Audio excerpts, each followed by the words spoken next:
Hello all my dear followers, welcome to a new fanfic for the channel. What if Naruto fell in love with INO? This fic will only feature this video, but I assure you it's worth every second. As always, I ask for your like and subscription to make this channel great. Without further ado, enjoy. Yamanaka INO, Yamanaka residence. 1 month before the start of the academy, INO awoke at the first ring of her clock. Not that it was particularly hard. She had hardly slept at all.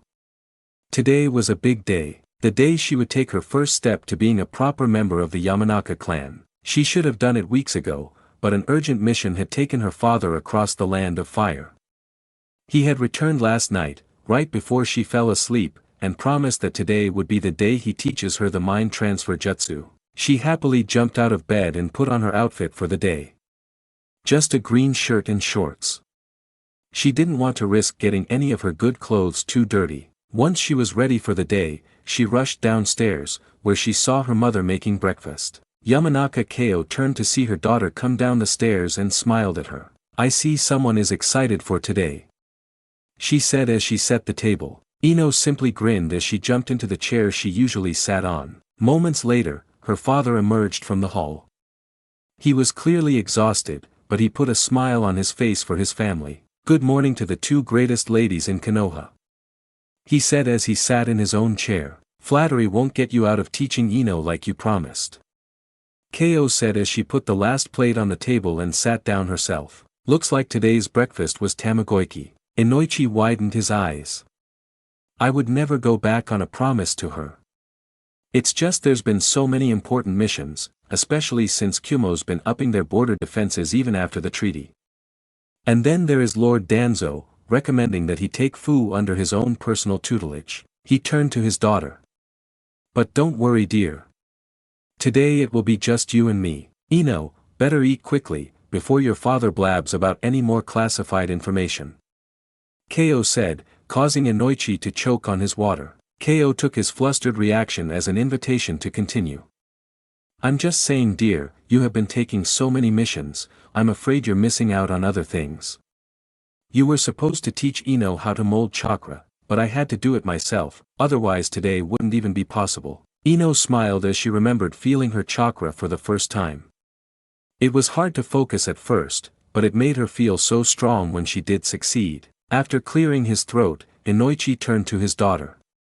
"In any case, make sure to fill up. We may miss lunch, and you'll need as much energy as you can get." With her mouth full, INO simply nodded. Inoichi turned back to his wife. "So, has anything else interesting happened in the village while I was away?" Ko thought to herself for a moment. "Oh, there was one thing. That Uzumaki boy appears to be making a name for himself among the store owners." Inoichi raised an eyebrow. "Really? In what way?" "Pranks," Ko explained. "I suppose it is to be expected, what with how they can hardly mask their contempt for him.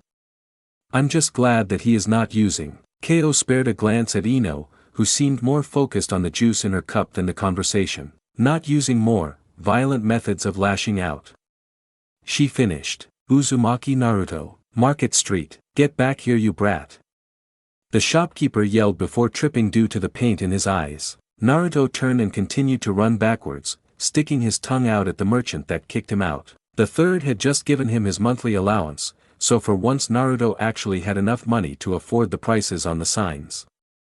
But the merchant wouldn't even look at the Ryo in Naruto's hands before grabbing him by the neck and tossing him outside. As far as Naruto could tell, the chef at the ramen stand near his apartment was the only one who actually liked him. Even when the other stores did let him buy stuff, they always looked at him with such hatred or fear he could not understand. Even the parents of the kids he played with looked so scared when they saw their kids being nice to him. He had yet to play with the same kid twice. So, partially to vent, but mainly to punish this jerk, Naruto returned a few minutes later with a balloon filled with orange paint and tossed it right in the merchant's face, thus leading to the current chase. Naruto stopped while he was far ahead, but could still keep eyes on the merchant. People who were in the middle of their shopping had stopped to witness the sight. One older kid with black hair moved to help the man stand back up. Naruto noticed a Konoha headband on his head. He also had some kind of white symbol on his back. What was that? A fan? The merchant wiped the paint from his eyes and saw the boy helping him. "Hey, you're a genin, right? I'll give you 20,000 Ryo to grab that brat and bring him back here." Naruto gulped. An elderly merchant, he was confident he could outrun an actual shinobi? That would be harder. The black-haired boy looked at Naruto, then after a moment looked back at the merchant. "Apologies, sir, but I believe it would be unfair to my squad mates to undertake such a lucrative job without them." The boy bowed as the merchant began to yell. Naruto took this opportunity to get further away. Naruto thought about just running back to his apartment, but if the merchant found another shinobi who wanted an easy payday, that would be the first place they would look. "Hey you! I'll pay 25,000 Ryo if you grab that damn kid." The merchant yelled at another shinobi, who was just exiting a bar, clearly drunk. Well, that was fast. Naruto thought to himself, perhaps hiding in one of the many forested areas of the village would be a good idea. At least until anyone looking for him would get tired. Naruto turned and ran towards the forest. INO, forest clearing. "Bend your fingers a bit more," Inoichi told his daughter. Ino did as her father suggested, bending her pointer and middle fingers slightly more. "Remember, left fingers should be below the right. You want to just barely feel your nails touching the tips of your fingers," Inoichi said. Ino flipped her fingers into the correct formation. "Alright then, now that you've got the hand sign right, now we look for your first target," Inoichi explained to his daughter. It's true that as a kunoichi, you will largely be using this technique on people, but it's a clan tradition to use animals for the first time. Is that why we all have boar in our name? Ino asked with a sweat drop. Inoichi just chuckled at his daughter's remark. "Don't worry. No boars in this part of the forest at least. I was thinking we could grab something simple like a squirrel or a mouse. I'll restrain it so you have a clear shot. I brought just the tools for the job." Ino smiled. She was so close to doing her first jutsu. And she got to spend time with her dad. Ino wondered if the day would have any other exciting events in store for her. As they were about to leave the clearing and enter into the forest proper, Inoichi suddenly put his hand on Ino's back and shoved her to the ground. Before Ino could even yell, she heard a thud. Looking in that direction, she saw a shuriken sticking out of the tree she was just passing. "Get back here, damn brat!" a voice called out. Ino turned and saw a young blonde boy around her own age being chased by an older man with a shinobi headband. The older man had another shuriken in his hands and was trying to aim for the boy. And the boy was running right towards Ino and her father. Inoichi wasted no time. He reached into his pouch and pulled out a pair of tools Ino had seen him prepare. They were a pair of bolas. With practiced precision, Inoichi threw both bolas at both the young boy and the shinobi. Both wrapped around their target's legs, and restrained both the pursued and pursuer. Inoichi ran up to the shinobi and pinned him to the ground before he had a chance to stand up. "What the hell do you think you're doing? Not only are you aiming a shuriken at a civilian child, you almost hit my daughter. I'll have Lord Third bust you back down to the academy. Are you drunk?" He emphasized each sentence with his fist hitting the shinobi's nose. As Ino watched her father explode at the shinobi, she turned her attention to the young boy. She vaguely recognized him. He was the Uzumaki boy. She had seen him at the park and other places, but she'd never played with him herself. Mom said he was causing trouble in the market recently. Ino thought. Looks like he was about to be punished for it. Uzumaki, seeing he wasn't the focus of Inoichi's rage, looked at his restrained legs and attempted to untie the bolus. Ino was about to yell to her father that the boy was going to get away, but she stopped. Instead, she made the hand sign her father had just taught her. After all, how proud would he be if she succeeded in stopping a troublemaker with her very first use of the family jutsu? "Ino, is Naruto INO?" Inoichi said as he stopped punching the drunk shinobi and turned to look at the kids. Instead he saw his daughter ready to perform the family technique on the one person she should never use it on. "Shintenshin no jutsu." Ino yelled with a smile as she pointed the hand sign at Naruto, who looked at her in confusion. "NOO." Inoichi yelled as he saw his daughter's body go limp. "Naruto, what the?" Naruto said as he felt his consciousness spin around. Whatever this was, it was weird. He looked around, trying to get his bearings, but none of it made sense. Moments ago, he had been running through the forest, hightailing it out of the streets of Konoha when he realized that drunken idiot was actually throwing shuriken at him, yet now he laid in a puddle inside some sort of sewer. Uzumaki. A voice yelled, causing Naruto to turn around. In front of him was the yellow-haired girl who was staring up at him after he'd been tripped. The last thing he remembered was her doing that weird hand sign and yelling, "Hey, what did you do to me?" Naruto stood up and pointed at the girl. "You did something to me, and now we ended up here." The girl stomped her foot down, causing the puddle to splash up. "Hey! You were the one interrupting my training with my dad. And I heard my mom say you were making trouble in the market earlier. I figured you did it again and were running to escape your punishment. Those jerks deserved it," Naruto said before sighing. "So where are we anyway? You did some sort of jutsu to send us here, right?" The girl looked around, just as confused as Naruto. I don't know. This isn't what my jutsu is supposed to do. I should be controlling your body like it was mine. I should be seeing out of your eyes. Not talking with you directly." Naruto looked around. Besides the pipes and the pool of water, the only other thing of note was some sort of gate. It looked like a door to a cage, went all the way to the ceiling, and had a single piece of paper with some writing Naruto couldn't make out. "Could we be inside your mind?" the girl asked as she struck a thinking pose.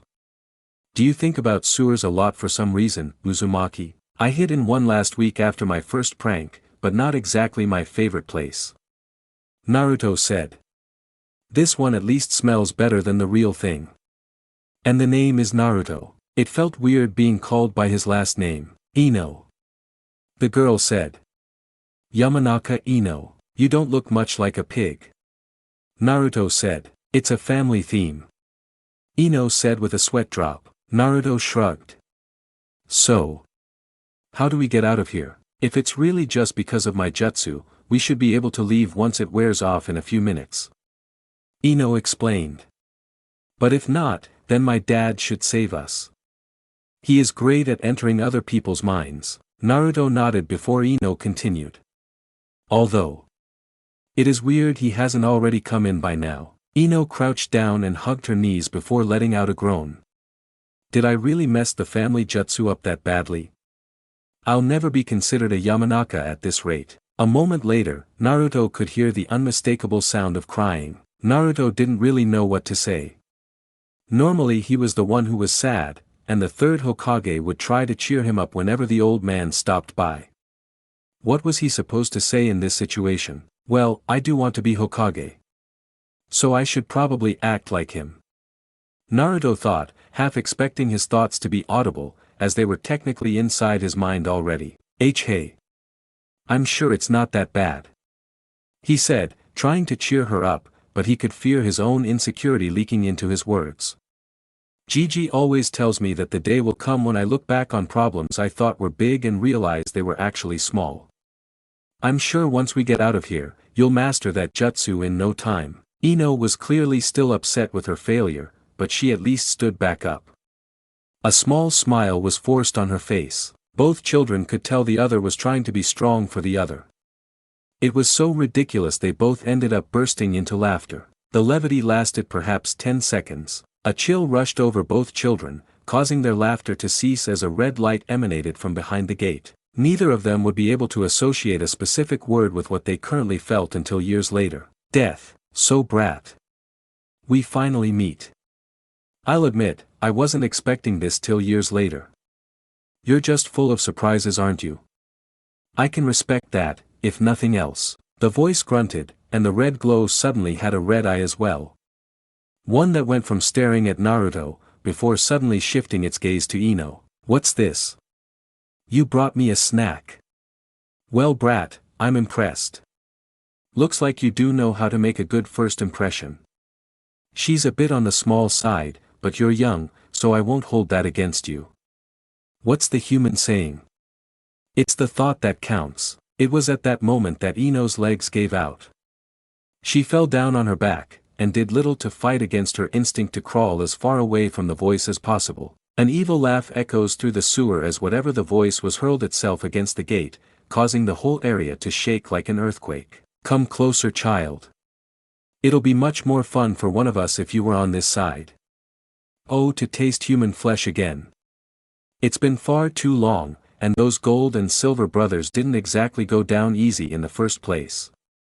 But I'm sure you will be much more delectable." The voice laughed even more as Ino's back reached the wall. She could hardly think. She just needed to get as far away as possible. "Hey you!" Naruto called out. He didn't know what this thing was, or why it was inside of his mind, but he wasn't going to just let it scare them like that. Even as his own legs shook, he yelled, "You think you're so tough? Why don't you come out here then? I'll beat you in one blow. You're looking at the future Hokage, Hokage. Do not speak to me of being Hokage, you weakling. Or perhaps, have you not figured out who I am?" The voice let out another deep laugh. "Behold, child. The source of your torment. The reason no one in the village will ever accept you." Through the bars in the gate, large orange tails shot through. 1, 2, 3. Ino counted barely loud enough for Naruto to hear. 9. 9 tails, Kyubi.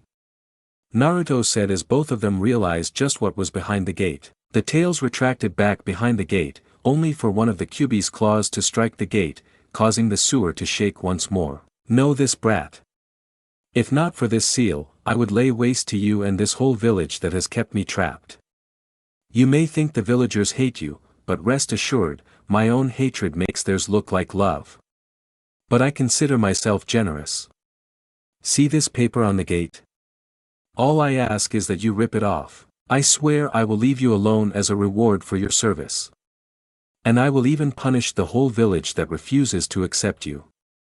All you need do is rip off one little paper, and all your problems will be solved." Naruto, still gripped in fear of the beast that had required the fourth Hokage to defeat, made no move to follow the fox's demands. Instead, he looked at Ino. Ino met his eyes. She was scared. But not of him. It may have been the first time Naruto saw fear not be directed at him. Enough. Suddenly, a man appeared. Naruto recognized him as the man who was with Ino in the forest. It must have been her father. Without giving the fox a moment to gloat, Ino's father grabbed both Ino and Naruto by their clothing. The next thing Naruto knew, his eyes were opening. He was laying on the ground, his feet still tangled up by whatever was thrown at him. "Ino." Naruto rolled over, looking for the girl he had met in his mind. He saw her in her father's arms. Ino was sobbing uncontrollably, as if she had never cried before. "I'm sorry," her father said. "I had to prepare myself for whatever was in there, else I would not have been able to grab you. Just moving in the presence of the Kyubi took everything I had. I'm sorry I took so long." Minutes passed with the only sound being Ino's sobs. Her father held on to her the entire time. Is that what having a parent feels like? Naruto thought to himself as he did nothing but watched. Every sound Ino made just made him hurt. Whatever had happened, it was clear it was his fault. Her sobs were because he had caused her to be hurt. Eventually, she ran out of air. Her father held her still, and finally turned to Naruto. "I'm sorry, Naruto-kun, but we all need to go to the Hokage's office. He is expecting us." Ino's dad pulled out a kunai and freed Naruto's legs.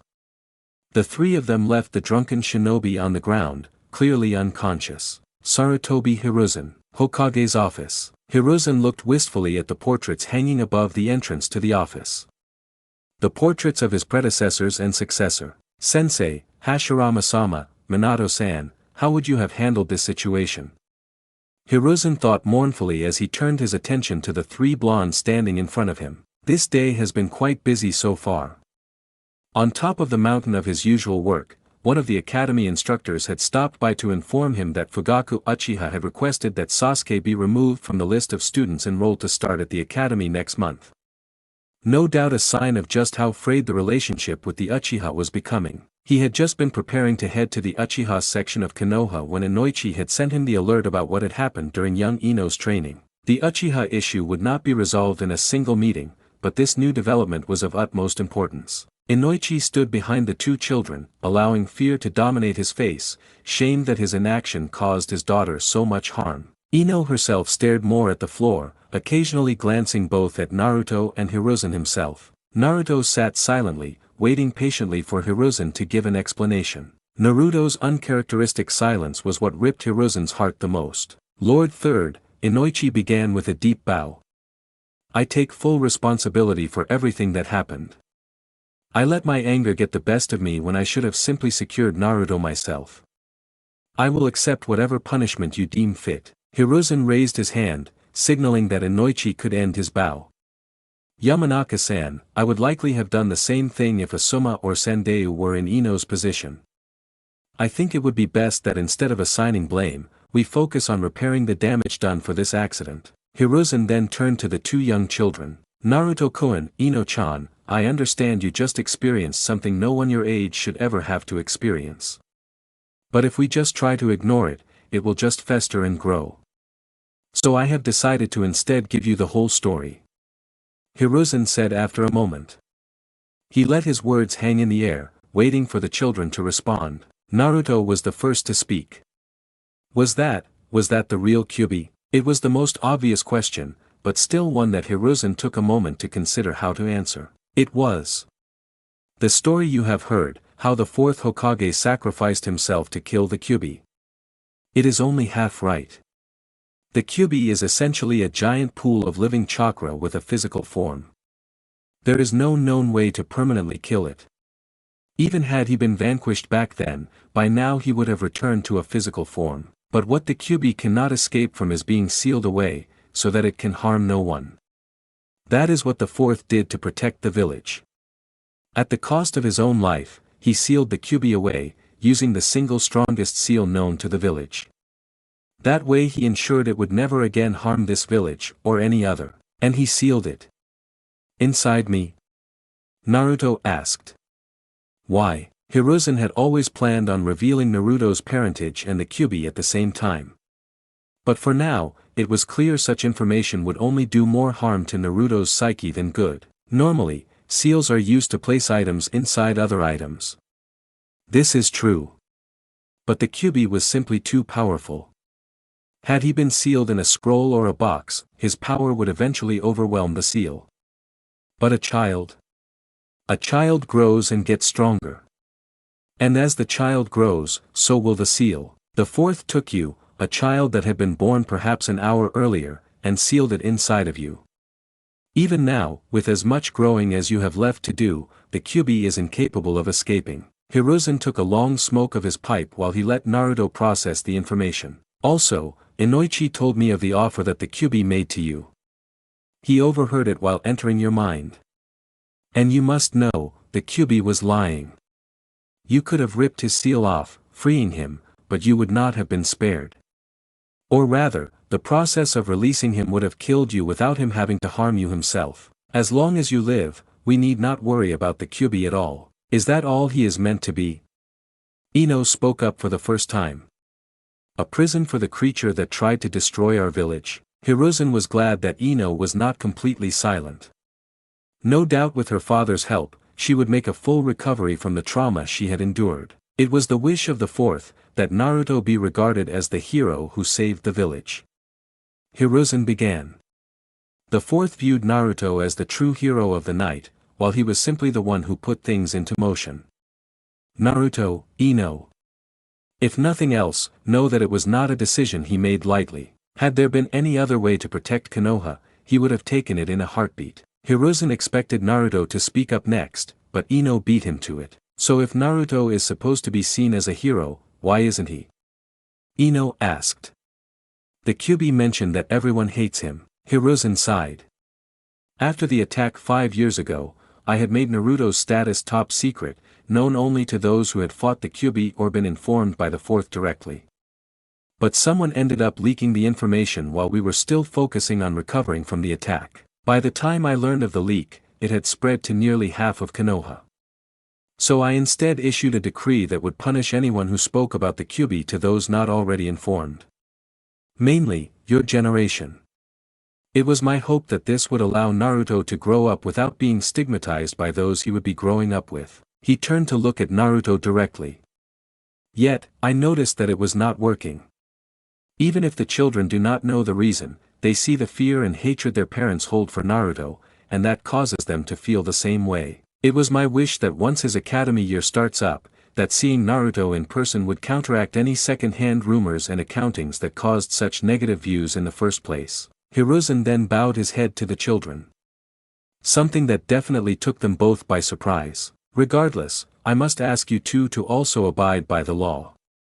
Please do not tell anyone else in your generation. I know it may be a lot to ask for your silence, but I truly believe it is for the best. After a moment, both children nodded in agreement. Hiruzen let out a sigh. If either of you have any further questions, please ask them. Hiruzen waited several minutes, but neither child asked anything else. Nodding, Hiruzen stood up. Should either of you think of any, know that the door to my office is always open. But for now, there are other things that I must do. Forgive me, but I will personally check in on both of you when I can. Hiruzen turned to Inoichi. Once they are ready to leave, please escort Naruto home. Inoichi nodded, and with that Hiruzen walked out of the office, stopping to look at Minato's portrait once again. Forgive me for not revealing everything. He prayed to his brief successor. But the time is simply not right for Naruto to know everything. INO, Yamanaka residence. The next day, Ino's alarm rang next to her, letting her know she had not slept a wink all night. Instead of dreams, she had reviewed her memories. Remembered the words that the Kyuubi had spoken. Going over each one in her mind. Some of them stood out to her more than others. The reason no one in the village will ever accept you. You may think the villagers hate you, but rest assured, my own hatred makes theirs look like love. She then remembered the Hokage's words. It was the wish of the fourth, that Naruto be regarded as the hero who saved the village. IWA Council Chamber. Anoki. My lord, Anoki began as he stared at the Earth Daimyo seated across the table from him. The size of our village's population has finally returned to what it was before the Third Great War. Even when just looking at our shinobi, we are at 95% of what we were before the Second War. Anoki then bowed his head. All of this is thanks to the funding you and your predecessors have so graciously provided us. For that, you have our thanks. The Tsuchikage then raised his head back up, looking directly into the daimyo's eye. However, he began. For me to step down now, as you so kindly suggest, would only lead to chaos as the brothers and sisters of IWA devolve into fighting between each other for glory in order to stand out. It would cannibalize our military power and leave us in a situation much as we found ourselves at the end of the Third War. It is for that reason, that until a worthy successor emerges and distinguishes themselves from the rest that I must remain in my role as the Tsuchikage. Anoki was glad that the daimyo had requested a private meeting. It was simple enough to dismiss the guards and advisors. All those who would take this conversation public to try to increase their own influence in some way were removed, leaving only the two leaders of the land of Earth. The daimyo watched Anoki closely as the older man finished talking. I would say this would be a good time for you to step down, or at least begin the search for this distinguished shinobi you are looking for. We are in a time of relative peace. The only real concerns of the current day are the continued AIM civil war and this new Otogakure that popped up 2 years ago. Even Kirigakure is more concerned with their civil war than taking vengeance for Yasuga. The daimyo explained. With all this in consideration, don't you think the transition to the fourth Tsuchikage would go much smoother if it occurs in a time of peace, rather than risk it having to happen during a crisis? Anoki held his gaze. You are forgetting Deidara. He is still on the loose. He poses a threat to IWA as well, and I will not let him go unpunished for the crimes he did commit. Deidara has been placed in every bingo book in the continent. The daimyo countered. If the reports I have read about him, reports you provided, are correct, then he is unlikely to come back here. He would rather cause chaos for hire in other nations that do not have the knowledge to come up with countermeasures for his clay. The daimyo then leaned forward. But Deidara's escape from Iwa's justice seems to be another reason for you to pick a successor. Let us accept facts. You may have led the village for far longer than either of your predecessors, but that also means you have more failings than the two of them combined. Anoki tightened his hands into fists, hidden under the table. Let's look at the history of this village since you became Tsuchikage. The daimyo said. A week after you were named to the position by my grandfather, he was assassinated and my father was taken hostage, forcing you to sign the armistice agreement to save him, ending our involvement in the First Great Shinobi War. That, I cannot put at your feet. The war was lost when Lord Mu put his rivalry with Hozuki Genjutsu ahead of his duty to the village. Anoki wanted to object. To point out how Mu saved half of Iwa's remaining forces at the time he led Genjutsu towards a more secluded area where both could fight all out. Then there was the second war Konoha started. The daimyo stated. Why was that again? Something about reclaiming the territory they had given to Suna, which ended up declaring independence and became Kusagakure. We could have stayed out of it, let Suna and Konoha fight between themselves and the Taki backed Kusa, but you insisted it was the perfect time to strike, to avenge the previous war's humiliating defeat, and my father agreed. Only then, Hanzo the Salamander got in between, slowing our arrival and making another enemy we had to face head-on. Not only did we lose that one as well, but Konoha uncovered evidence that IWA forces were massacring the civilians of AIM, which weakened our ability to negotiate at the end of the war. Anoki wanted to protest that there was no clear evidence that IWA was targeting civilians. He was certain that it was a trick from Konoha, but he had been unable to prove it at the time. But for now, he stayed silent. And a year later, we are back at war, as the Third Great War began. The daimyo brought up, drawing emphasis on the last war. The smaller nations were emboldened by our losses in the Second War, and constant skirmishes along borders eventually brought full-scale war down on us. We forced Kusa to capitulate to us, but after the Kanobi Bridge was destroyed, our main force was left stranded. Then Kusa managed to retake their village, and rather than order a retreat back to IWA, our shinobi decided to go for an all-out assault on Konoha. And just so coincidentally, so did Kyumo and Kiri, and the three ended up fighting each other to the point that when Konoha sent out a force to defend the village, they mainly just finished off the exhausted survivors. The daimyo then leaned forward. And then we were given our lifeline. Sarutobi Hiruzen showed us mercy. We would not have to pay reparations for the war at all. If we had, then this village would have been beggared long before it finished paying. Leaning back, the daimyo finally summed up his point. You say that the village needs you to remain strong. But looking at your reign, it is clear that you have presided over one failure after another. It is time you step down and let the village be taken into a new direction, before another failure tarnishes what remains of your legacy. You claim this is the greatest village of all the 5 nations. Surely there must be another shinobi in it capable of taking over, especially while they have you to help advise them. But that just goes to prove I must remain. Hiruzen wanted to retire, but he picked an unworthy successor who could not handle the duties ahead of him, and Hiruzen had to retake the reins when the yondaime failed. Anoki explained. I cannot simply pick someone on a whim to take over all of my duties. At the very least it would have to be an apprentice of some kind. The daimyo snorted. Namikaze Minato was unworthy of being the Hokage. Now you just insult all the IWA shinobi he killed. He gave his life to protect the village he called home. Is that not what you teach the shinobi of IWA to do? Anoki flared his nostrils at the insults. But acting on violence would just cause more problems. This village has many powerful shinobi, it is true, but finding a singular one who can match me will not be easy. Stepping down and appointing someone weaker than me would just weaken the village both militarily and politically. Anoki explained, as he brought his hands together and began to activate his dust release to remind the daimyo of why he was chosen as the sandaime in the first place. Instead, the daimyo looked at the cube in Anoki's hand and did not change his expression at all. Perhaps it is your dust release that is holding you back from choosing a successor. The daimyo suggested.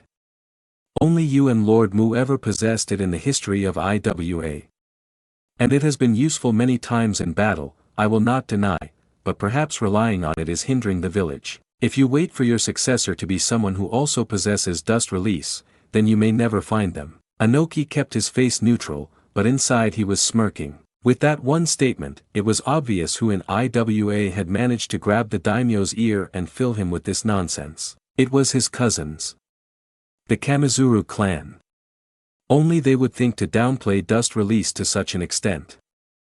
They could never forgive the village for choosing Lord Mu due to his battle prowess, as opposed to selecting one of their own for their blood relation to Lord Ishikawa. The Kamizuru had realized that their attempts to undermine Inoki were no use in the village itself, where most shinobi were loyal to him, so they must have sent someone to the capital to plant doubt in the main source of the village's income. Inoki did not have to dissuade the daimyo himself, but just prove the Kamizuru were creating division in IWA. The daimyo looked at the clock. I will have to leave soon if I am to return to the capital on schedule. As Iwa's most important customer stood up, Inoki bowed his head in respect again, only this time it was clear the daimyo still had some words to share. I am not saying you have to step down today. But at least make it seem like you are considering it. Take someone under your wing, give shinobi missions that are meant to prove themselves in your eyes. Do something to show you are planning for the future after you are gone. If not, well, I have heard that the Land of Winds daimyo has been giving missions to Konoha to save money. Konoha itself is a bit too far to ask as much, but I am sure Tsunade would love to get some of our missions. With that dire warning, the daimyo began to leave the council room, but Inoki called out, if I had to pick someone from amongst the strongest in the village, I am sure Rashi or Han are strong enough. The daimyo looked back, his face showing clear signs of fear. For all his bluster, the daimyo had never known war himself, and that meant his emotions were easy for a shinobi to read. No. Not those two. Pick a normal shinobi. The daimyo grunted out before leaving. The moment Inoki confirmed he was truly alone, he let his mask slip and showed his true emotions on his face. He slammed his fists on the stone table, leaving a decent-sized crack on it. The daimyo may have been very important to IWA, but that should not give him the right to decide when Inoki steps down. Inoki had known him since he was a newborn. He would have hoped his father would have shown him the importance of not pissing off trained assassins. No, that was a bit unfair. Inoki knew who was truly to blame for the daimyo taking a hardline stance. Yagura. The Yondaime Mizukage. After it was discovered that the cousin of the Land of Waters daimyo had helped fund Zabuza's failed assassination of the fourth Mizukage, Yagura had the cousin arrested and executed without the daimyo's permission. This should have caused outrage in the capital, but Yagura then executed several other attendants and family members, right in the daimyo's own manner.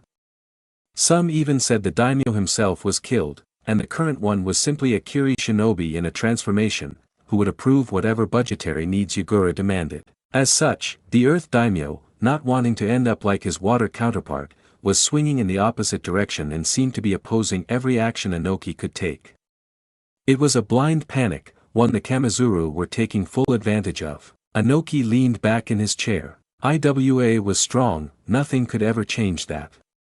But the daimyo did bring up their history of failures in the three major wars. If the daimyo held that belief, then how did other potential customers view them? How did their enemies view them? Inoki turned his thinking to his secret weapon. The Akatsuki. They were cheap, and using them to handle dangerous missions while taking the lion's share of the reward money for IWA was one of the reasons they had managed to invest so much in the shinobi forces after their losses. But the Akatsuki were proving to be a double-edged sword. They made IWA economically stronger, but they beggared IWA from a public perception angle. IWA could not take credit for the missions the Akatsuki did without people eventually realizing they were knowingly using missing mean. That would unite the other nations against IWA, and they would go the way of Yuzushiogakure. There had to be some way to increase the village's prestige in the short term, just to prove to the daimyo that he knew how to handle the village's future. The answer came to Inoki rather quickly. Konoha's hosting their international Chunin exams.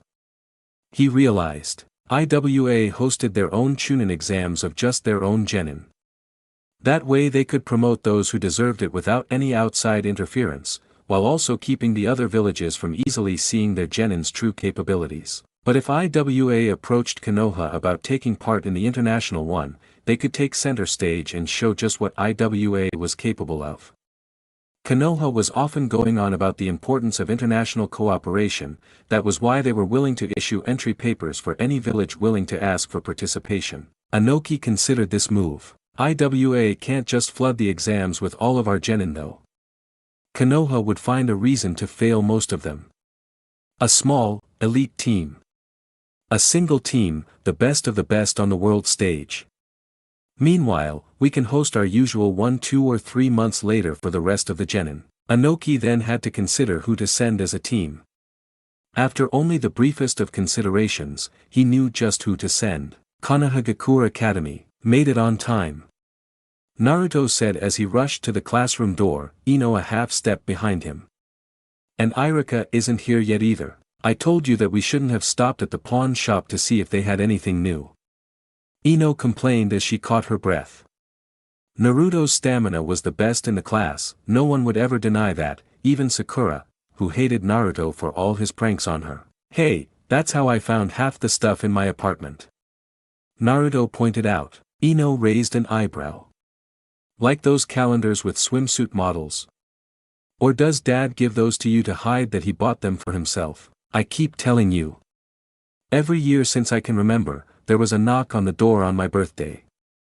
Then, when I open it to see who it is, all that's there is a frog and a new calendar, and the frog then immediately hops away. Naruto defended himself as they walked into the room. Even when I spend my birthday with you, Uncle Inoichi and Aunt Kao, it's always there in front of the door when I get back. Oh, just admit you use them because you like them. INO said with a sigh. I've seen your sexy jutsu. She added with a tone of disapproval. As if you can complain about that when you've made me use it to get discounts on clothes by flirting with the employees. Naruto countered. Fair point, INO conceded. Then she widened her eyes as she remembered something. Oh. Speaking of discounts, there's going to be a sale downtown. But the store closes at 4. Naruto knew where this was going. I'll cover for you at the flower shop. At least it will let me get some last-minute training with my henge. Naruto had been helping out at Yamanaka Flowers for years. But when he had first started working there, it had really hurt business. While INO said that she didn't want anyone who hated Naruto shopping in their store, Naruto himself had felt guilty about ruining the Yamanaka family business. It was Shikaku who had devised an answer when he had rushed into the shop to get something that would prevent Yoshino from murdering him for taking a mission that would cause him to miss their anniversary. Having just learned the transformation jutsu at the academy, Naruto could turn into INO, who was still learning about flowers herself. That way any mistakes would be just seen as a young girl trying to get used to the family business. When Naruto worked at the register as INO, the real INO would work in the back room. And when she worked the register herself, Naruto could work in the back as himself. Thanks to this arrangement, Naruto had gotten really good at the transformation jutsu, being able to hold it for several hours at a time, when most of their class, even Sasuke, struggled to maintain it for half an hour a year after they had learned it. INO gave Naruto a smile. Thanks Ototo. She said happily. Maybe I can find something for you while I'm there. You do have zero fashion sense after all, I'm only 2 weeks younger. Naruto complained, but after nearly 7 years he was used to it. And that jumpsuit was awesome. I still can't believe you tried to burn it. Naruto scanned the desks as they walked into the classroom, seeing what was available. That was when his eyes landed on Sasuke and Hinata. Hinata was sitting by the window on the edge of the row, like usual, and Sasuke was sitting next to her. Naruto jumped up the stairs and grabbed the seat on the other side of Sasuke. Hinata blushed as her crush was only a few feet away. INO spared a look at Sasuke, then moved to sit in the middle desk in the same row. Shikamaru, who had long been banned from sitting anywhere near the windows, was already laying his head down in the middle.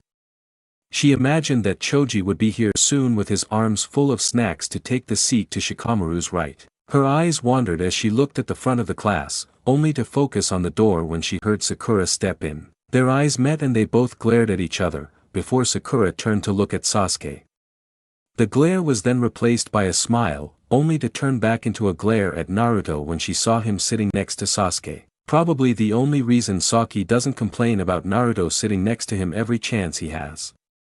INO thought with a smile as Sakura tried to approach Sasuke, but Naruto's glare dissuaded her. Instead she kept walking up and sat directly behind Sasuke, right next to Sai, who was taking the time before Irika got here to draw in that sketchbook INO had noticed he always carried. Choji finally arrived with Kiba following behind him.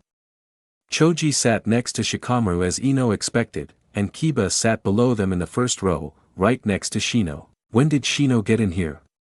Ino's sweat dropped at the realization she had not noticed him. Hinata leaned forward, trying to get a better look at Naruto. Graduation is only about a month away. Hinata thought to herself. If we get assigned to different teams, I won't be able to see him every day. If I want to tell him. Maybe now is the time. Naruto turned to Sasuke, causing Hinata to panic and shoot back, keeping Sasuke's body in between them. Maybe not just yet. Hinata reconsidered. So Sasuke, Naruto began, you ready to get your ass kicked in taijutsu today? Sasuke did not reply, simply staring ahead while waiting for Iruka to get there. Naruto smirked. I suppose no response is better than him insulting me. I'll take the progress. Ino noticed Hinata's brief movement and the blush already on her face. You are your own worst enemy, Hinata. Ino sighed. I've tried to help you without outright telling Naruto, but at this point you need to actually make a move. Ino watched Naruto try to rekindle his friendship with Sasuke. Friends for a year and a half. Ino thought. And nearly 5 years since Sasuke last gave a genuine smile. As she watched, her mind wandered back to the first time she and Naruto met Sasuke, and how different he had been. Yamanaka flowers. 6 years ago, so 2000-1400. Ino muttered as she looked at the money her mother had handed her and the amount the flowers cost, 600 ryo in change. Close dear. Ko said to her daughter. But remember, we have a buy one get a second half off on lilies when added to another bouquet, so the change should actually be 750. Ino slammed her head on the desk. This was the third time she had forgotten about a sale in these lessons. In hindsight, maybe 6 is too young to handle the register. Ko said with a sweat drop as she heard footsteps approaching. She turned to greet the potential customer. Welcome to Yamanaka, oh, Naruto-kun. What are you doing here? Ino took her head off the desk and smiled at hearing Naruto's name. He had been over to their house a few times, and they played almost every time she saw him in the village. She had also witnessed him pranking several of the villagers, which was always entertaining. Naruto smiled nervously. Hi Yamanaka-san. I was just wondering if Ino wanted to play. Ino smiled and wanted to jump out of her seat, but her mother put a hand on her shoulder, keeping her in place. I'm sorry Naruto-kun, but Ino still has some chores she needs to do today around the store. If she finishes early, then perhaps she can have time to play. Ko apologized to the young boy. Oh. Naruto said, saddened by the news, before his eyes widened and he thought of an idea. Does she need help? I don't have anything else to do, and if it means we will get to play together sooner, I can do whatever you need. Ino looked at her mother expectantly. Ko sighed. I suppose it's possible. A new voice suddenly interrupted their discussion. Ni-san. Why do we have to go here? Flowers are so boring. A child's voice complained. Now Sasuke-kun, it's a big day for our mother, so we have to get her flowers to celebrate. Another new voice, older than the other, spoke with a gentle patience. Hello. Welcome to Yamanaka Flowers. Ko said as she moved to the front. Ino noticed she had moved to obscure Naruto from the view of these customers. Likely in case they hated him for the kyubi. Ino leaned over to get a better look at the two. They were both boys with black hair, but the older one had a headband on, showing that he was a shinobi. The older one seemed really tall to Ino, and had long tear troughs. The younger boy was around her and Naruto's age, and had a grumpy look on his face, clearly not wanting to be there. The older one bowed to Ko. Good morning. My name is Itachi, and this is my brother Sasuke. Our mother's birthday is tomorrow, and we would like to purchase some flowers to give to her. I still don't see why we have to get her flowers as well as the other gifts. Sasuke complained. Because we are paying with my money, Sasuke. Itachi replied simply. Itachi's eyes then landed on both Naruto and Ino. Ino noticed Naruto looking at him intently, as if trying to recall a memory just out of reach. Itachi then gave them a small smile before turning to Sasuke. Tell you what, Sasuke, why don't you play with them while I handle picking the types of flowers and the arrangement? Sasuke smiled at the thought of just having something fun to do, even if you would prefer to do something with Itachi rather than two random kids. Ko looked at Ino and Naruto, who had expectant looks on their faces at this chance to have fun. She sighed and nodded. I see. I suppose that will be fine. Ino, just make sure none of you wander too far.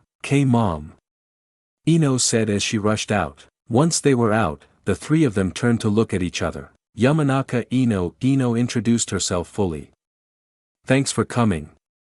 You got me out of doing chores for now, Uchiha Sasuke.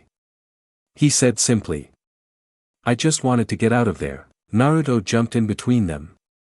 Uzumaki Naruto, the future 5th Hokage. He introduced himself. 5th Hokage. Sasuke exclaimed. No, you aren't. My brother is going to be 5th. Oh really? Naruto said, taking Sasuke's statement as a challenge. What's so great about him? My brother is awesome.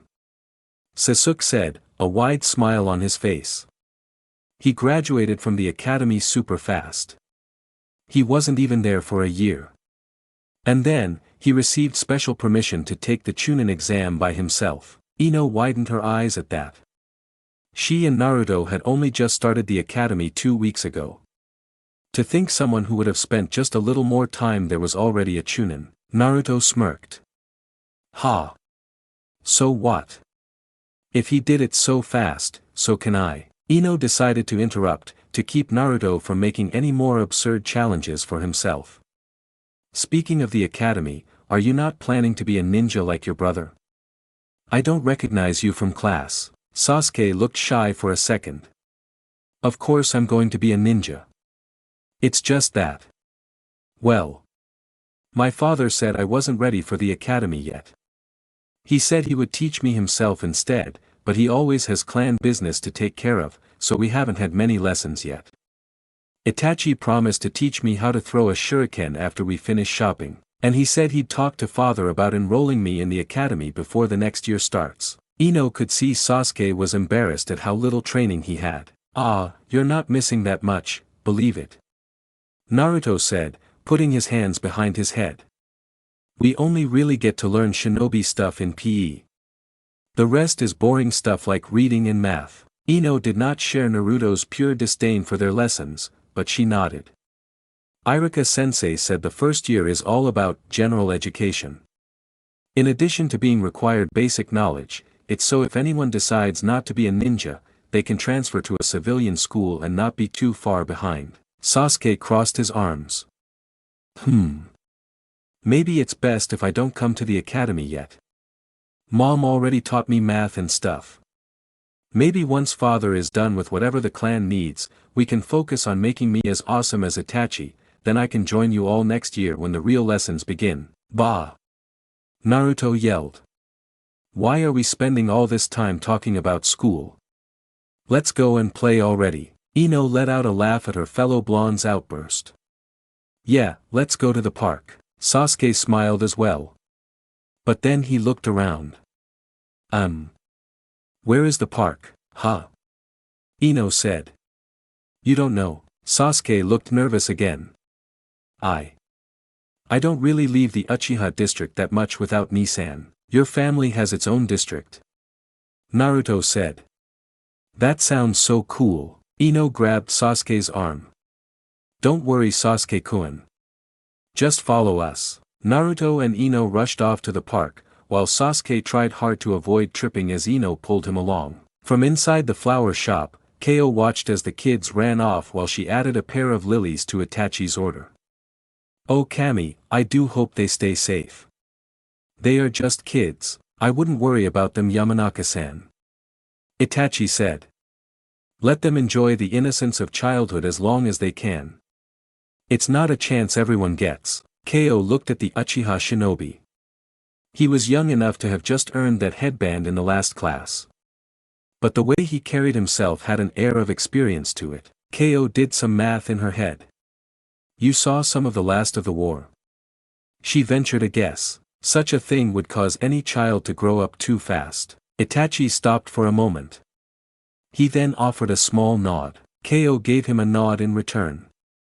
She may not have been born a Yamanaka, but with their focus on the mind and how it worked, it was near impossible not to pick up at least a working understanding of psychology after so long. In silence, Keo helped Itachi make a bouquet that he thought his mother would love. By the time Itachi and Keo finished up and found the three kids at the park, they were all lying on the ground, exhausted from whatever games they had played. Present. After that, Sasuke had become a good friend to both INO and Naruto. So much that INO would eventually come to wonder if how she thought of Sasuke was what romantic love was.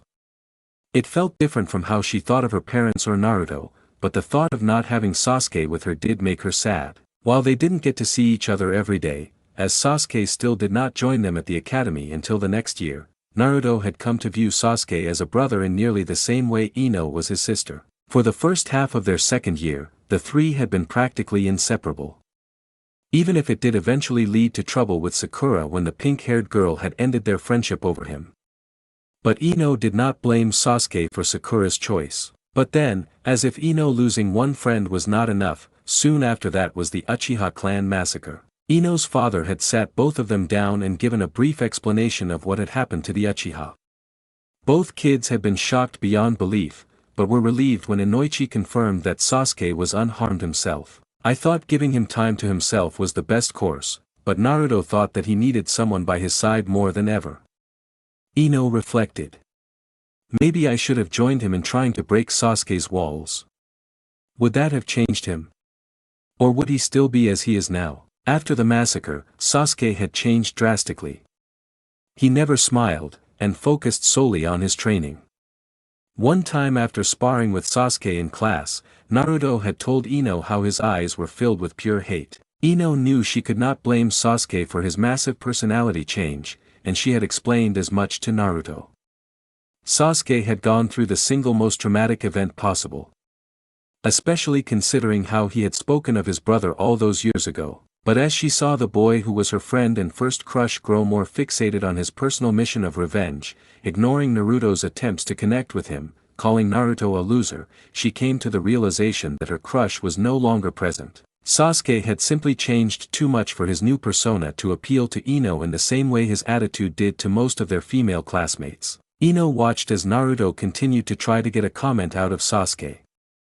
She prayed to Kami that he would one day succeed in bringing down his walls, even if she feared it was simply wishful thinking on her part. He has made some progress after all.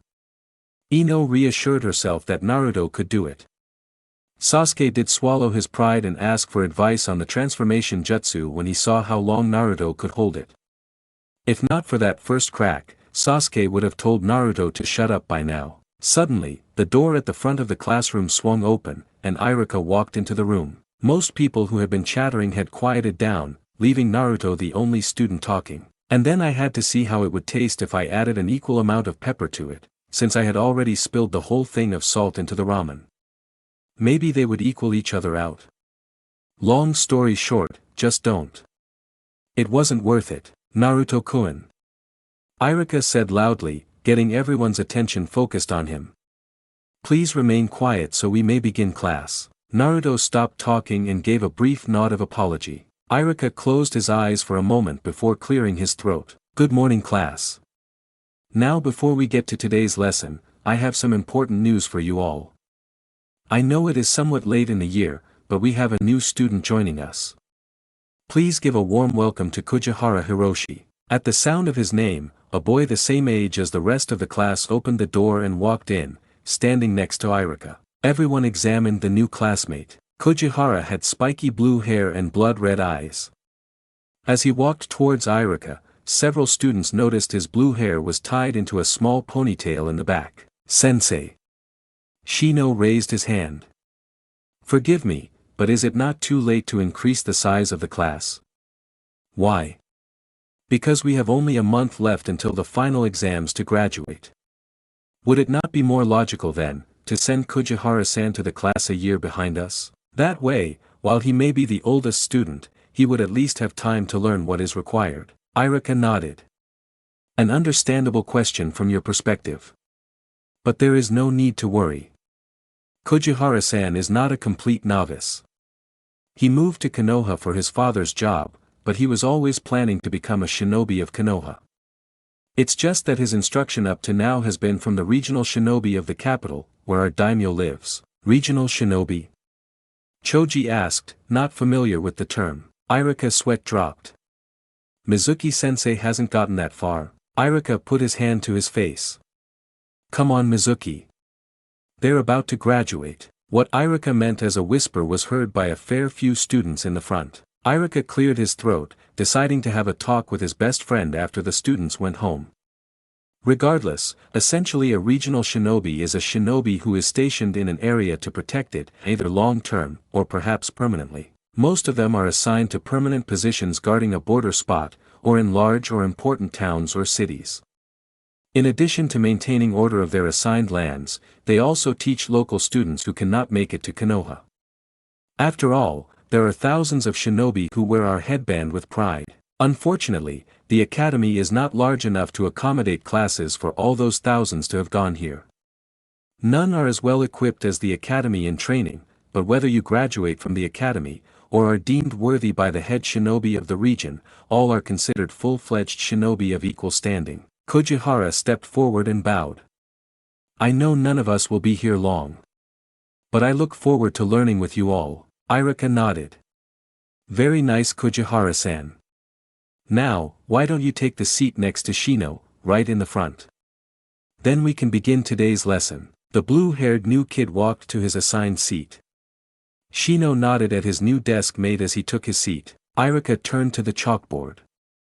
Now then, we only have a month until the final exam. But a week before that, is the final written exam. While it is technically possible to become a genin with only a passing grade on the jutsu test, you would essentially have to do perfectly on it to do so. As such, the higher you score on the written test, the less you need to worry about your jutsu.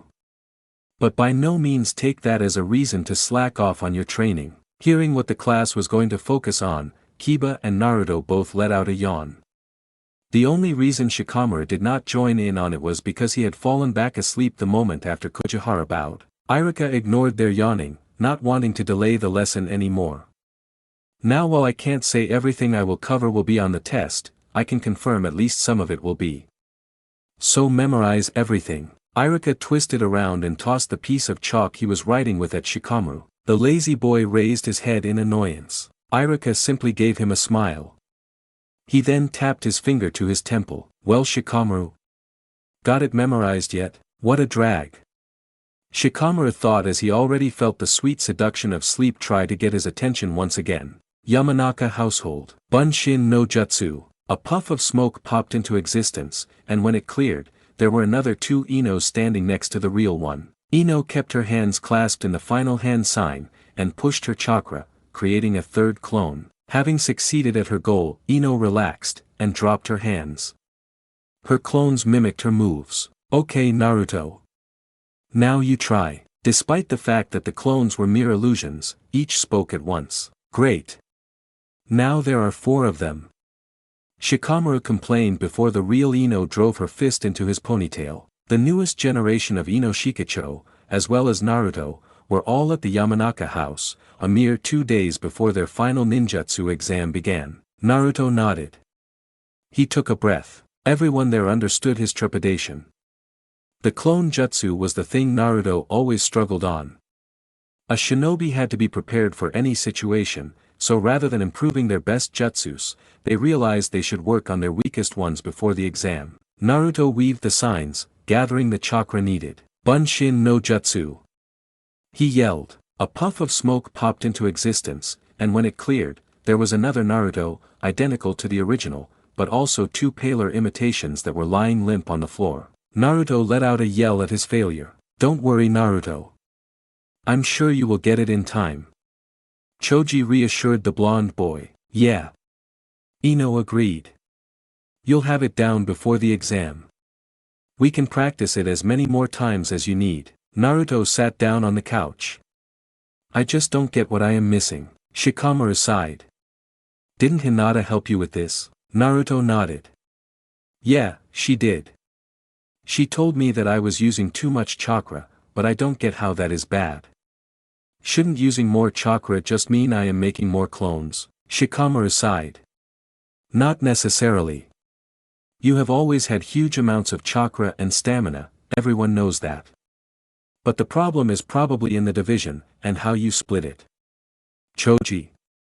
Can you grab a teapot from the kitchen and fill it with water? Oh, and bring us some cups. Choji nodded and walked to the kitchen. Ino smiled and put her hand on Naruto's shoulder. Let's look at the progress you have made. Before, you were only able to make one pale limp clone. Then, you managed to succeed in making 2 of them. And with Hinata's help, you managed to make one good clone. That is a ton of progress. Naruto stared at the ceiling. I guess. Choji returned with the teapot and cups. Thanks Choji. Shikamaru said as he picked up the teapot. He then poured into each cup one by one. Let's say the water is chakra, the teapot is you, and the cups are the clones. In order to make a clone, you need just enough chakra. Too little, and it's not enough to quench your thirst. Shikamaru poured only a few drops into the first cup. This, you have no problem with. Instead, you have the opposite problem. You use too much chakra. Shikamaru poured into the second cup until it began to overflow onto the table. Shikamaru. Ino yelled standing up. My mom will kill us if you warp the wood. Without a towel nearby, she grabbed Choji's scarf and began wiping it, causing the Akimichi to cough up the chips he had been stuffing in his mouth. The Nara ignored the Yamanaka's complaints as he poured the rest of the water into the third cup, stopping just before it would begin to spill if picked up. Now, after all this training, you can get the amount right in one clone, but you still naturally overshoot on the other 2. It's like trying to divide 11 into 3 equal parts without using fractions or decimals. The closest you get is a 3-4-4 split. Naruto nodded along. Shikamaru's demonstration really helped him visualize what his problem was, in a way that Irika's lessons and Hinata's verbal advice had not. So we know what my problem is. The question is, how do I fix it? Naruto asked. That's the tricky part. I'd say just keep practicing it, but if you want to graduate, you will have to get it fast. Oh hey. Choji said, freed from Ino's grip. Chakra control is largely muscle memory, right? Ino raised her eyebrow at Choji's tangent. I suppose once you get used to it. We can all do our clan's jutsu using about the same amount of chakra each time, so why don't you just use mind transfer on Naruto? Then you can do the clone jutsu a ton of times with his chakra, and when he gets control of his body back, it will know on reflex how much chakra to use. Choji explained with a smile. Naruto and Ino shot each other a look. I don't think it would be that easy, Choji. Ino said after a moment. After the events that led to their first meeting, her father had forbidden her from ever using mind transfer on Naruto again. And she herself was not exactly jumping at the chance to go face to face with the Kyuubi again, but explaining that to Shikamaru and Choji would involve filling them in on Naruto's squatter. And while so many in the village already knew, Naruto had no desire to purposefully increase that number. Several people had already been arrested over the years trying to warn Ino about what her brother was. Choji frowned and was about to ask why, when Naruto interrupted. I don't want to pass if it means having to rely on Ino's jutsu to give me the edge. Naruto said, shutting down any further conversation on the topic. Well, Ino is a sensory type, isn't she? Shikamaru said. Can she just tell you when you have the right amount? Ino shook her head. Dad's teaching me how to sense presence. Trying to sense specific amounts like that is more advanced. Shikamaru yawned. In that case, more practice is all you can do. Instead of trying to make 3 clones at once, think of it as making one clone 3 times without redoing the hand signs. Just try to get good enough to pass if this is what they ask for, but I doubt you'll be pulling clones out on missions if you're this bad. Hey, at least you got experience with this test. Ino pointed out, hoping to boost Naruto's confidence. You've taken it twice before. If not for that, we wouldn't know what to expect as much. Twice? Choji asked. I know you tested last year. When was the first one again? Our first year. Naruto confessed. Sasuke had said his brother tested that early, so I figured if I was going to be Hokage, I could do the same. And that was perhaps the most humbling day of your life. Ino said. Yeah, not my brightest moment. Naruto agreed. Looking back on it, I would have been of zero use on a mission, even if I had passed. Speaking of missions, who do you think will be put on teams? Choji said as he opened another bag of chips. I mean, one is pretty obvious. Ino said, crossing her arms, looking at the Nara and Akimichi. Their dads had been very clear that the Ino Shikacho formation had been in use since before even Konoha was founded. While other clan members may be put on different teams, as the future heads of the three, the fact that Shikamaru, Ino and Choji were on a team was more than set in stone. I suppose being on a team with Sasuke might be enough to finally break him out of his shell for good. Naruto thought with a smile, afraid you are a bit too good to be on his team. Ino said. Remember what Lee said when he got put on a team? They put the students with the best and worst grades together to even out the skill level. Oh yeah.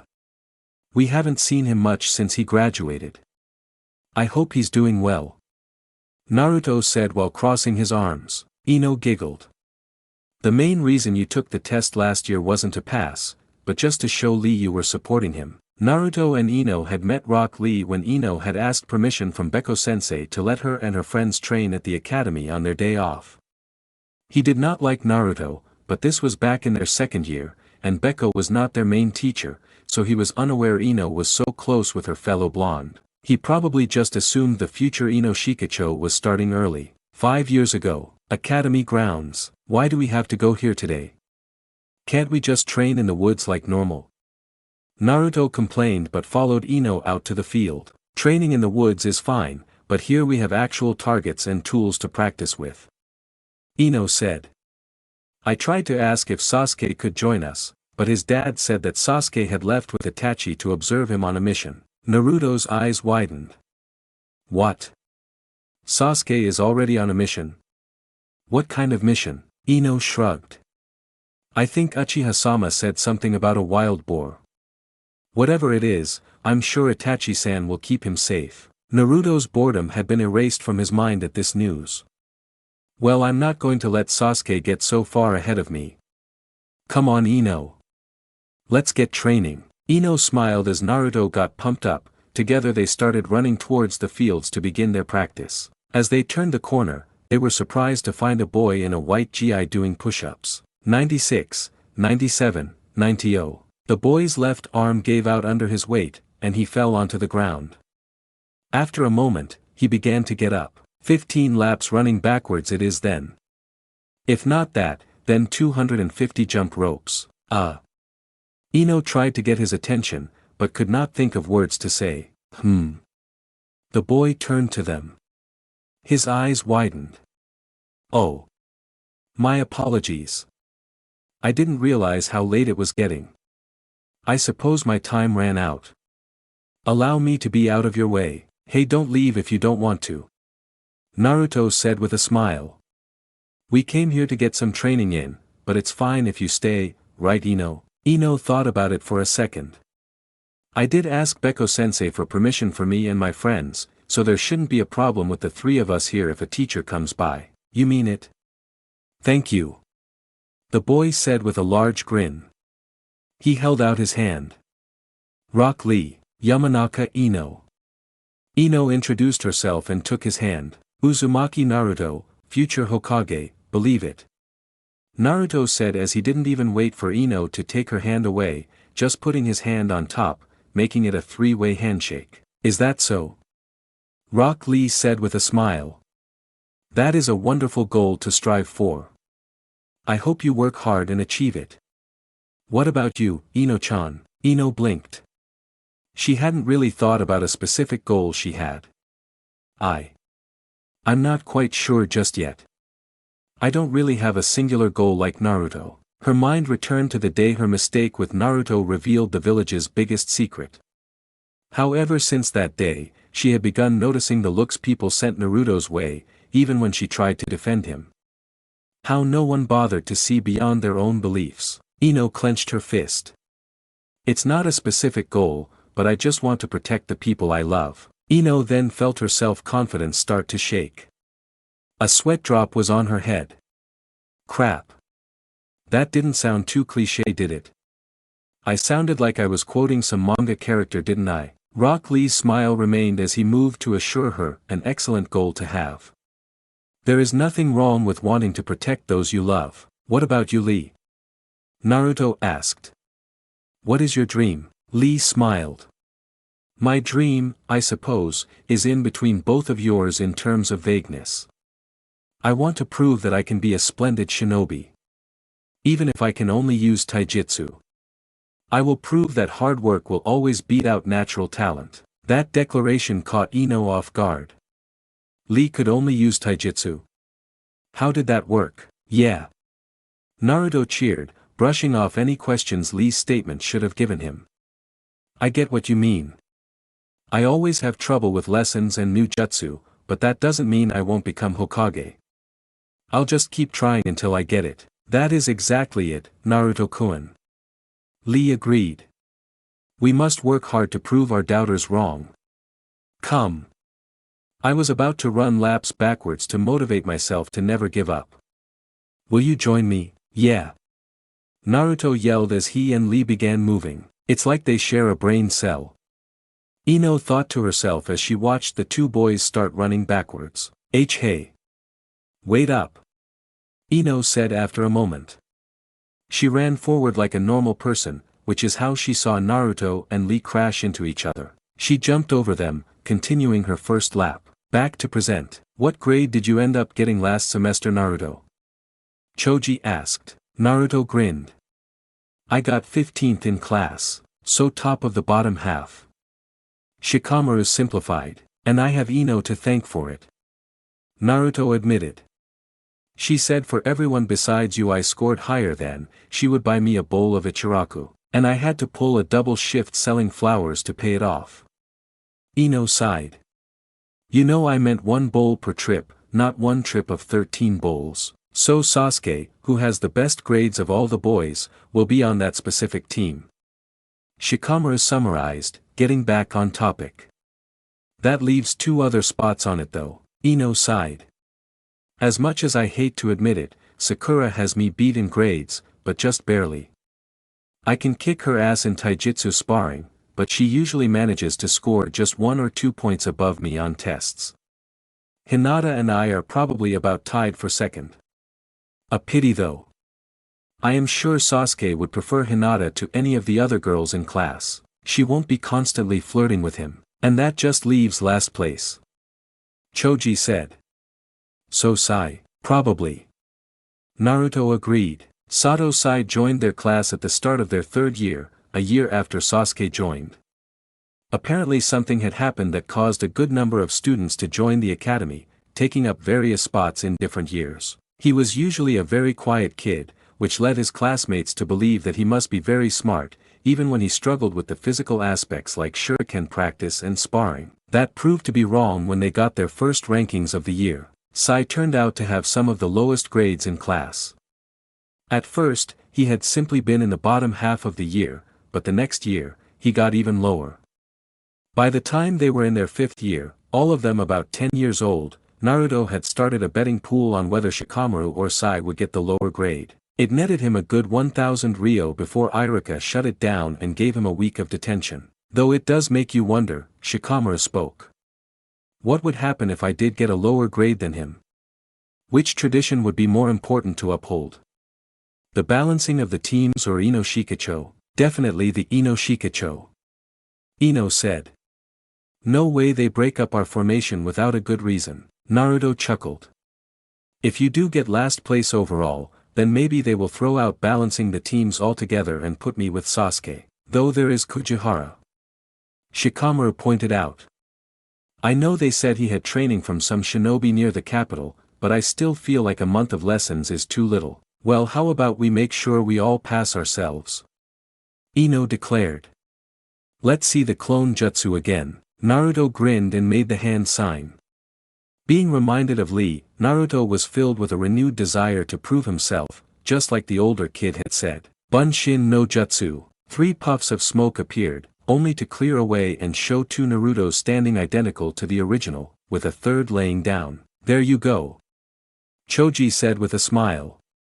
Improved already. Shimura residence. Danzo sat down in the home his family had built when the village was in its founding years. In front of him was an academy student. One who was at the bottom of his class ranking, though in truth, should be at the top, so long as he never forgot the lessons Danzo had drilled into him years ago. Report. Danzo said simply.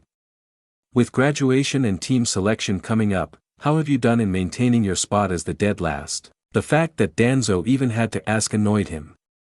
But to keep Sai's cover, he could not see the boy as often as he wished he could. Sai was on one knee, head bowed to the village elder. Sai hesitated before speaking. But it would be no use. The jutsu formula written on Sai's tongue did not just make him immune to enemy interrogation, it also forced him to speak the complete truth to Danzo. I am afraid that while I am consistently in the bottom of the class, there is one student who gives me a challenge. Sai began. The only way I can guarantee that I score lower than him is to purposefully fail to get a passing grade, rather than just barely passing. Danzo resisted the urge to scoff.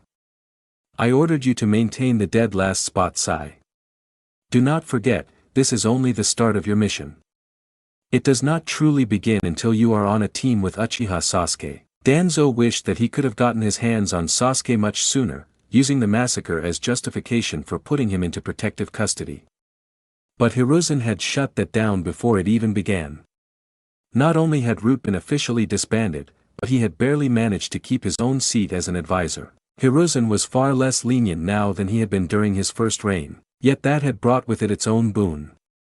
With Hiruzen ordering Root members to either be given proper training to join the main Konoha forces, or be allowed to have a life as a civilian, Danzo had managed to get his operatives in places throughout the village. Most were part of the actual ANBU forces now, but those like Sai were perfect for long-term missions like this. He had created enough fake documentation for Sai to make it unclear that he was ever one of Danzo's assets.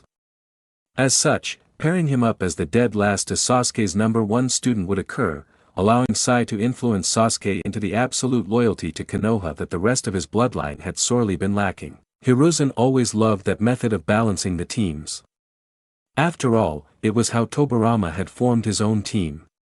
Hiruzen had been the prodigy, while Hamura had barely passed the nascent academy curriculum, and Kohara had the highest score among the kunoichi. It made the Sandaime nostalgic to recreate his own team every year, even if he had grown distant from the elders who aligned more with Danzo's vision. Sasuke had naturally taken the top spot in his class. Danzo had worried he would have to interfere with the academy curriculum, but the boy had enough motivation that Danzo's hand was not necessary. He was guaranteed the top grade of the year. A good prize for Konoha should he remain loyal, and should Sasuke choose betrayal like the rest of his blood, Sai would end him without hesitation. At least, he should. Danzo had not been able to finish Sai's training to kill his own emotions completely, but such gambles were unavoidable in his current situation. Danzo leaned back, thinking how he could guarantee Sai could be the lowest-ranked student. While doing so, he also felt his arm twitch under his robe. Orochimaru said it would take time for the arm to fully integrate with my body. He mused. And the price was cheap for what the end result should be. If this other student should fail, you will be the lowest of the passing grades. I shall give the orders to Torian. He shall use his Kikeichu to sabotage their ninjutsu test. It was always easier to tear someone down than to build them up. So, who is this rival of yours for the position of worst student? Danzo asked. He would have to know who to sabotage, and if any further consideration needed to be made for it. Nara Shikamaru. Sai said. Danzo scoffed. Then we need not do anything at all. Hiruzen will not break up the INO Shikacho. Even if they are starting to get too big for their position. When Danzo had learned of the Yamanaka girl befriending Naruto, he realized it was not simply two children being friends. No, it was clearly the manipulation of the Yamanaka. Inoichi did so in order to have the Kyuubi's power at his beck and call. And where you saw a Yamanaka acting, you could also find a Nara scheming. Shikaku was the true mastermind of the plot. Danzo had been so focused on the Uchiha at the time, he had been unable to do anything to disrupt the Yamanaka plan.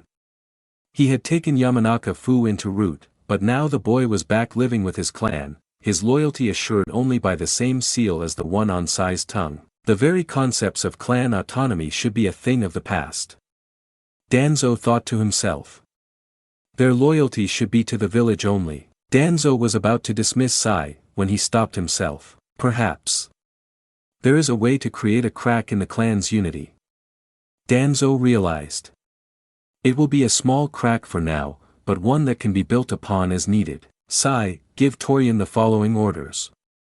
Danzo commanded. Shuriken sake, night before graduation exam. Cheers to our kids graduating and continuing the tradition.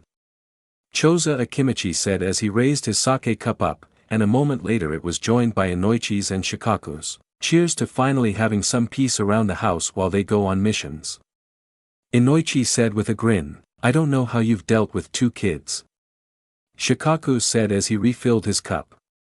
Shikamaru is just like I was at his age, and I still think it's a drag having to deal with him. That's what every Nara says. Choza said. Honestly, the only reason your clan hasn't died out from pure laziness is because you all have the same inclination for loud and commanding women. It honestly might be a shared family fetish at this point. Inoichi laughed. Well, dealing with 2 of them isn't so bad when they're the same age. Naruto and INO are just as loud as each other, but they spend most of their time with each other, so they usually end up canceling each other out. Shikaku nodded. When you first told us about what happened that day, I don't think any of us could have predicted it turned out like this. I know. Inoichi agreed. I was expecting INO to be traumatized by it. Who wouldn't be after all? But she was more worried about Naruto after realizing what he had to deal with. I couldn't have been more proud of her that day. Choza grinned. Don't put it all on her though. I've seen how you interact with Naruto without INO around. No one would ever doubt he was your own kid just by seeing you 2 together. I half expected to hear Choji talk about Naruto training with the mind transfer with her. Inoichi stayed quiet and took a drink of his sake. Shikaku's eyes widened. You didn't. I just thought about it. Inoichi assured him. Just thought. I realized that it would be too much of a risk. Choza raised an eyebrow. Why's that? Inoichi leaned back. Think about it. All of the Yamanaka techniques are based on the mind transfer jutsu. Without learning that, you cannot use any of them. And when you use the mind transfer, you physically send your singular mind out of your body, and into another. As a result, your main body falls to the floor, as it has no mind to control it. Shikaku realized what he was saying. But if Naruto were to try it, it may be different. Naruto's mind leaves him, and the Kyubis might remain. Inoichi nodded. Too big of a risk. I see. Choza folded his arms. But even without our clan's jutsu, he has been accepted by the rest of the clan. Inoichi said. Sure, they were wary at first, but INO can be quite pig-headed when it comes to getting others to agree with her. And his flower knowledge might be better than my own at this point. Inoichi said with a laugh. Hopefully whoever ends up on his team accepts him quickly. Or they'll have a different blonde to deal with. Choza laughed. That's if his pranks don't do them in first. Inoichi said. Hopefully he outgrows that aspect of himself once he gets some responsibility under his belt. The Akimichi clan head stood up and waved at the waitress. Come on. Let's keep the sake flowing. And how about a helping or 6 of pork ribs to go with it? Several hours later. Oh boy, looks like we spent the whole night drinking. Inoichi said as he went outside and saw the sunrise. He may have had more sake than expected, but a shinobi had to be able to resist drugs and poisons to some extent, and that included alcohol. I know this place is open 24/7 for all shinobi to have someplace to unwind, but maybe they should have cut us off at some point. Inoichi took a step outside and stretched, just taking a minute to admire the village he lived in and protected. He saw all the civilians going about their daily lives, not having to be concerned about things like spies and espionage. They could just enjoy the peace. He saw the Hokage's office and the academy, representing the current and new generations that went about maintaining that peace. And of course, just like nearly everywhere else in the village, he could see the stone faces of the Hokage, representing those in the past who had led the ville. Inoichi's eyes widened.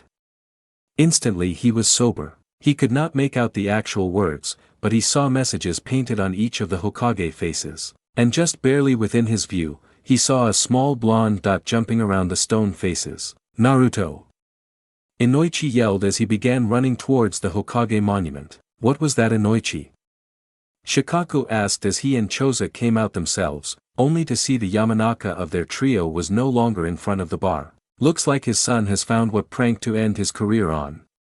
Choza said with a chuckle as he pointed towards the Hokage faces. Shikaku squinted and covered his eyes to get a better look without the sun getting in the way. Ha! Say what you want, the boy's writing has improved. Those kanji on the Shodame's face are almost legible, even from this distance. Both the clan heads watched as a second blonde that appeared and tackled the first one in front of Tobarama's nose. Academy, classroom day of final exam. The day they had all been waiting for had finally arrived. Each student sat in their seat as they waited for Irika and Mizuki to come in and explain what the test would be. Sasuke had managed to snag the seat near the window, but Sakura had gotten in before Hinata today, so the pinkette was sitting next to him, blushing and giggling every time she looked at him. Sasuke-kun. I can't wait to be teammates with you. I just know my love will prevail. Then INO Pig and all the other girls will back off. Kujihara was sitting next to Sakura, looking at the two of his seatmates awkwardly. Hinata wished she could apologize to Sasuke, but she was nervously sitting in the front row. This is it. Today I will become a genin. Otherwise, father will disown me. Her thoughts were interrupted by an open bag of chips being placed in her line of sight. She looked up and saw Choji smiling at her. You looked nervous. I know I'm always happier on a full stomach. Hinata nodded slightly, and after a moment took a single chip from the bag. Next to Hinata, Shino was staring at a bug that was flying around the room. What are you doing here? Shino pushed his shades up. In the back row, Kiba was already planning what he and Hana would do tonight to celebrate. Mom's still on that mission. Maybe I can talk Hana into opening up the sake to toast my promotion. Sai was calmly drawing in his sketchbook like he always did in class. Next to him, Shikamaru was trying to sleep, only to slap his neck when he felt a bug land on him. Naruto was sitting next to Ino. The two blondes could feel each other's tension. They had spent their entire lives working towards being shinobi, but it didn't make today any less nerve-wracking. Naruto was clenching his hand into a fist, while Ino was running through the hand signs of the substitution jutsu, her own worst technique. Finally, the door opened. Irika walked into the room, and turned to face the class. He did not speak at first. He took the time to look at each individual student one at a time. No matter what, this is likely to be the last time I speak to each kid here as their sensei. Irika thought to himself. This class was his first teaching assignment. The students before him were a reflection of his own time and effort. Before we begin, I would just like to say it has been an honor to teach each and every one of you. Irika said, bowing to the class, catching them all off guard. It is my sincere hope that you all pass and become comrades of Konoha. I wish you all luck today, but remember, even if you pass, that is merely the starting line. It is up to you all to take the following steps. Irika let his words hang in the air for a full minute. Then he took a breath and got ready to start the actual exam. Now then, today's final exam will be on the clone jutsu. Fuck. Naruto yelled out, only to be struck by the eraser Irika threw. Testing room. Irika frowned as he looked at the two clones in front of the desk. I'm sorry, Kujihara-san. He began. The test requires at least 3 clones in order to pass. While both of yours are definitely good, I am afraid we will have to fail you. Kujihara looked sad, but nodded and bowed. I understand. Perhaps they were right when they said 1 month was not long enough. I will simply have to try again next year. With that, he dissipated his 2 clones and left the room. I mean, even you had to see that coming. Mizuki said as he leaned back. It's just as he said, 1 month is not nearly enough. Regular shinobi still have missions, they can't train kids every day. Irika sighed. I suppose you are right. Too bad the test wasn't on Henges. He's quite good at those. Mizuki noted, but Irika barely heard him. Kujihara had not been his student for nearly as long as the rest, but seeing his failure was still crushing. I suppose only having 2 students fail on their first attempts isn't too bad. Irika thought to himself. But of course, more will likely fail the secret test once assigned to a jonin. Hey now, Mizuki said with a smile, getting Irika out of his funk. Almost done, don't worry about Kujihara-san, I'll talk to him later. Just one kid left. Our favorite little troublemaker. Maybe this time he can actually pass the test. Irika and Naruto had definitely gotten off to a rocky start, what with Irika being advised just to ignore him when he had first been assigned to the class. But that had quickly been proven to be bad advice when INO called him out on treating Naruto differently in front of the whole class. Children were so innocent, it made it hard to argue when they humbled you. Plus the death glares INO's father had given Irika when he told the teacher that INO mentioned his early treatment of Naruto during the first parent-teacher meeting. That had further caused Irika to see his error. Then the additional death glare he'd received from INO's mother when she had unexpectedly showed up to represent Naruto during what should have been his parent-teacher meeting had solidified that he had been in the wrong. Since then, while he was still harsh on Naruto for being a prankster and goofing off, he had come to see Naruto as a precious student, just like everyone else in the class. Very well then. Irika said.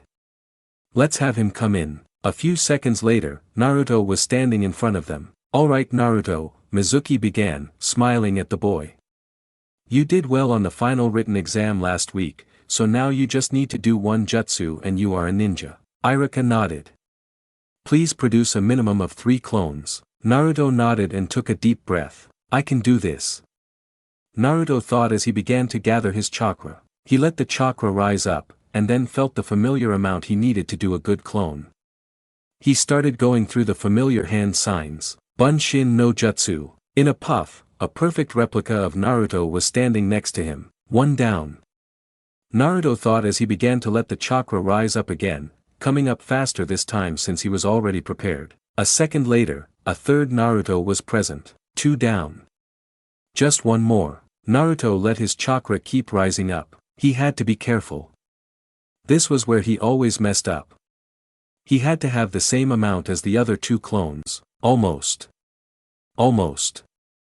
Now, a puff of smoke, and a 4th Naruto was standing in between the 2 other clones. Naruto broke out into a grin. Yes, Irika looked at the 3 clones. A smile formed on his face. He finally did it. Irika thought with pride. Congratulations Naruto. Irika and Mizuki stood up. Irika reached over to one of the 3 remaining headbands on the desk, and walked over to Naruto. Naruto looked at the headband with wide eyes. You earned it. Irika said with a smile. You are now a full-fledged shinobi. Thanks sensei. Naruto said, hugging Irika as his clones dissipated. Hey now. Irika complained, but he couldn't stay mad at the blonde. Mizuki stood up. As touching as this is, I'll go talk with Kujihara-san. I trust you can give the final reports to the Hokage. Of course. Irika agreed as he got out of Naruto's arms. With his teachers getting ready to leave, Naruto ran out the door with his headband in his hands. I gotta tell INO. Then I should go close up my base before having dinner with everyone. Oh man, Uncle Inoichi and Aunt Kao are going to be so proud of us. Yamanaka household dinner time. Congratulations to our new genin. Inoichi said proudly as he looked at INO as she tied her headband on her forehead. How does it feel? Kind of weird to wear it. Maybe I'll get a longer cloth and extend it as a belt. Let's wait until you do some actual missions before you go about customizing your look. Kao said as she finished making dinner. And where is Naruto? I'd have thought you two would come home together. He said he'd be here soon. He just had some stuff he had to do first. INO said. Maybe he went back to his apartment. His apartment. Kao said sarcastically. When is he just going to admit he lives here? We gave up on calling his room a guest room years ago, and it's got most of his stuff and clothes in it. Now, Inoichi said with a smile. Naruto has opened up to us far more than we could ever have asked. He might not have the Yamanaka name, but he is a member of the family, no matter where he lives. Speaking of family. Kao said, turning to INO. I am very proud of you for passing the graduation exam, but there is a talk we need to have. Something very important you need to know. Something we should have told you years ago. Ino blinked. That does not sound good. Ko dear, tonight is a night of celebration. Inoichi changed the subject. You can talk to her about that later. Ko and Inoichi seemed to have a mental conversation, which Ino knew was possible with their clan's specialty. Should I be worried? Ino asked. No, it's nothing bad. Ko assured her. We can talk tomorrow after you and Naruto have your shinobi registrations done, and once you are done with that talk, I can teach you a new jutsu to celebrate becoming a kunoichi. Inoichi suggested. Both the mind transmission and the psycho-mind transmission can be quite handy. It will be good to get a head start on using them. Ino nodded, now curious about what it could be her mother wants to talk about. She said it was a family matter. Ino thought to herself. Could it be some Yamanaka secret you only learn once you graduate? But wait, if that was the case, wouldn't it be Dad telling me about it? A loud and violent knock on the door interrupted Ino's thoughts. I'll get it. She said, it's probably Naruto. Wouldn't be the first time he left his keys in the wrong pocket. She walked over to the door and opened it. Immediately, the person on the other side rushed in, pushing her to the side. And another. And a third person. The only thing Ino noticed as they rushed in was each was holding a weapon in their hands. Where is he? A familiar voice called out. Suzume-sensei. Ino called out, confused seeing one of her teachers in her house. Suzume looked at Ino, a harsh glare seen through her glasses. Yamanaka. Where is Uzumaki? He can't have gotten far. Ino turned to the new voice and saw Beko. Calm down you two. The third intruder suddenly spoke. If he is not here, he is not here. If he is the culprit, the odds of him coming here are already very low. Ino turned to get a good look at him, but could not make anything out, due to the fact he wore a full hood with an ANBU mask covering his face. Hearing the unfamiliar voices, Inoichi and Ko came running out to the entryway. Well, Ko said in an annoyed tone. Shinobi barging into my home for no good reason. This is certainly something I thought I was done with. What is going on here? Inoichi yelled in a commanding voice. He turned to the ANBU. Zo, you better have a good reason for coming in my house armed. Yamanaka-san, please remain calm. Is Uzumaki Naruto here?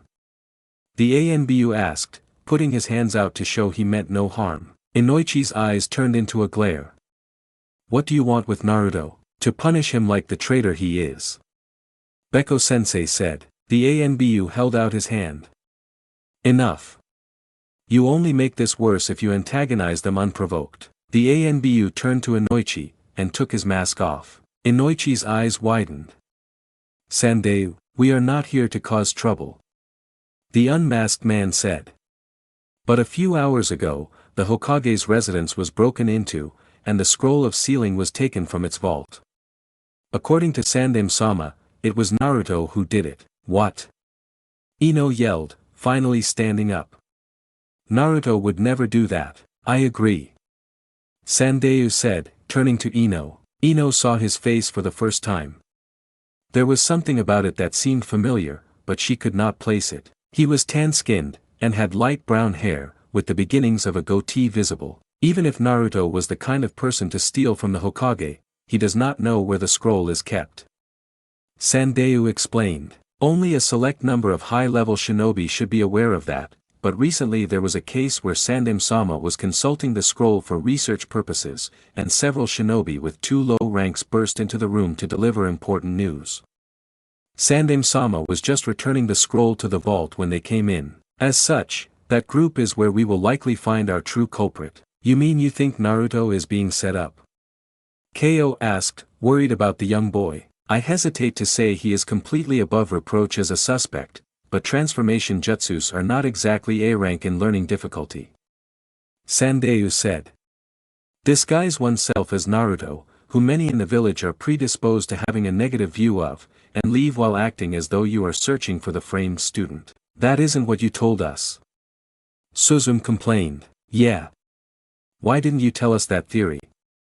Beko asked. Sandeu turned to the 2 teachers who had accompanied him to the Yamanaka residence. Because, he began. That group that barged in and saw the vault's location. It was a group of academy teachers complaining about Naruto's latest prank. He turned back to Inoichi. If only we had an expert at learning if someone is being deceitful about their plans. Konoha Forest, Naruto's prank hideout. Naruto had found the abandoned wooden shed years ago, maybe right before his third year began at the academy. Since then, it had become his regular storage area for all the equipment he used for his pranks. All the spare paint, the trip wire, and even a boxing glove in a box that hit whoever opened it. INO had helped occasionally on his pranks, but mostly in being a diversion. A few times she had been in trouble when she had not been a part of the prank, and Naruto had tried to stress that she was innocent, to varying degrees of success. Naruto looked around the shed, already feeling nostalgic. Well, this is it. The end of an era. He said to himself. No more pranking the villagers. Well, unless they really deserve it. Naruto knew he would be too busy with missions to continue his hobby. So now he was examining the leftovers to see if he could get money from anything. That pawn shop was never too picky. Naruto said as he examined everything. A few unopened buckets of paint. That should be worth about what I paid for it in the first place. As for the trip wire, I should be able to use that as a genin. Suddenly, a loud clang emanated from outside the shed. The perimeter traps. Naruto realized. I must have missed one when I went to take them all apart. But who would be coming here in the first place? Oh no, I didn't injure a civilian on a walk, did I? They wouldn't take my headband away for that, would they? Naruto rushed outside, ready to offer aid and apologies to whoever was caught in his trap. Naruto. A somewhat familiar voice called out. It came from above. Naruto looked up and saw one of his classmates hanging from his ankle. What was weirdest though, was the fact that smoke was rising up higher, as if a hinge had just been undone. Uchiha? Naruto asked, confused. How did you know about my prank shed? You're what? Uchiha yelled as he pulled out a kunai and started cutting the rope holding his leg. Naruto looked at where that trap had been set. He saw something on the ground next to it. Hey Uchiha. You dropped this huge scroll. Naruto said as he approached it. Hey, don't touch Uchiha. Uchiha began to speak, only to be too distracted to notice he finally had cut all the way through the rope. Uchiha.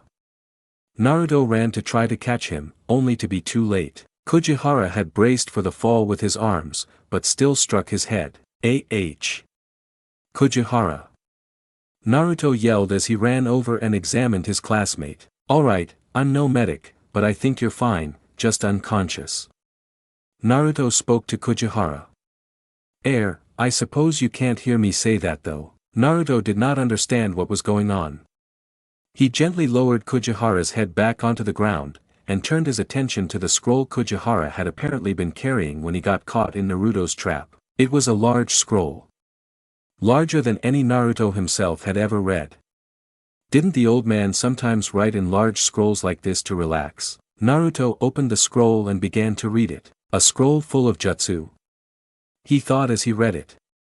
Why would Uchiha bring something like that to the forest? Naruto skimmed a few jutsu names before seeing one that seemed to catch his eye. Multi-shadow clone jutsu. Naruto read to himself. Hang on. Shadow clones, that sounds familiar. Naruto thought to himself. Streets of Konoha. 6 years ago, Naruto was running down the street, scrolls in his hand, as he approached the Yamanaka home. Wait, was it to the left or right?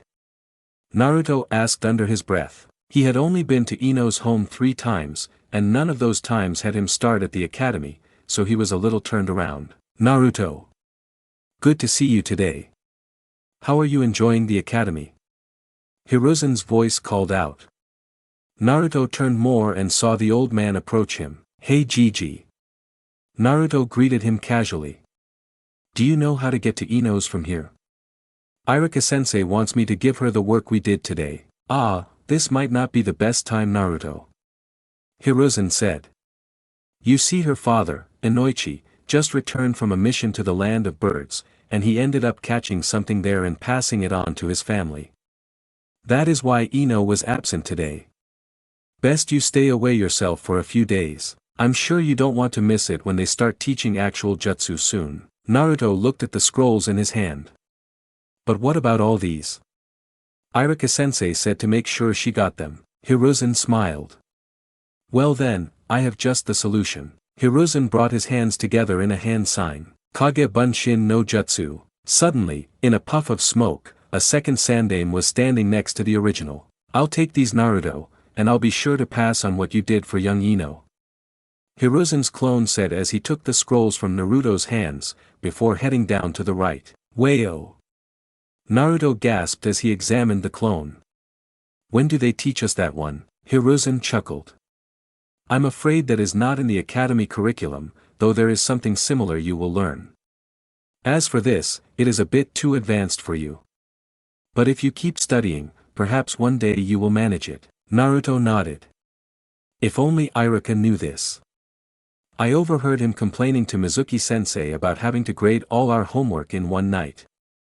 I bet you must just fly through the paperwork. Hiruzen chuckled and moved to speak, when suddenly, his eyes were opened as wide as he could get them, and his face was frozen in shock. Gigi? Naruto asked. He snapped his fingers in front of Hiruzen's face. No reaction. Suddenly, Naruto was covered by shadow. He turned and saw two ANBU staring at him and Hiruzen. Sandaime-san. Sandaime-san. One of the ANBU tried to get Hiruzen's attention. Naruto-kun, what did you say to him? The other asked the young boy. Naruto shrugged. Nothing too shocking.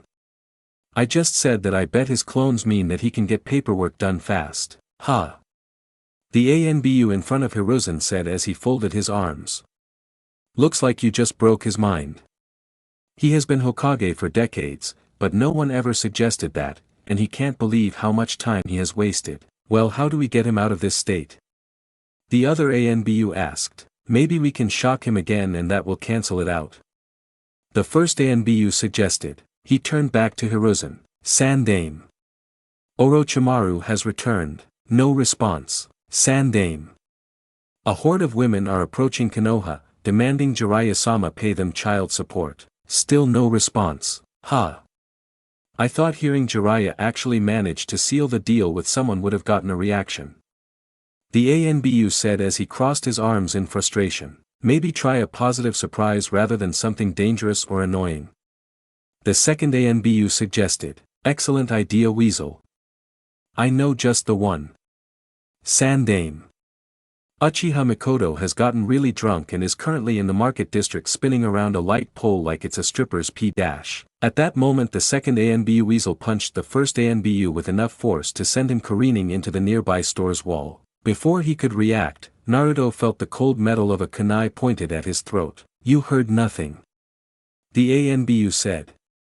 You will erase that last comment from your mind, and never think of it again. Naruto would have shook his head if not for the fear he would slit his own throat by doing so. Weasel nodded, then made the same hand sign Hiruzen had, creating a shadow clone. The clone picked up the unconscious ANBU, while the real Weasel picked up Hiruzen. One Sushin later, and Naruto was alone on the street. Naruto looked around, unsure what to do. I guess I'll just go home then. He decided aloud. Present day. Oh yeah. This was the jutsu the old man used. Naruto said with a grin. Now if only I could remember what that ANBU said to make his partner punch him. Putting that thought out of his mind, turned back to examining the scroll. He could just barely manage the clone jutsu, but that was because he was apparently using too much chakra. So a more advanced version, which required more chakra already, should be right up his alley. He sat down on the ground, next to the unconscious Kojihara. Let's see. What do I need to do differently? Yamanaka residence. Inoichi took his hand away from Beko's head. They're both clear. He declared before returning his gaze to Sandaime. Now we can find Naruto, before anyone else who wants to kill him gets close to him, if he is innocent. Suzume pointed out. Someone using a henge to disguise themselves as him is only a theory at this point. It could still well be Naruto himself. Inoichi ground his teeth at her words. Ko had taken Ino upstairs while he looked through her teacher's mind. Had Ino been here, she no doubt would be calling them out on their hatred of her brother because no matter what his family name was, that was what he had become. As much as Inoichi wanted to call them out in her place, time was of the essence now. There would be time to launch a formal complaint of their conduct after Naruto was safe. Especially now that he was a genin. Distrust of a comrade was a serious issue in Konoha. So where is Naruto most likely to go if not here? Sandayu asked Inoichi. If we can't find him, then someone else will. Especially if he is truly innocent and is just going about his day like nothing is wrong. Inoichi folded his arms. He tried to imagine the place Naruto would most likely go to. He also put Sandayu suddenly revealing himself as an ANBU out of his mind for now. No doubt he did it to shock Inoichi into trusting and listening to him, and Inoichi figured Hiruzen would order him to erase the reveal from his and the teacher's memory. Deal with that when it matters. Inoichi told himself. For now, Naruto takes priority. If Naruto was not at his own apartment, then Ichiraku was the most likely place to find him. But Naruto knew they were having a family dinner to celebrate. He may love ramen, but he would not go to Ichiraku when he knew Keo had worked hard to make a big meal for them all. That made his prank shed the most likely place he would be. But after the Hokage Monument incident the other day, Naruto had promised he was done. That he had wanted to end his career with a bang, and that he had achieved. Naruto is very frugal. Inoichi thought. He still has a ton of supplies for other pranks. If he is truly retired, then he'd probably bring them to Ebisu's pawn shop to recoup what he could. So he may be at the shed still, or on his way to the pawn shop. And if he was in the village proper, someone probably would have found him by now. I have an idea. Inoichi said as he began running through hand signs. Now that he had an idea of where Naruto could be, he could use mind transmission on that location. He brought up his mental map of Konohagakure. It was up to date as of 3 days ago, when he had helped maintain the barrier that would detect possible intruders. The sensory unit always made sure to map out any and all changes to the structure of the village so that they could avoid false alarms as much as possible. From his mental map, Inoichi focused on the section of the forested area where Naruto had found the abandoned shed he would convert into the HQ of pranks. His mind locked on to 2 chakra signatures. At this distance, Inoichi could not tell much about them by himself. Because of course Naruto's shed would be on the exact opposite side of Konoha from the Yamanaka's residence. He would have needed his team enhancing his output to focus on the specifics of the signatures. Naruto? Can you hear me? Inoichi sent his message out towards the larger of the signatures. Hey uncle. Naruto's mind replied a moment later. Sorry I'm late, I'll be heading over soon. Naruto's mind also replied. Inoichi sighed. Naruto was at least safe. But then he frowned. What just happened? That last response felt weird. It was definitely Naruto responding, but it felt like he was talking to 2 people. He was sure he had only contacted one of the chakra signatures, not both, so that wasn't possible though. Never mind being late. Inoichi thought quickly. What are you doing right now? Oh, I found this huge scroll, and I've been reading it to learn an awesome new jutsu. Naruto revealed with as much innocence as a child asking why the sky was blue. What? Inoichi's mind screamed. Oh, also, you think you could send a medic or something? Kujihara hit his head hard when he fell from the tree. Oh wait. I think he's waking up. Naruto added. Oh yeah, good call. Naruto complimented himself. Now Inoichi really had no idea what was happening, but that didn't matter at the moment. Naruto. Listen to me, stay right where you are. I am heading your way. Inoichi commanded with a firm mental tone. Inoichi cancelled the jutsu. It would take them a while to get over there. He turned to Sandayu and the academy teachers. Did something happen involving a kid named Kujihara recently? Inoichi asked. The most likely answer to where Naruto had gotten his hands on the scroll was this other kid, who seemed to be injured. Beko looked confused. Yeah, he failed the graduation exam. But what does he have to do with this? Inoichi sighed. He didn't know if the teacher was too focused on his prejudice of Naruto or if he was genuinely unable to connect why Kujihara would be brought up. Just follow me. Inoichi commanded as he ran out the door. Sandayu and the teachers followed behind, as they began jumping on top of buildings, rushing to the forest. Hokage residence, private chambers. Where is it? Hiruzen muttered as he looked through the small room. Aha! He said as he held up a crystal ball, now to see what is really going on. Hiruzen said as he set the crystal ball on the table. He couldn't believe this was happening. He had just been about to go out and meet up with his grandson, telling Konohamaru all about his day.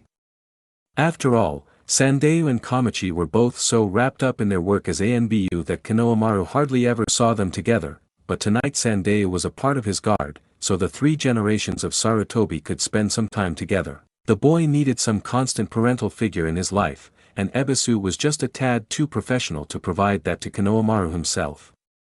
At least at this point in their relationship as teacher and student. After he had walked a few minutes, taking his time to bask in the village's serenity, he realized that he had forgotten his pipe in the personal office. Not wanting to delay seeing his grandson, he made a shadow clone to go retrieve it for him. Ever since Naruto had mentioned using it for paperwork, his time as Hokage had gotten so much easier. Using the clone in combat may be beyond him, but paperwork and such were nothing to the clone. Perhaps he should make learning that jutsu mandatory for each future Hokage. As his clone was going back in to retrieve it, he sensed a presence in the office.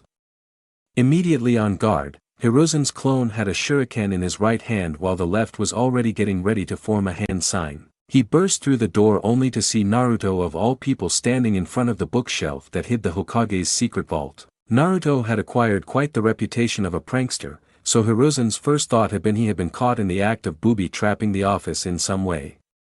As such, the clone had dropped his guard for a moment. That was his biggest mistake. Naruto pulled out the one scroll on the shelf that was the secret lever, and the bookshelf moved to the side, revealing the vault. Hiruzen, still thinking Naruto was up to some mischief, began to berate him, believing it to be pure coincidence he had pulled the correct scroll. That was the moment that Naruto jumped back and made a hand sign. It was then that Hiruzen's clone realized this may not be the real Naruto. That it could be a henge. Those few moments of doubt from being unsure if it was Naruto or not were all the time Naruto needed to prepare his jutsu. Hiruzen's clone instinctively prepared to engage in combat, only for Naruto to burst into smoke, and when it cleared, there was a beautiful naked woman standing in his office. The shadow clone took in her beauty as his own eyes widened. Her striking onyx eyes were framed by a pair of sharp glasses. Her white twin-tail hair cascaded down her back.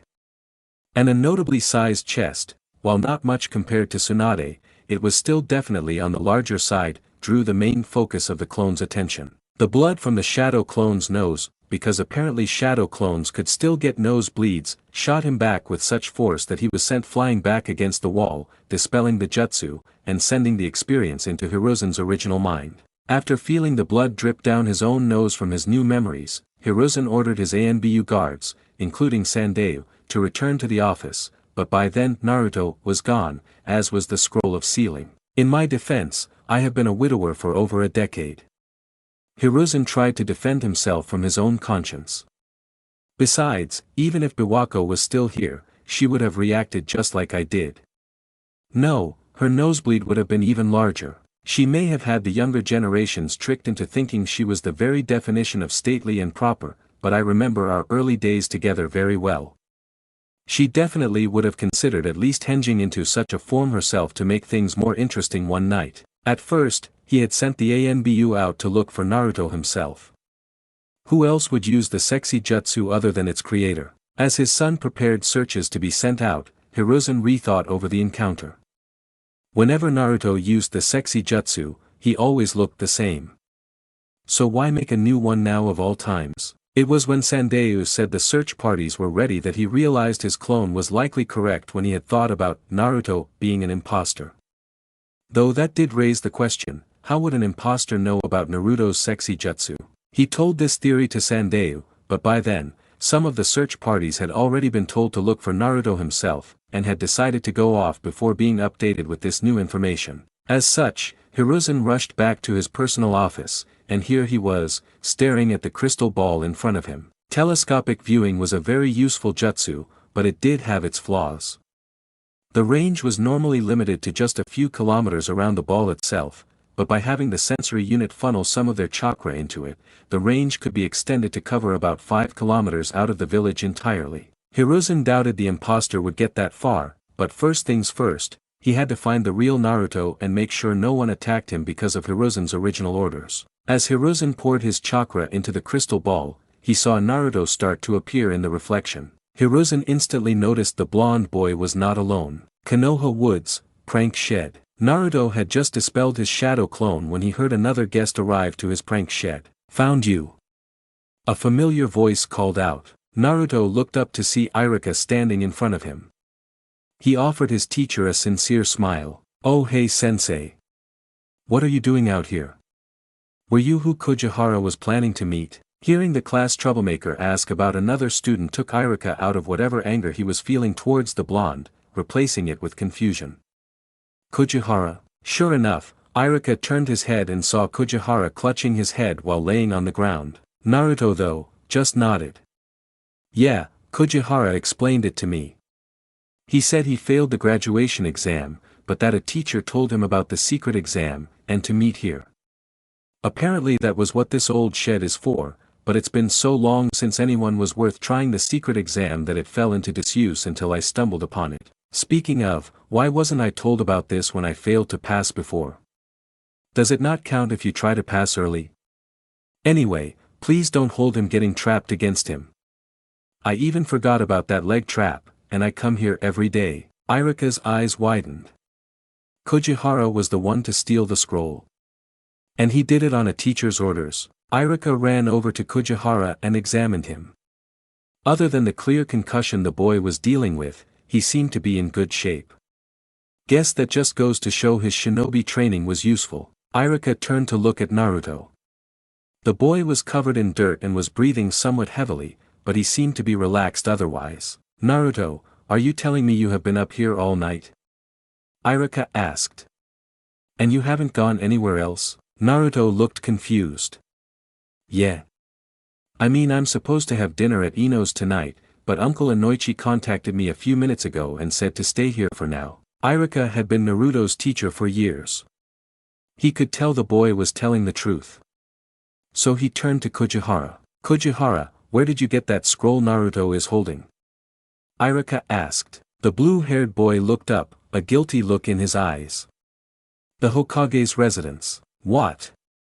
Naruto yelled in shock. Iruka ignored the blonde for now. Kujihara, I need to know.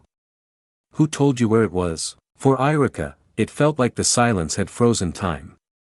But eventually, Kujihara gave his answer. Mizuki-sensei. Kujihara said. He was the one who told me about the secret exam. And he told me that hinging into Naruto would probably give me the best chance to get past the Hokage. Wait a minute, Naruto said. What exactly is going on now? You did what? Iruka turned to Naruto, but then he noticed something. Barely visible in the moonlight, he saw the reflection of a shuriken fly through the air. Acting mostly on instinct, Iruka rushed forward to Naruto and pushed the new genin to the ground. The shuriken embedded itself in Iruka's protective vest. The rest of the projectile weaponry he did not see however, those struck all over Iruka's body. Naruto immediately moved to stand up, only for his attention to be grabbed by Iruka's scream of pain, and Kujihara's own scream followed a moment later, as several projectiles had been sent at him as well. Sensei! Naruto exclaimed in shock. Before he could even think about helping Iruka, Naruto felt his body suddenly go cold. His heartbeat suddenly grew very loud in his head. This feeling. Naruto thought slowly. It's familiar.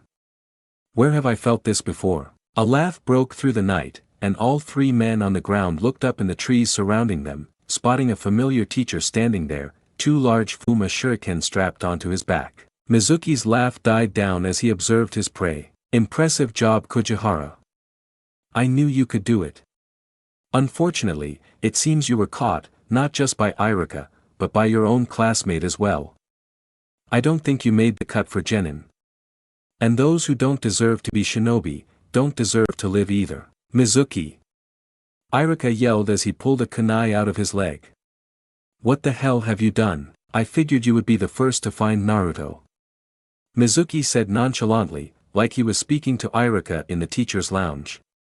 Whether it was the real one or Kujihara, I figured you would give me the opening I needed to finally get rid of you. But it doesn't matter at this point. Killing you would have just been a bonus. Mizuki jumped down to a lower branch and held his arm out. As he did, Naruto felt the cold in his body vanish. Now Naruto, you are a genin, so you need to listen to your superior. Hand me the scroll. The fact that you read from it already means you are in enough trouble as is. Don't do it, Naruto.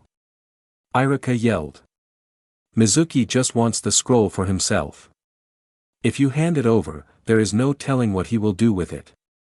Guard it with your life. Naruto had no intention of listening to Mizuki anyway. He tightened his grip on the scroll. Don't listen to him, Naruto. Mizuki said. Iruka is just jealous of what you could become with the knowledge in that scroll. He fears you will reach your full potential, just as you did 12 years ago. 12 years? Naruto thought in confusion. What could Mizuki be talking about? Don't say it, Mizuki. It's forbidden. Iruka yelled. Mizuki saw the confusion on Naruto's face, and it caused his grin to grow. Naruto, did you know there is a law in the village that everyone knows but you? What is he, oh? Naruto thought as he realized what his teachers were talking about. You mean the fact that the Kyuubi is sealed within me? Naruto asked. Why yes. No one is allowed to tell you that you are actually the demon that destroyed our village. Mizuki began, only to slow down as he registered Naruto's words. Suddenly, the tense atmosphere was gone. Naruto could feel himself able to move again, his body no longer paralyzed by whatever Mizuki had done. And Naruto. Iruka panted out, looking at the boy. You knew. Who told you? Naruto nodded. Me and INO learned before we started the academy. It was an accident, but Gramps said he would not tell anyone else. I guess he really did keep his word if neither of you knew. Mizuki laughed. So you already know. I see, I really did underestimate you, but I suppose if that is the case, then there would be no issue of you joining me. I will help you take revenge on this village.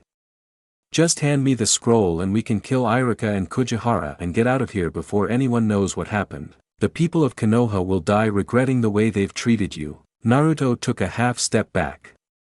Like hell I'd ever join you. Internally, Naruto noted how Mizuki spoke about getting away. As if it would just be a leisurely walk out of the country. He doesn't know Uncle Inoichi is on his way. I just have to stay here as long as possible. No way Mizuki can beat Uncle. Iruka and Kujihara were in no position to be of much help with their injuries. So Naruto would have to take Mizuki on alone until Inoichi arrived. Thankfully, that would become much easier with the killer jutsu he had just learned from the scroll. He kept his eyes trained on Mizuki. Losing track of an enemy could be the difference between life and death. A lesson Mizuki had taught the class himself. Suddenly though, before Naruto could form the hand sign, his vision started to grow hazy. The trees around them seemed to melt into strange shapes, and he felt his legs start to sink into the ground. What kind of jutsu is this? Naruto thought as he tried to pull his leg up. Boyakita Genjutsu, Mizuki said. You always did have trouble with genjutsu. Suddenly, Iruka threw one of the kunai he had pulled out of his leg at Mizuki, who dodged it effortlessly. But by doing so, Mizuki jumped right into the path of Kujihara's own shuriken, though he noticed it in time to dodge mostly out of the way, only having his cheek grazed. Iruka and Kujihara panted heavily as Mizuki wiped the blood off his cheek. Neither were in a position to take on a fully prepared enemy, and they all knew it. Mizuki sighed. It's all for the best, I suppose. This was always how it would end up. Don't worry, Iruka, I'll make the story sound real good. I'll tell everyone how you bravely sacrificed yourself to try to save your student from the monster, but alas, Naruto had already wounded Kujihara too badly. After the class failure managed to destroy the scroll to keep it out of the Kyuubi's hands. All that was left for me to do when I came across the scene was to avenge you both. Your names will end up on the memorial stone remembered as heroes. That is my final gift to you both. Mizuki pulled one of the Fuma shuriken off his back, and began to spin it to build up momentum. If you won't be useful to me, Naruto, then you should just die. Mizuki tossed the large shuriken at Naruto, who just continued pulling on his leg like it was stuck when it seemed it was perfectly fine to everyone else. Irika's eyes widened as he ran towards the blonde. Naruto! Get down! Naruto could hear his name being called out, but could not get his leg out of the quicksand Mizuki had somehow made. Right when he thought he was finally making progress getting his leg out, he felt something tackle him, breaking the paralysis in his legs, but sending him tumbling to the ground. Being struck did return his sight to normal, but at the same time, he heard the sound of metal ripping through flesh. Irika! Kujihara's voice yelled as Naruto heard the sound a second time. Naruto looked up, and saw his teacher covering him, a large shuriken sticking out of his back. Irika! Naruto muttered, but Irika's attention was not on the student underneath him. Why did you do that? You should have run, he wants the scroll more than anything, you could have escaped. Why do that? Kujihara! Irika yelled. Naruto's eyes widened as he followed Irika's gaze. Standing in between Mizuki and them was Kujihara, with a Fuma shuriken sticking out of his stomach. The boy collapsed on the ground while Mizuki's laugh rang out in the air. Shadow shuriken. He hit a second one in the shadow of the first, but sent it on a different trajectory. Kujihara muttered. I realized you'd only stop one. Someone had to do it. Irika tightened his hands into fists. With the Fuma shuriken lodged in his back, he could barely move right now. Let alone rush to Kujihara's side. All he could do was stare down at Naruto, causing Irika to remember his early days of teaching the blonde. How he was for all intents and purposes, a bystander who got caught up in tonight's tragedy. Kujihara! Naruto muttered, staring at the boy who had been his classmate for less than a semester. Naruto! I'm sorry about framing you. Kujihara said before coughing up blood. I wanted to be a shinobi so bad, when Mizuki dangled the chance in front of me, I didn't question it. Ha! A shinobi must see through deception. Guess this means I never had any shot of making it. Naruto! Irika said in a shaky voice. I am sorry for letting my own personal feelings get in the way of teaching you at first. I shouldn't have needed INO or anyone to remind me you were just a kid looking for help. I should have been there for you from the start. I'm sorry. Hey, Irika, Kujihara. What are you saying? Naruto spoke just above a whisper. Listen, Naruto. Irika said. You're a genin now. So here is your first mission. Protect that scroll. If Mizuki takes it from you, it could mean the end of Konoha. So run, get back to the village. Naruto stared at his teacher for what felt like an eternity. He then nodded and shot himself out from underneath Irika, rushing into the forest. Well, that's somewhat disappointing. Mizuki said nonchalantly as he jumped down to the ground. He knew he should be rushing to get the scroll, but Irika was on his knees. After years of kissing up to him, Mizuki wanted to see Irika's pain up close. Irika, using a burst of adrenaline, grabbed the Fuma shuriken from his back and tossed it at Mizuki, who dodged it effortlessly before jumping to the trees in the direction Naruto ran. Too bad I don't have time to kill you with my own hands. Mizuki yelled. Try to survive for now. I look forward to seeing the life drain from your eyes. Irika ignored his now former friend's taunts, and rushed over to Kujihara's side and reached out to him. Hang in there, you'll be o-dash. Kujihara swatted Irika's hand away. Forget about me. This is all my fault. Naruto needs you though. I'll be fine. Irika did not want to abandon his student, but there was nothing he could do. And his other student needed his help as well. Help Irika could actually provide. I'll send a medic to grab you as soon as possible. Irika vowed. Irika reached into his vest and pulled out chakra pills. He ate one and immediately felt his adrenaline stir as his chakra artificially increased.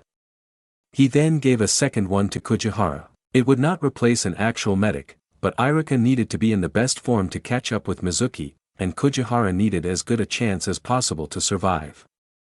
With one last look back at his student, Irika turned and chased after Mizuki and Naruto. Hokage residence, private chambers. Hiruzen bit his lip hard enough to draw blood as he was forced to abandon looking at Irika and Kujihara and instead refocus on Naruto and Mizuki. Mizuki, that fool. Hiruzen grumbled.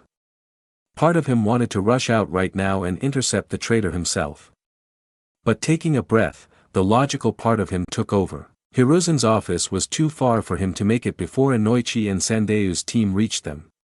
To go would be pointless. Instead, his time would be better served by keeping an eye on the situation, while also figuring out if Mizuki was acting alone or was simply a sacrificial pawn in someone else's shogi game. Mizuki has always had ambitions, but is he truly so bold as to come up with this plan on his own?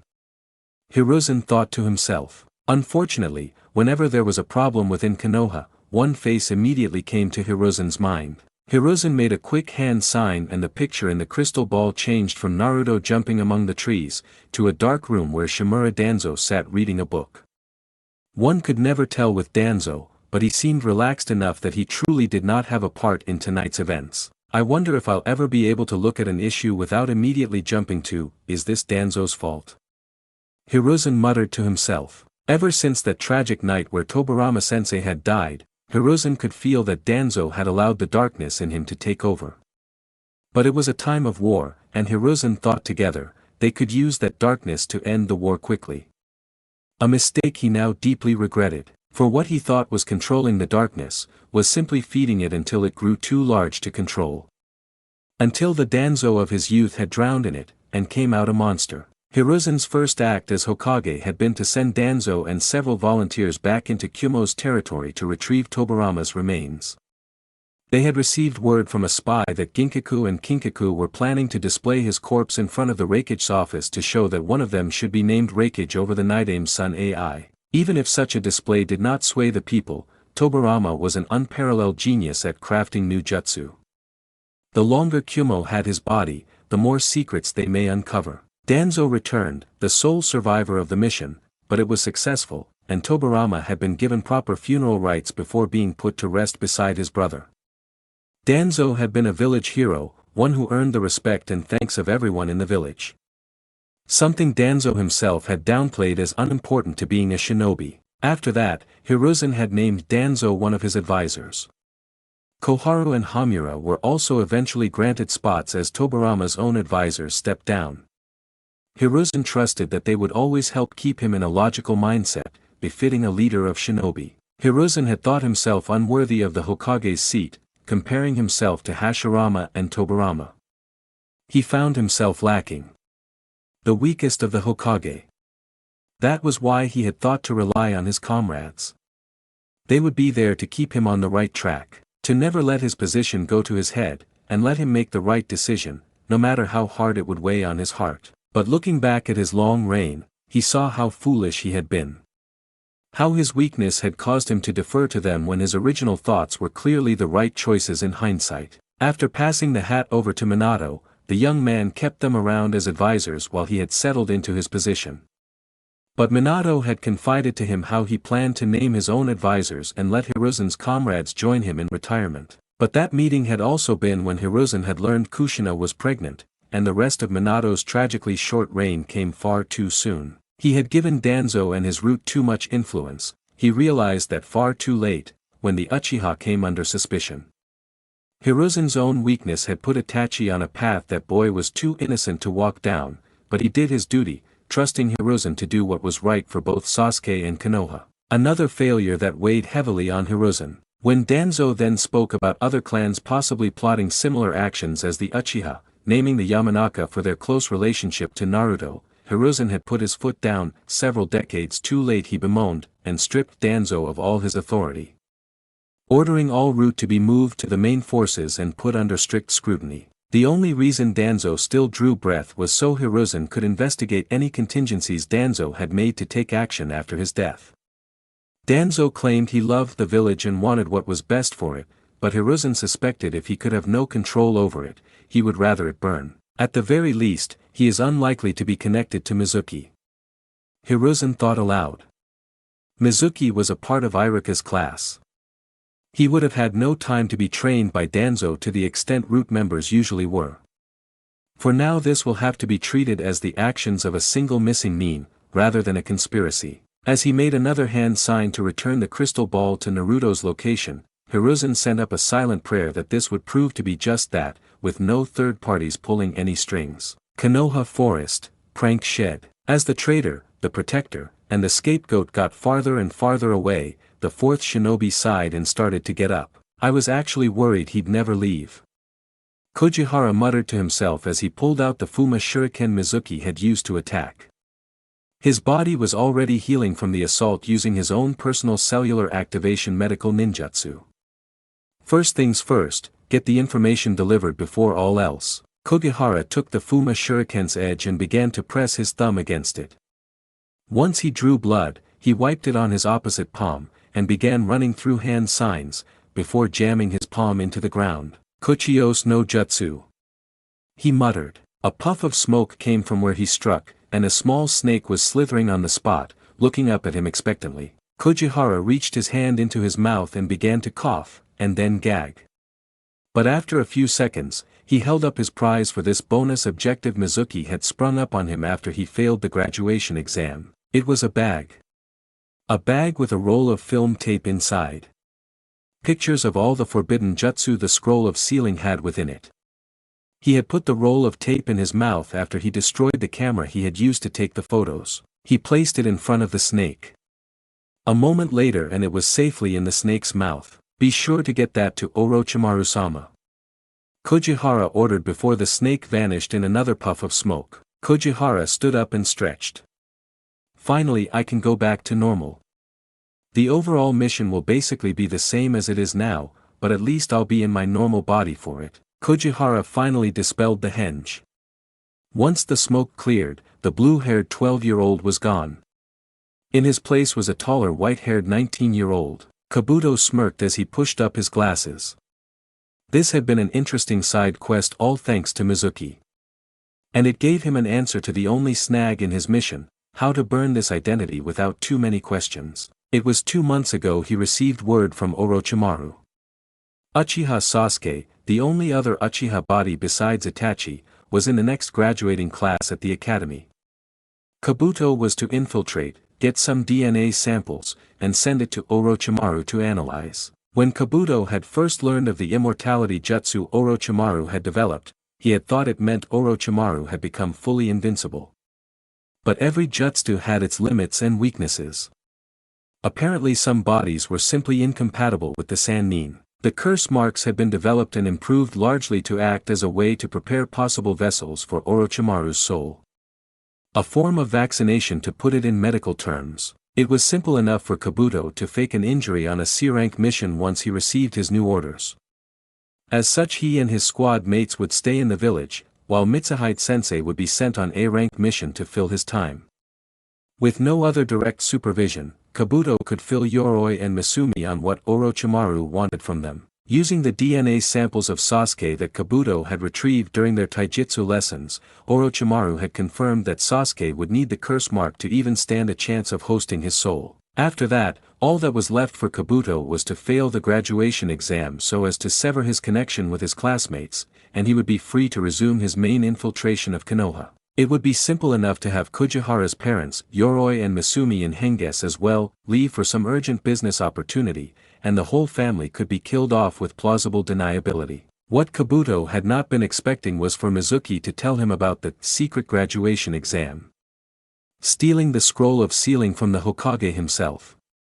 And how Mizuki suggested he could throw off pursuers by transforming himself into Uzumaki Naruto. Kabuto knew that Mizuki was trying to manipulate him. But there was a part of him that wanted to see if he could do it. Of course his main motivation was because doing so would help Orochimaru. The Snake Sannin had been having issues with using Edo Tensei. Perhaps by looking at the full instructions from the scroll of sealing, Orochimaru could master it completely. But there was his wild side, the side he tried to restrain to keep his cover in Konoha. He had already done similar missions in his time en route for Danzo with other villages. How much more difficult would it be to do the same to the Hokage? Kabuto wondered if he was the first shinobi in the world to steal documents from all 5 Kage. The method he had used for this last one was definitely the most unique way he had ever succeeded. He had seen Naruto use the sexy jutsu on Iruka a few times. And he had heard Naruto brag about using it on the Sandaime to similar success. Since his cover as Naruto was not blown fully when Hiruzen's clone returned, he had figured he could risk it. If it didn't work, it would at least convince Hiruzen it was Naruto pulling a prank, and Kabuto could use that underestimation to escape. He had not expected to turn into a female version of himself, rather than the older pig-tailed female Naruto he had seen the Jinchuriki become. Was the sexy jutsu really its own technique that overrode the basic henge? Or could it be because he was overusing the henge in the first place? After all, Kabuto was disguising himself as Kujihara disguising himself as Naruto using the sexy jutsu. It had definitely felt strange to stack them up like that instead of simply replacing one with the other, but he could not risk turning back into Kabuto instead of Kujihara if his Naruto disguise was found out. Definitely not going to put that in my report. Kabuto thought to himself as he took out a different scroll. After taking the scroll of sealing, Kabuto had not gone to Naruto's shed immediately as Mizuki had suggested. Rather, he stayed in the confines of the village, taking as many pictures as he could of the scroll's secrets. He fully expected Mizuki to betray him and take the scroll for himself. So when he realized Naruto was still inside the shed, he took it as an opportunity to change who Mizuki would aim to kill first. Then, Kujihara could either escape or kill the unsuspecting Mizuki. What he had not expected was for Naruto to not only read the scroll, but to then practice the multi-shadow clone jutsu right in front of him while he feigned unconsciousness. It was almost worrying how fast the Jinchuriki had managed to master the jutsu. Especially with Kabuto being familiar with his skill with the regular clone jutsu from class. Kabuto pushed his glasses up as he considered the significant growth Naruto had displayed. I could tell he had more chakra than the average adult shinobi. Kabuto muttered. But enough to pull off the multi-shadow clone jutsu. And then to reverse engineer it to learn the smaller shadow clone jutsu. Perhaps Uzumaki is worth keeping an extra eye on, if only to ensure he does not become a major obstacle down the line. Kabuto shook his head. He could think more of the Jinchuriki later.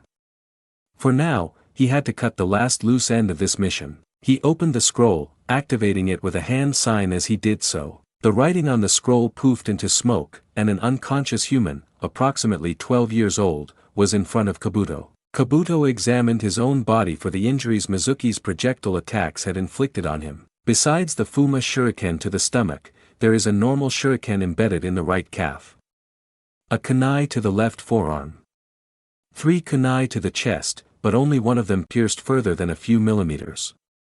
A shuriken grazed to the left of the neck, causing a light cut. Iruka definitely saw that one, so I have to match it as best as I can in case he is called to identify the body. Creating an entirely new identity with enough of a paper trail to fool Konoha was not something Kabuto could do in the short timeframe Orochimaru had given him, especially outside of Otogekyure, where Kabuto's resources would be limited. Thankfully, Orochimaru had gone to the trouble of providing him the identity when giving Kabuto the mission. And it had also helped with the research Orochimaru was doing on how living flesh is affected by being placed inside sealing scrolls. As Kabuto maimed Kujihara's body, he almost felt sorry for the boy. Killed right after his teachers in the capital wished him luck in succeeding at the academy and becoming a full-fledged shinobi. Better remind Yoroi and Misumi to do the same to the parents' bodies. Kabuto noted to himself. Grief at a dead child is a good enough reason for them to take their own lives. Maybe have the house burned down afterwards to make further investigation impossible. Yamanaka residence, Ino's room. This is such bullshit. Ino yelled as she laid on her bed. Why does Naruto have to deal with all this shit? Language, young lady. Keo reprimanded her daughter. She then sighed. Your father is working on it as we speak. All we can do is trust him. He will keep Naruto safe. Inoichi had sent them a brief telepathic message that Naruto was currently safe, and that he and the others were going to go grab him before anything happened. Now all they could do was wait for the two of them to return. Ino looked at her mother. How can you be so calm? Naruto is apparently being framed for treason, and we are expected to just stay here. You are a newly graduated genin. Keo said in a serious tone usually reserved for when Ino had done something wrong. Anything you do that could help will only get in the way. I know it must hurt, but going out there unprepared will only make matters worse. The last thing either of them need is to worry about you. INO felt tears run down her cheeks as she raised her hands to her face. It just isn't fair. I have seen the way people look at Naruto. The hatred they shove his way. It's why he can't work in the front of the shop without using a henge to look like me. It's why all those people broke the law to tell me about the Kyuubi, thinking it would make me turn on him. Why can't people just see him for who he is? At least if they hated him for being loud or annoying, they would still be acknowledging him. But no, all they care about is that stupid fox. He could be Senju Hashirama reborn and no one would care. He has never done anything to deserve all this hate. I've spent so long defending him, and now I can't do anything to help him when he needs it the most. INO felt her mom wrap her arms around her as she exploded. I know how you feel, INO. KO reassured her daughter. Do you think you're the only one feeling this way? Your father and I are feeling the same things you are. But complaining won't help Naruto, and he would hate it if he knew he caused you to feel this pain. Then what am I supposed to do? INO asked in a whisper. I know a shinobi must ignore their emotions for the sake of the mission, but that's easier said than done.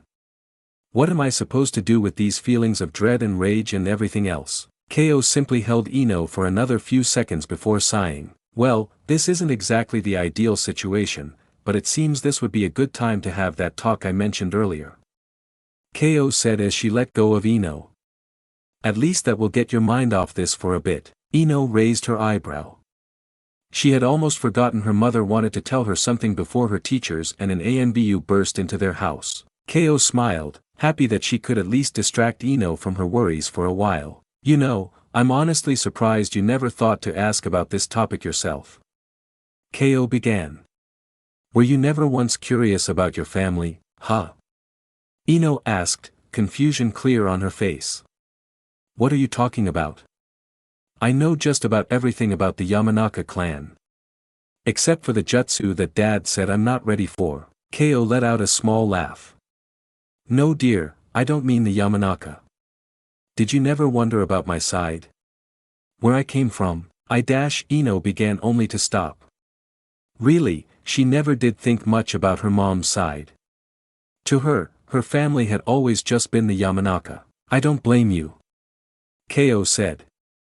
I didn't come to this village with any siblings, and most of my uncles and cousins either died on the way here or stayed behind in our homeland, deciding to take their chances. Now INO's attention was fully wrapped up in her mother's words. All these years she had thought her mother had just been raised in Konoha. She couldn't remember ever hearing anything to contradict that belief. Mom. Where were you from? KO gave her daughter a sad smile. Why, I was born in Kirigakure. INO's eyes widened. Kiri. How did you end up in Konoha? My grandfather arranged it. He planned for our clan to leave the village in secret when he realized the Sandei Mizukichi, Sato Tsurugi, was planning to have me killed during the academy graduation exam. Huh? INO said the only thing she could. KO nodded, as she remembered her childhood. Before I married your father, and became Yamanaka KO, my name was Terumi KO. An academy student of Kirigakure who had been looking forward to becoming a kunoichi, until I learned what my village's final exam entailed. Forest of Konoha. Naruto jumped from tree to tree, clutching the scroll of sealing in his hands, not trusting that Mizuki would not rip it off if he just tied it to his back. Iruka, Kujihara. Naruto thought about his teacher and fellow student he had been ordered to leave behind. I won't let your actions be in vain. Mizuki will not be getting his fingers on this scroll. I just need to wait for uncle to catch up. Wait, which direction am I going in? Naruto slowed down for a moment, trying to examine the forest around him. Ah! Naruto let out a yell. I'm going away from the village. This was bad. Now Inoichi wouldn't know where he was, and Mizuki was probably hot on his trail. Especially with that yell Naruto had just let out. Calm down, Naruto told himself. Uncle is a sensor type. He'll locate my chakra once he gets close enough. Suddenly, Naruto heard the rustling of leaves without feeling a breeze to explain it. Mizuki caught up. Naruto realized as he ran behind a tree. Naruto hoped Mizuki would keep going, that way he could double back to the prank shed and go back to the village the normal way, if he didn't find Inoichi first. But instead, he heard a yelp and a body hit the ground behind him, while he heard someone else jump down safely. Risking a look, Naruto was confused to see not Mizuki, but Iruka and himself, with Iruka hunched over while the second him leaned against a tree. Did I forget to dispel one of the clones? Naruto thought in confusion. Iruka looked at the second Naruto with a glare. How? How did you know dash? Suddenly, Iruka turned into Mizuki. That I wasn't Iruka. The second Naruto smirked, before suddenly turning into Iruka himself. Because I am. Mizuki stood up while Iruka continued to lean against the tree. It was clear to both of them that single blow was all Iruka had in him. His blood loss was not good for his stamina, and a henge for that long had taken most of the chakra he could build up from the pill he had taken. Ha! You really think Naruto will stay loyal to Konoha? Mizuki taunted Iruka. At first, I thought he would turn when he learned what he truly is. But turns out he's known for years.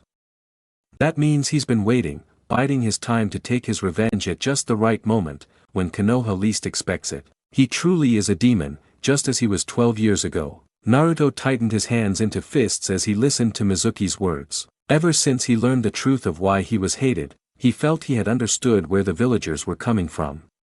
It suddenly had made the way they stared at him make sense. Naruto had felt that he could not blame them for feeling that way, not after how much damage and death the Kyuubi had caused the village. It was when he had explained this to Ino that she had refuted his words.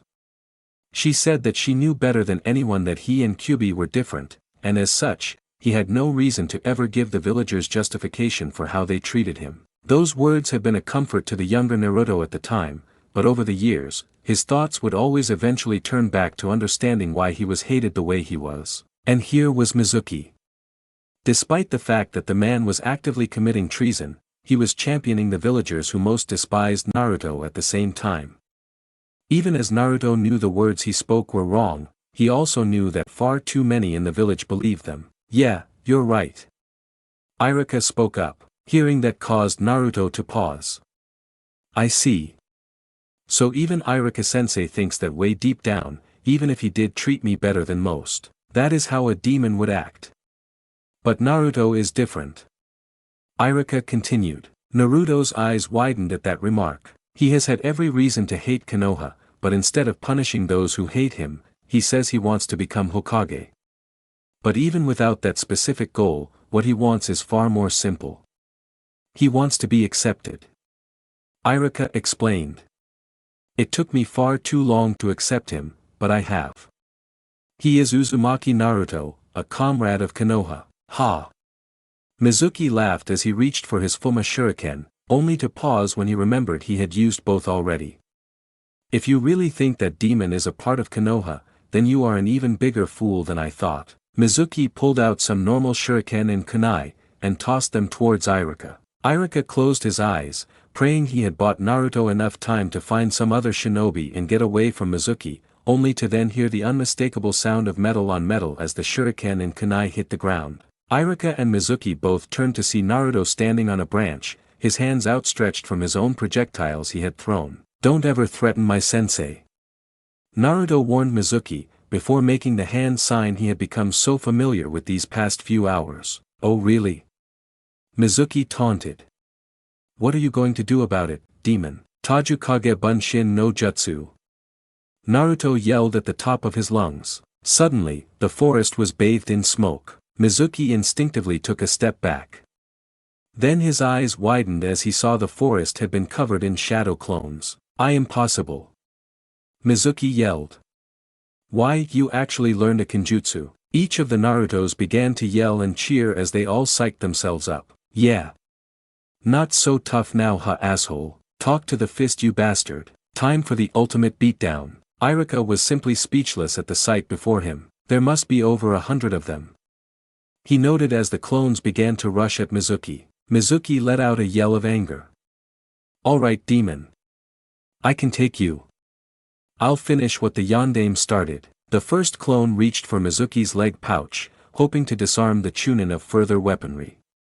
Mizuki kicked the clone in the head instead, turning the clone into a puff of smoke. The next clone grabbed a branch that had fallen onto the ground and shoved it in Mizuki's face, trying to blind him. Mizuki snapped the stick and drove his fist into the clone's face. A third clone jumped on Mizuki's back, knocking him off balance and letting another clone kick Mizuki in the face. After spitting some blood out, Mizuki tossed his head back and dispelled the clone on his back, before grabbing the kicking clone's leg and tossing him into another clone. "This the best you can do?" Mizuki taunted as two more Narutos appeared and grabbed onto his legs. Mizuki had a kunai in each hand a second later, and then the two kunais were firmly planted in both clones' heads. A new Naruto chose that moment to grab onto his left arm, prying the kunai out of it and tossing it into the crowd of Narutos. He is still a Chunin. Iruka thought as he observed Mizuki fight off the clones. An experienced Chunin versus a newly graduated genin. I know who I would bet on. Even if it was 10-on-1. Iruka then looked at the sea of Narutos simply waiting for the clones in front of them to be dispelled so they would have room to try to fight themselves. But 100-to-1. Iruka noted. That is where the scales are tipped in the other direction. Mizuki began to pant heavily as he drove his fist into the 12th Naruto's skull. He looked up in time to see two more Narutos jumping towards him. Damn it. I should have grabbed the ingredients ahead of time. Mizuki thought as he felt his body begin to slow down. I've been out of the field for too long. If I had Orochimaru-sama's formula, I'd have killed all these clones in an instant. As the Narutos continued their assault on the traitor, two of them approached Iruka. Iruka-sensei. Let's get you out of here. One said as he picked up Iruka's arm. Iruka nodded as he was lifted up. Mizuki was too busy dealing with the Naruto biting his legs to notice Iruka's escape to safety. As Iruka and his Naruto guards moved further away, they were joined by another Naruto, this one holding the scroll. I take it you're the real one? Iruka asked as he noticed this Naruto was panting. Use up most of your chakra. That's a first. He nodded. I didn't want you to die. I just filled the jutsu with as much chakra as I could. I wasn't expecting it to make this many clones. When I was reading the scroll it said 15 to 20 was the range. Iruka looked back down as he heard Mizuki yell. After dissipating over 20 clones, the Chunin was forced on his knees, where the nearest Narutos were all wailing on him while two clones held his arms back. Wait for him to fall unconscious. Iruka instructed Naruto. Then I will restrain him and we can toss an explosion tag in the air to signal where we are. Might want to do that sooner than later. A new voice spoke from behind them. A silver-haired teen was on the tree behind them. He pushed up his glasses as he observed Mizuki. Iruka was reaching towards his own weapon pouch on instinct before registering the Konoha symbol on the newcomer's forehead. Who are you? Iruka asked. He didn't recognize him from the academy, but as he explained to his students when introducing Uchiha, there were plenty of shinobi from outside the village who did not go to the academy. The silver-haired boy nodded at Iruka. Genin, Yakushi Kabuto. I got caught up in the manhunt for Uzumaki Naruto, and it seems I am the second to find him. Kabuto dropped his eyes down, watching as Mizuki's arm was broken by two clones. Or maybe third. I don't know if he counts. It was all Mizuki's plan. Iruka said quickly. He had another student, Kujihara, steal the scroll disguised as Naruto. The real Naruto is innocent. I see. Kabuto said as he nodded. That explains the boy I found before I started tracking you. Iruka's eyes widened. You found Kujihara? Is he doing fine now? Kabuto frowned. Apologies. I know some medical ninjutsu, but his injuries were simply too great. No way. Naruto whispered as Iruka clenched his fist. Naruto. Inoichi's mental voice called out to the boy. Where are you now? I told you to stay where you were, uncle. Naruto thought. I'm with Iruka and an older genin. Turns out Mizuki tricked Kujihara to try to steal the scroll for himself. Kugi. Kujihara is dead, but Mizuki is just about finished. We were just about to send an explosion in the sky to signal where we are. Well, hurry up. Inoichi thought urgently. Naruto could sense the panic in Inoichi's mental voice upon learning of a casualty. Kabuto, you got an explosion tag on you? Naruto asked. The older boy nodded and pulled one out, before tying it to a kunai. Looks like Mizuki is done. Irika said emotionlessly. Sure enough, Mizuki was finally unconscious. Still surrounded by dozens of Narutos who had finally paused their assault and were cheering themselves on. We won. Who's the man? We are. Kabuto threw the kunai into the air, and it exploded, causing a large boom to echo throughout the forest. Found you! Inoichi mentally shouted. A minute later, for more Konoha shinobi, an ANBU member, jumped into the clearing and saw the army of Narutos tying up Mizuki. The real Naruto stood off to the side with Kabuto and the injured Irika. Naruto! Are you alright? Inoichi said as he kneeled down to his son, putting his hands on Naruto's shoulders. Don't worry about me, uncle. Naruto said. I think Irika-sensei needs more help. I've got him. Zou said as he moved over to Irika. A quick hand sign followed and the ANBU's hands glowed green. No way. Beko said as he looked down at the ground. Mizuki was responsible. Suzu muttered as she saw the clones relieve him of his weapons pouch and flak jacket. Might want to dispel the clones, Naruto-san. Kabuto advised. The blonde genie nodded, making the same hand sign he did to create them. A large puff of smoke enveloped the clearing once again, leaving only real humans in the area. After a minute, Zou's hands stopped glowing. Apologies, Irika-san. I only ever learned the basics. We will have to get you to the hospital to make sure you're okay. Not yet. Irika said as he felt relief from the first aid. Kujihara. My student is dead. I should retrieve his body first. Not as injured as you are. Kabuto said. In the state you are in, I doubt you would make it. I hate to say it, but you would just drop him before reaching the edge of the forest. Desecrating his body is probably the last thing you want. I will go back and retrieve it. It is the least I can do to make up for getting here too late to help anyone. Then we can split up. Zou said. I will take Irika-san to the hospital and then return the scroll to the Sandame.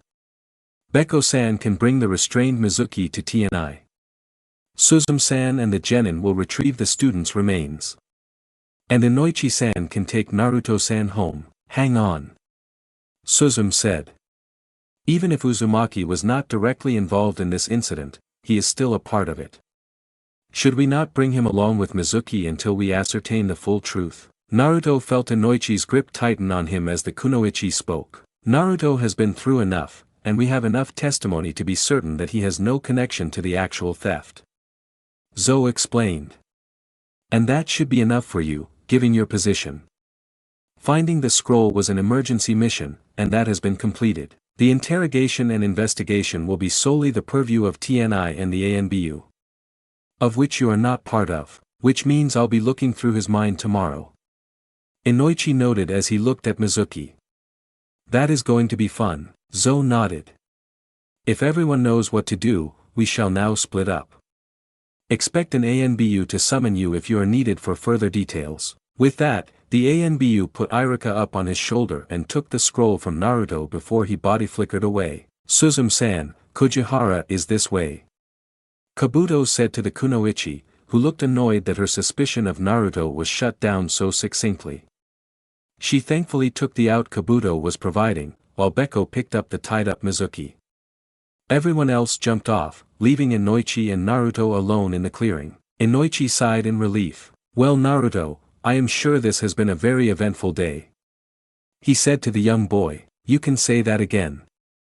Naruto muttered as his stomach growled. Ah.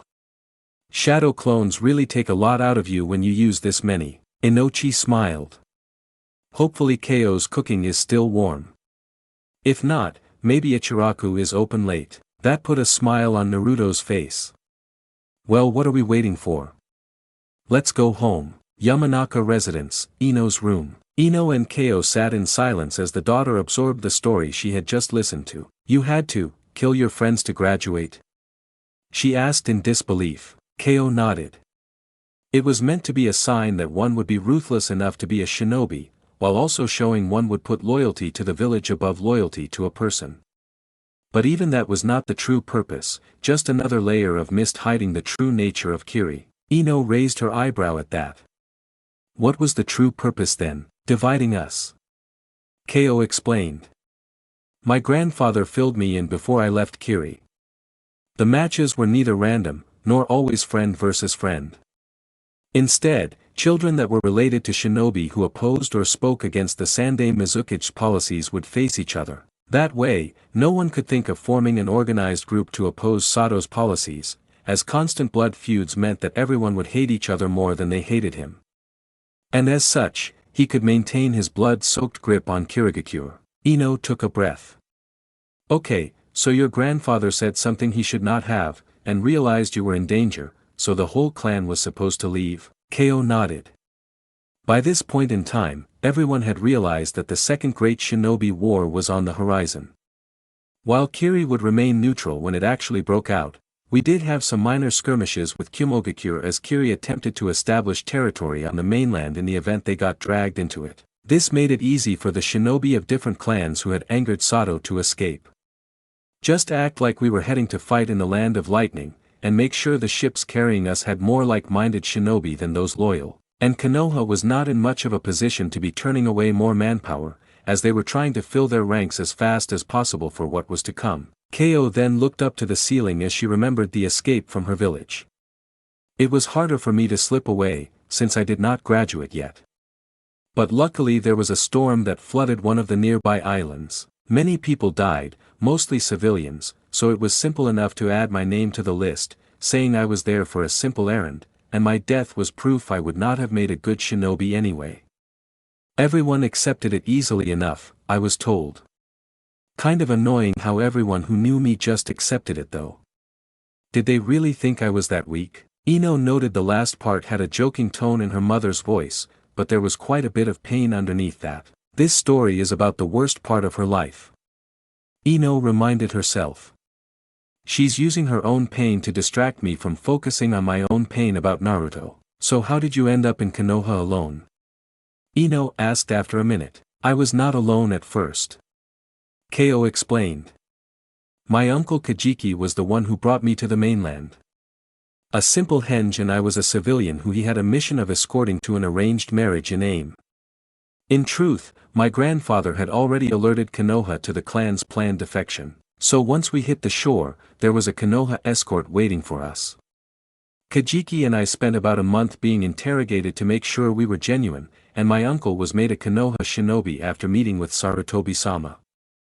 We were set up with a house, and my uncle was being sent out on missions. I was told if I wanted to be a kunoichi, I'd have to go back to the academy for a year or two, but at that point I just wanted to get used to Konoha and wait for the rest of my family. Sadly, none of them ever made it. I don't know if they settled in some other country, or if they were caught trying to defect. I did hear of a Terumi of Kirigakure passing a Chunin exam held in Kusagakure around the time you were born, so at least some of the family had stayed in Kiri and were alright, but that was the last I heard of them, and seeing how Kiri thought I was dead, I wasn't in any position to reveal myself. As for Kajiki, Ko's voice hitched and she took a breath before continuing. When the Second War finally broke out, he was put in a platoon of shinobi that was supposed to strike at IWA by cutting through AIM. However, the leader of AIM, Hanzo the Salamander, wiped them out, leaving only 3 survivors of the whole group. So I was left alone in a country where I knew no one from my past. Sure, I had made some friends by that time, but with the war going on, nearly everyone who wasn't from a clan or descended from the first civilians of Konoha's founding was viewed with suspicion. Ino absorbed the information that was her mother's life story. It was then that she asked the obvious question. So, when did you meet Dad? Ko smiled. I was 19. I had been in Konoha for about 6 or 7 years at that point, and I had just lost my job as a waitress because some white-haired man got drunk and thought he was INO. Ko looked at Ino for a moment. Talking about her past had been so cathartic to her she forgot just how young her daughter was for a second.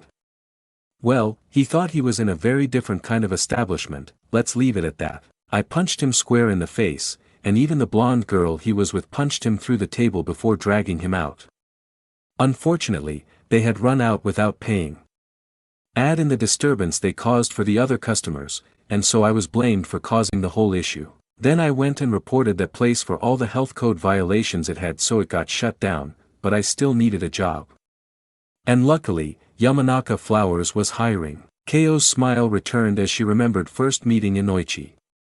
Your father was far too shy for a full-fledged shinobi who was already fighting in a war. It was probably over a year after I got the job that he finally asked me out. We dated for about 2 years, but by that point, the third war had already broken out. It was after he returned to the village for medical care after a mission had gone wrong that he finally asked me to marry him. Ino smiled at that. It was the only part of the story she had known beforehand. Her father had spoken about waking up in a hospital only to see her mother and realize what he was fighting for in the first place. Personally, I would have preferred a more simple wedding, but the Yamanaka heir getting married apparently meant we were legally required to invite the whole of both the Nara and Akimichi clans. Keio continued. And given the war that was raging, everyone wanted a night to remember what life was all about. Ino couldn't help but laugh at that. She saw the pictures from the wedding. Her honorary uncles celebrated with her father while Aunt Ikumi and Aunt Yoshino were with her mom. Yeah, that sounds about right. Keio's smile faded. Unfortunately, that was only the beginning of my new headache, politics. I had gone from just being a refugee to a member of a powerful clan, and I was not prepared for that. Your father did his best to help me out, but there was one group he could not do much when they set their sights on me. Ino grew concerned. Who? The elders. Keio explained as she stood up, wanting to stretch her legs while talking. The Hokage's advisors. 2 or 3 years after our wedding was when they suddenly focused on me. Every time a mission your father was on went south, every time a spy was found, the elders sent an ANBU to interrogate me. Ino remembered how her mom had acted when Zoe and the teachers had barged in. More annoyed than concerned. No wonder why. It wasn't the first time it happened, so they just hated you for being a foreigner from the start? Ino asked. How can Hokage-sama have such advisors? Not from the start. Keio explained. In fact, when my marriage was announced, they were very much in favor of it. When others had brought up that I was not from the village, they themselves worked to quell such complaints, all without giving away my true origins. I thought they were good people, but it was not their inherent kindness that led them to take that stance. No, they just wanted me to start having kids to strengthen Konoha. Now Ino was confused. What? Why would I make Konoha much stronger? Because you are descended from the Terumi clan of Kirigakure. Keio said. A clan made famous for the boil release Kekkei Genkai. That drew Ino's full attention. I have a Kekkei Genkai, no. Keio clarified. The elders just hoped you would have. As would any of your hypothetical siblings. Believe me, that was the first thing we checked when you were born. Neither you nor I have the actual Kekkei Genkai, but we do both have the ability to pass it on to our children. But neither your father nor I really wanted a large family, so once we had you, which did shut the elders up for a few years, we were content. Then Sarutobi-sama finally told them that if they didn't have solid proof of treason against me, to leave me alone or be forced into retirement. They've quieted down since then, but I am sure they still view me as a bad investment on their part. Ino felt her rage grow. It's not fair. Treating you, no, treating anyone like that. It's how the world works. Keio said. That is just the fact of how life is. I wanted to tell you this to prepare you. Being a shinobi is a serious thing, you will face hard choices and do things you would never have imagined you would do. I had that drilled into me in Kiri, and it might just be the only part of their philosophy that is universal. Keio kneeled down and grabbed Ino's hands. But that doesn't mean you have to let it define you. Your father and I have seen far too many young shinobi fall into that philosophy. The idea that missions themselves are the most important thing, and that leads them to risk their lives for things that are far less valuable in the long run than their lives. You have what it takes to be a great kunoichi, but never forget that you are Yamanaka Ino, our amazing daughter who is always willing to help those who need it, and is one of the kindest souls I have ever met. Ino smiled at her mother, even as tears welled up in her eyes. Once again, mother and daughter embraced each other. For a moment, nothing else existed. The universe was just the two of them and their strengthened bond. Ko, Ino. The familiar voice of Inoichi reached both their minds. Naruto is safe and with me. We are heading home, yes. Ino cheered at the sudden interruption. She couldn't stop smiling if she tried. Ko giggled. I told you not to worry. Yakushi residence. Kabuto returned to his home and sat down in his personal favorite chair. Gotta remember to scroll this before my cover eventually gets blown. It would be great for my room in Oto Lab number 8. After he and Suzume-sensei respectfully handled Kujihara's body, he had been dismissed and told to return home, but to be mindful he may be approached by ANBU for any follow-up questions. Kabuto looked around the house, wondering just how much longer he would be living here. As someone who had never lived in one spot for very long, he did not have much of an emotional connection to a family residence, but he would not deny to himself how peaceful Konoha was compared to Otogakure. He feared he would have to acclimate to sleeping through the screams of the test subjects again when he did leave. Kabuto was suddenly taken out of his thoughts by a knock at the door. Either the ANBU or my teammates. Kabuto thought as he approached the door. My father would have just let himself in. Sure enough, he opened the door to be greeted by a masked face. Specifically, the face of Akato Yoroi, who always wore those shaded glasses he had seen Aburame Shino also use. Where did they get those anyway? And why wear them even so late in the night? Yoroi-kun. To what do I owe this surprise? Kabuto said in a cheerful voice. Officially he had not seen Yoroi or Misumi for a while as he recovered from his injury, so a happy tone would be expected by any spies watching. Come on in, I'll make us some coffee. Kabuto continued, letting the masked teen into his house. I heard you were out hunting for Uzumaki. Yoroi said as he came in. I take it your injury is finally healed. Kabuto closed the door. Why yes it is. If recovery was a mission, you could say I completed it and then some. I am sure Sensei would be very happy to see the results of my rest. Speaking of, Yoroi said as he reached into his pocket. A gift from Sensei. He tossed Kabuto a scroll. At a glance, it looked like any other scroll, but Kabuto recognized what it was meant for immediately. I'll be sure to look it over before going to sleep. Kabuto promised as he put it down. Yoroi nodded. I guess we will have to postpone that coffee. I just remembered Sensei wanted me to do something else tonight, so I will have to leave. Kabuto merely smiled at his teammate as he stood up. But once Yoroi walked past him, Kabuto whispered into Yoroi's ear. Grab Misumi and go to the Kujihara residence.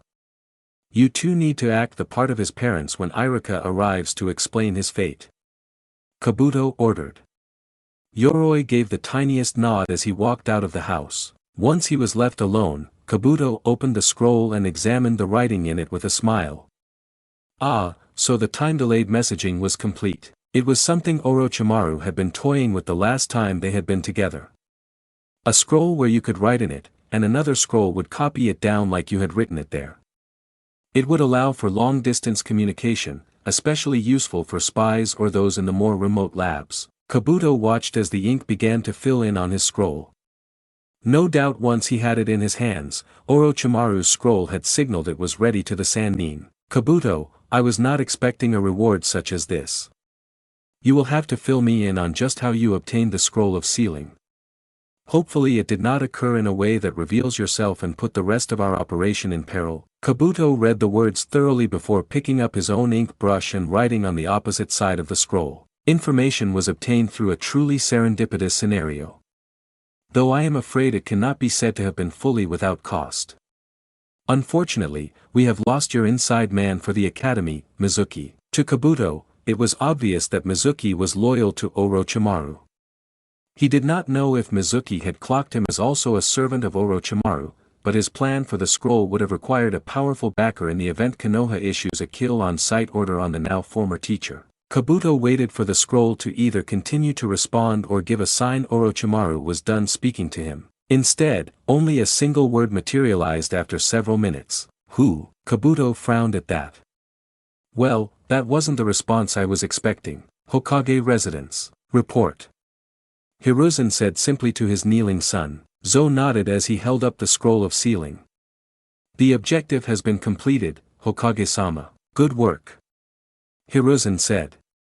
Part of him wanted to just put this whole night behind him and just speak to his son, but that was not likely to happen. Sandayu had always been one to follow the proper path. Perhaps as a result of seeing Asuma's rebellious phase from the lens of a younger sibling. As such, he would remain in his professional persona until such time as the mission was complete in every regard. As long as his mask was on, he was just another shinobi who obeyed his kage. For now, Hiruzen dismissed Sandayu, who went to return the scroll to a safe location. The aged Hokage moved his attention towards the other shinobi before him. The one covered in many bandages. Irika, are you alright? I know this night must have been hard on you. Irika looked up at Hiruzen, and immediately Hiruzen regretted calling out to him. His eyes were almost blank. Teetering between despair at his student's death, and the betrayal of his best friend. I will manage, Hokage-sama. Irika answered in a near whisper. The doctors healed me up pretty fast, all things considered. Hiruzen took his pipe out and let out a puff of smoke. Inoichi has already requested a room to interrogate Mizuki tomorrow. He will be going deep into his memories, to find what caused Mizuki to betray us. If you would like to be there, just say the word. Hiruzen offered, hoping to give the instructor a form of closure. I will think about it. Irika said after a moment. But Kujihara's parents. They need to know what happened. Very well, but afterwards, take some time to rest up. Even if your injuries are not life-threatening, you will need to rest and process everything that has happened. In fact, considering the news of Mizuki's betrayal will spread, perhaps we should push back the squad assignments for a few days. Irika frowned. Forgive me, Hokage-sama, but I will have more time to do as you say after I am done preparing my class for their futures. It would not be right to delay their progress because of me. Hiruzen nodded. Yes, quite right, I suppose. The two sat in silence for a few seconds, just letting the recent events play out in their minds. While we are on the subject of graduation, I take it your stance has not changed regarding Dash. It hasn't. Irika interrupted. Hiruzen raised his eyebrows at Irika, a shinobi known for being respectful since becoming a teacher, cutting him off like that. The Chunin took a breath. I try to stay out of the politics of the village. I treat every student as an individual, regardless of if they hail from a storied clan, a civilian family, or the child of a defector. I should have done better with Naruto in my earlier years teaching, but I suppose it's because I was called out on that I adopted that policy of treating them all as their own person. With that mindset, I did the best to prepare my class to pass the academy exam, and most of them did. But we both know what is next for them. Most of those kids who worked hard and believe themselves to be full-fledged shinobi will have their reality crushed when they fail their Jonin's personal test. But that does not change the fact that they worked hard enough to pass the test we gave them. So saying that a student should be allowed to pass because we know he deliberately failed when he was capable of passing, that just seems like an insult to the others who did put the work in. Hiruzen stood in silence. Irika had already explained this to him before the Mizuki debacle began, but whereas before it had been him offering his opinion, now he spoke with certainty. If you are certain it is the right course of action, you have my agreement. Hiruzen said. It is just a shame that a tradition older than Konoha will see its end. Irika remembered Kujihara's body, drenched in blood from all those weapons. Better ended because of a test than ended because of a tragedy. Hiruzen remembered a funeral from long ago. A boy who dreamed of following his grandfather's footsteps, only to be taken from the village far too soon. That is not the only issue we have. Hiruzen said as he took a long breath before letting the smoke out. One of the Jonin instructors we had set up, unfortunately got injured in the excitement of chasing for Naruto.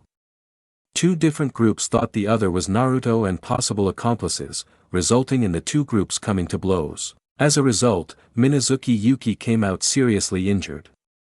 He will live, but taking on a team of students is beyond him for now while he recovers. Irika groaned.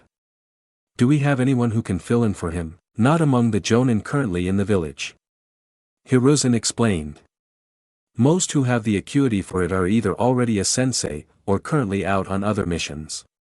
As it stands, we will be lucky if Kakashi and Asuma return before the genin are divided. Though I have received word they are on the way back, so what are we going to do? Irika asked as he crossed his arms. Hiruzen took another hit of his pipe. There is someone. A Tokubetsu Jonin who has been held back more because of politics than a lack of skill. As for who would be put under her, I think I have an idea. Yamanaka residence, INO. And KO. We're here.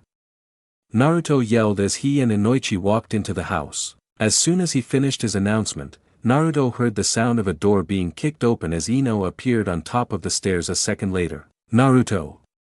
You're really okay? She said with a huge grin on her face as she ran down the stairs. Naruto matched her grin with his own. You know it. That's not all, I also got this new killer jutsu mastered. Just wait till you see it. Becoming Hokage is going to be a cinch with dash. Naruto had the wind kicked out of him when Ino threw herself into a bear hug with him. Naruto let the hug continue for a while, but then realized Ino was giving no sign of letting go. He pulled away a bit, causing Ino to shift enough for Naruto to catch a glimpse of her eyes. Eyes red with tears. Ino. I'm okay, really. Naruto finally said. You idiot. Ino said with a slight hint of annoyance. You should have just come back home with me after we passed. Honestly, why don't you listen to your big sis, 2 weeks older? But, yeah, probably. Naruto conceded. He then flashed back to seeing the injured Kujihara. Remembering that sight, he wrapped his own arms around Ino. Inoichi watched as his daughter and son hugged it out. He could not blame them. Part of him just wanted to jump in and join them. Ko walked down the stairs, a smile clear on her face. But not just a smile of joy, but of relief. It had been a stressful night for each of them, in one way or another. But now the person responsible for their pain was taken care of. He could not harm them any longer, and instead Inoichi would make sure he paid in full for his treason. Well then. Inoichi said in a loud voice. I don't know about you guys, but I am famished. Any chance dinner is still warm? Ko shrugged. I did make a big meal to celebrate, so reheating the usual way would take too long. If only we had someone with a fire nature chakra who could help warm everything up. Message received. Inoichi said with a sarcastic tone as he walked into the kitchen, Ko right behind him. You told her everything? Inoichi sent a quick thought over as he examined the now cold dinner. Yup. Ko confirmed. It felt good to get that weight off my chest. To tell it to someone who I wouldn't have to worry about questioning my loyalty or trying to psychoanalyze me. Uncle Inoshishi was trying to help in his own way. Inoichi defended while he made hand signs. Believe me, I know. Ko thought in a playful tone. I remember this one time at the flower shop, I was talking with one of the daimyo's advisors while Naruto prepared his order. Apparently, the fact I married into the Yamanaka counts as field work, and that means I just need to submit a thesis to one of the universities in the capital, and they'll give me my doctorate in psychology. Inoichi let out a laugh at that. I can see that. Just goes to show that no one knows minds better than us. Ko smiled as she agreed. She joined her husband in vocal communication. In any case, it was a good talk. And now that she knows my story, I can teach her what little I know. Are you sure about that? Inoichi asked. He and Ko had discussed it beforehand, but with Ino now a genin, it seemed more real. It's the only good thing I got coming out of my time at the academy. Ko reminded him. If it can save our daughter's life, then everything will have been worth it. All right. Just hold off on it for a bit. I have my own lesson for her. I was planning to do it later, but tonight has given us a golden opportunity to show it to Ino. Fair enough. Ko conceded. How's the food coming along? It's warm, but definitely more than we can eat in one sitting. Inoichi said as he finished warming it up. Too bad it's too late to invite anyone else over to help. Kaiuo sighed. Kage Bunshin no Jutsu. Naruto yelled from the hallway. What the, they're solid. Ino exclaimed a few seconds later. Inoichi smiled. Looks like that problem is solved. Ko nodded. Kids. Dinner is finally ready. Come and eat up. Yay! Multiple Naruto voices all cheered. Finally. Ino yelled in relief just as her stomach growled. I'll get an extra chair or two. Inoichi said as multiple blonde genin ran into the dining room. Academy/Hokage office rooftop. Tanio sighed as he waited for the last of the genin to be ready for their photo to be taken.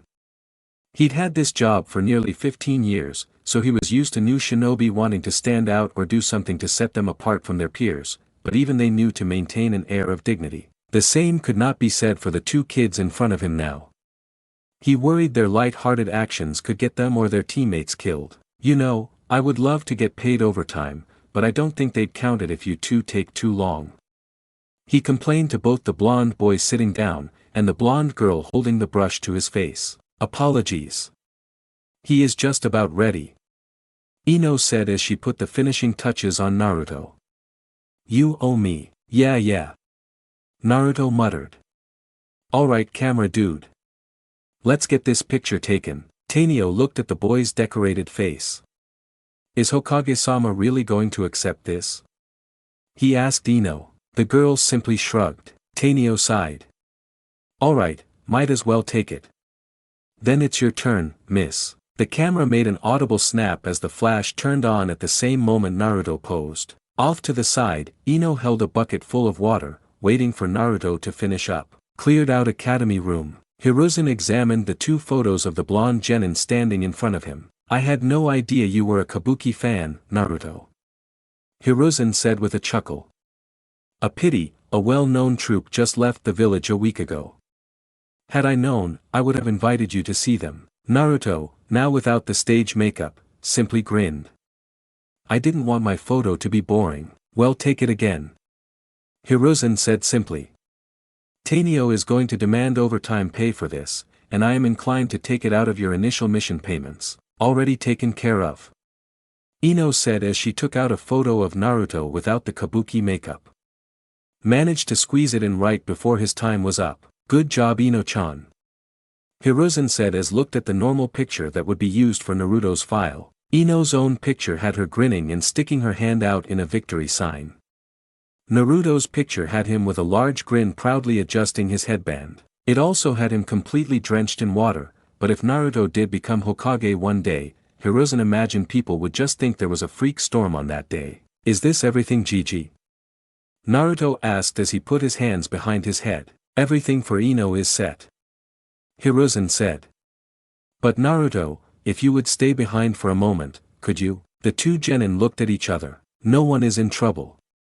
Hiruzen added. We just want to talk with you about what happened on graduation night. Ino sighed. Fine. Dad said he wanted to see me when this was over.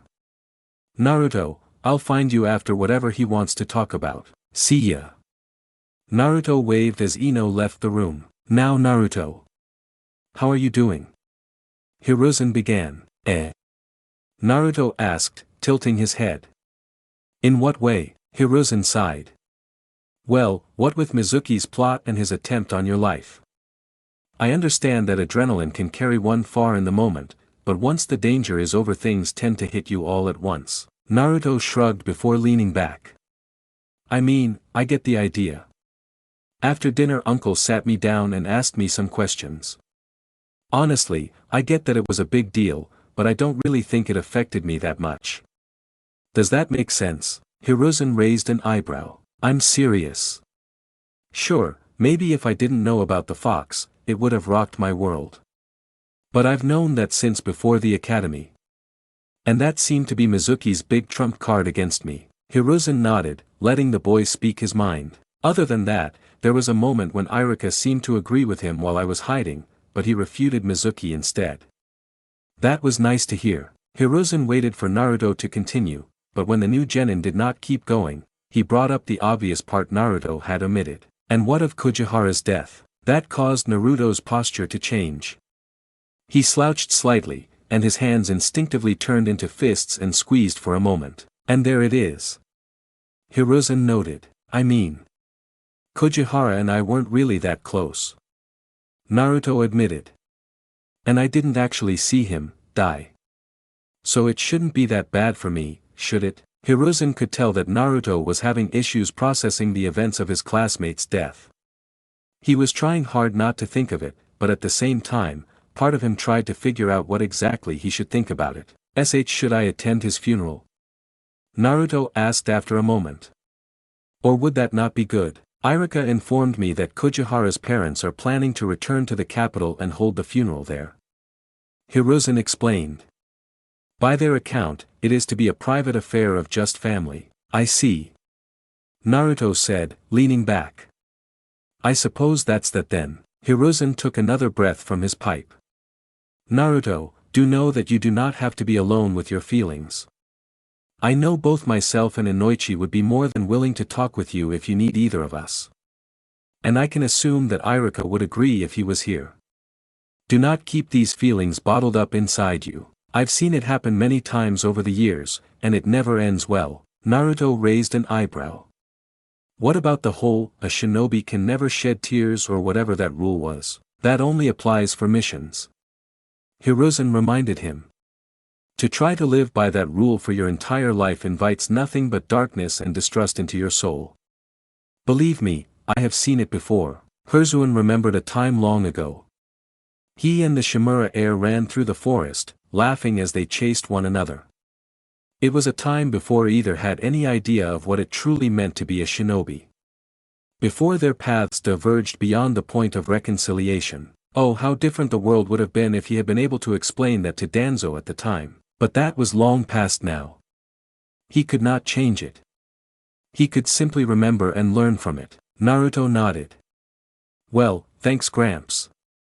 I think I'm fine for now, but if I need to talk, I'll talk with someone. Hiruzen smiled. Excellent. Now then, Suddenly the door slid open. A young child holding a shuriken being responsible for the interruption. Old man. Prepare to lose. I am going to become the Godaiak. Konohamaru then tripped over his scarf. Honorable grandson. A voice called out as Konohamaru's tutor rushed in. Naruto turned his head at the new guy. He looks familiar. Hiruzen sighed and closed his eyes, only half paying attention to the scene before him. He enjoyed spending time with his grandson immensely, but he really needed to teach Konohamaru what it meant to be family to a Hokage. Then again, considering how Asuma and Sandayu turned out vastly different, is there really a right way for a Kage's family to act? Hiruzen mused. Unhand him, you brat. Ebisu yelled as Hiruzen opened his eyes to see Naruto holding Konohamaru by his scarf, his other hand winding up for a punch. That is the honorable grandson of the Sandame. Then again, maybe I should also talk with Ebisu as well. Humility is definitely a virtue it seems he has been losing sight of recently. Hiruzen mused as he remembered how Konohamaru had previously described the tutor his parents had arranged for him. Konohamaru smirked. What's the matter? Scared because the old man is my Aji-san? I wouldn't care if he was your Bachan. Naruto yelled before connecting his punch to Konohamaru's face. Konoha main gate, finally back here. Kakashi muttered as he looked up from his book and stared at the familiar sight of home. Negotiations took way too long. Asuma agreed as he took another puff of his cigarette. And whose fault is that? Byakuya grumbled at his two guards. Negotiations would not have lasted so long if you didn't get into a pissing match with the clan heir. Whereas Kakashi and Asuma were dressed in typical shinobi wear, Byakuya was dressed in a more formal suit, more suited to a formal event than a long journey. The fact they had to escort him was the main reason they were so late in arriving back to the village. Hey, that brat was the main voice against us, Asuma said. Once he lost a few teeth, his speech became a lot less eloquent. And it was a good reality check for the rest of them. I'll never understand shinobi. Byakuya muttered as they walked towards the village. Hopefully this trip was enough for me to earn my promotion. Good luck with that, Byakuya-san. Kakashi said. He did actually mean it too.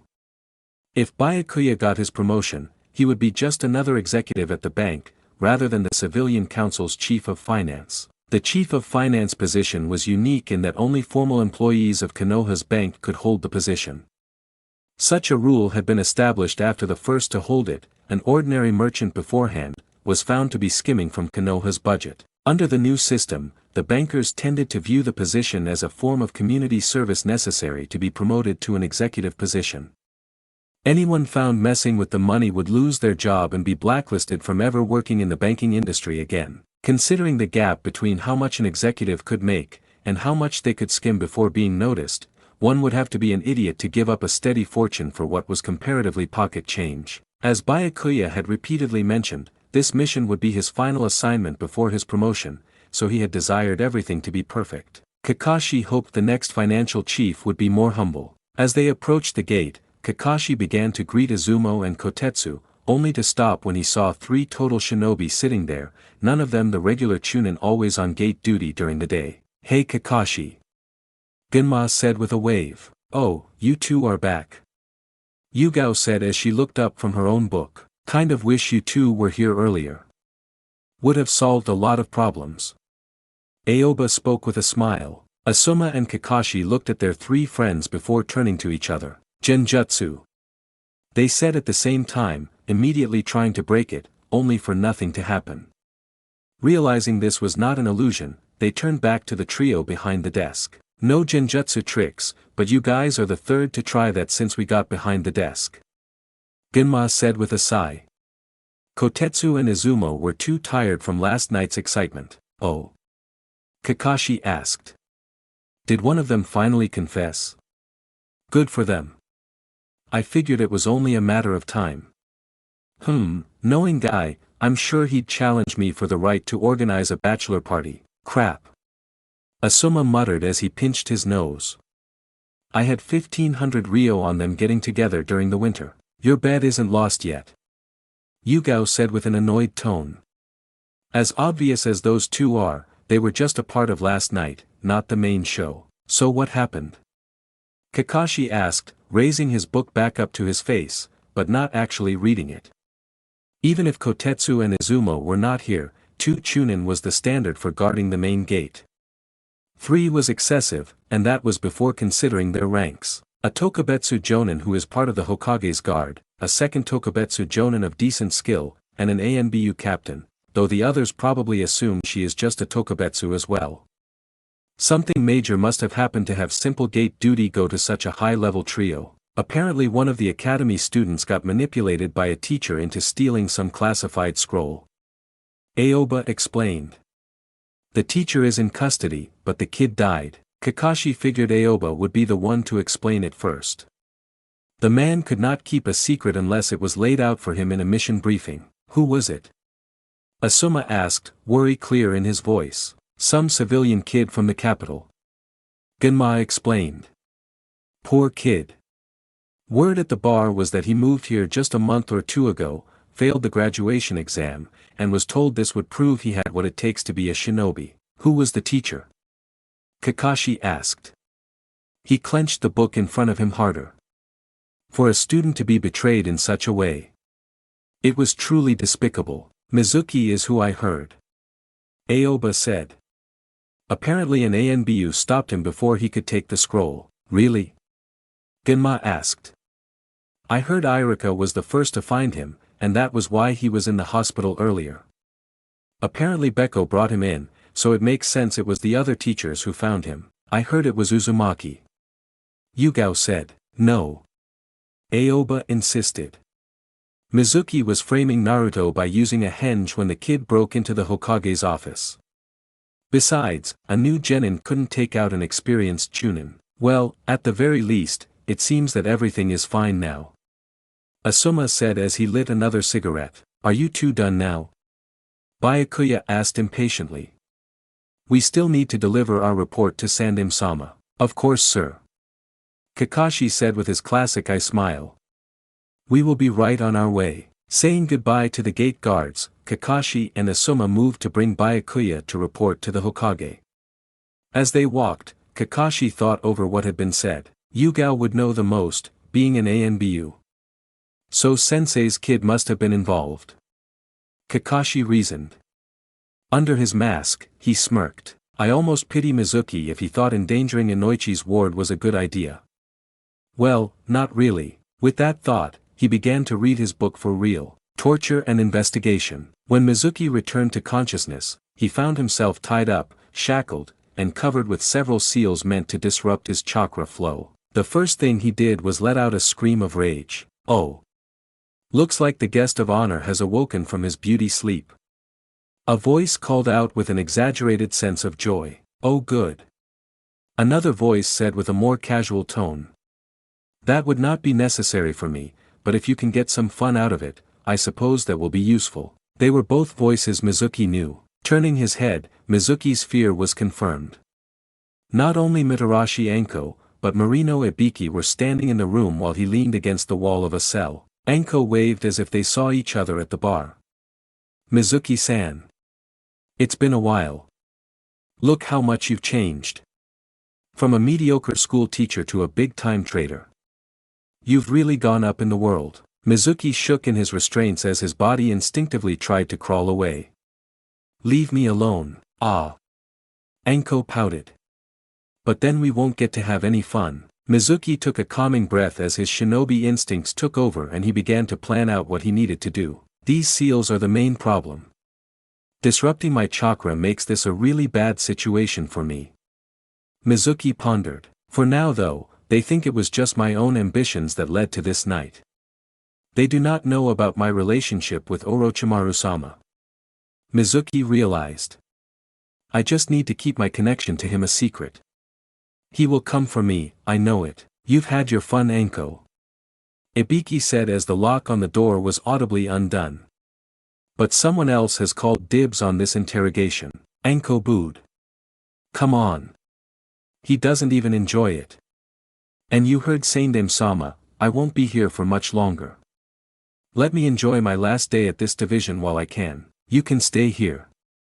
A third voice said from the doorway. I just want to use him as a training dummy for a bit. You can do a full interrogation the old-fashioned way after I'm done with my lesson. Mizuki looked past the two Tokubetsu jonin and saw a full-fledged jonin with blonde hair. Blonde.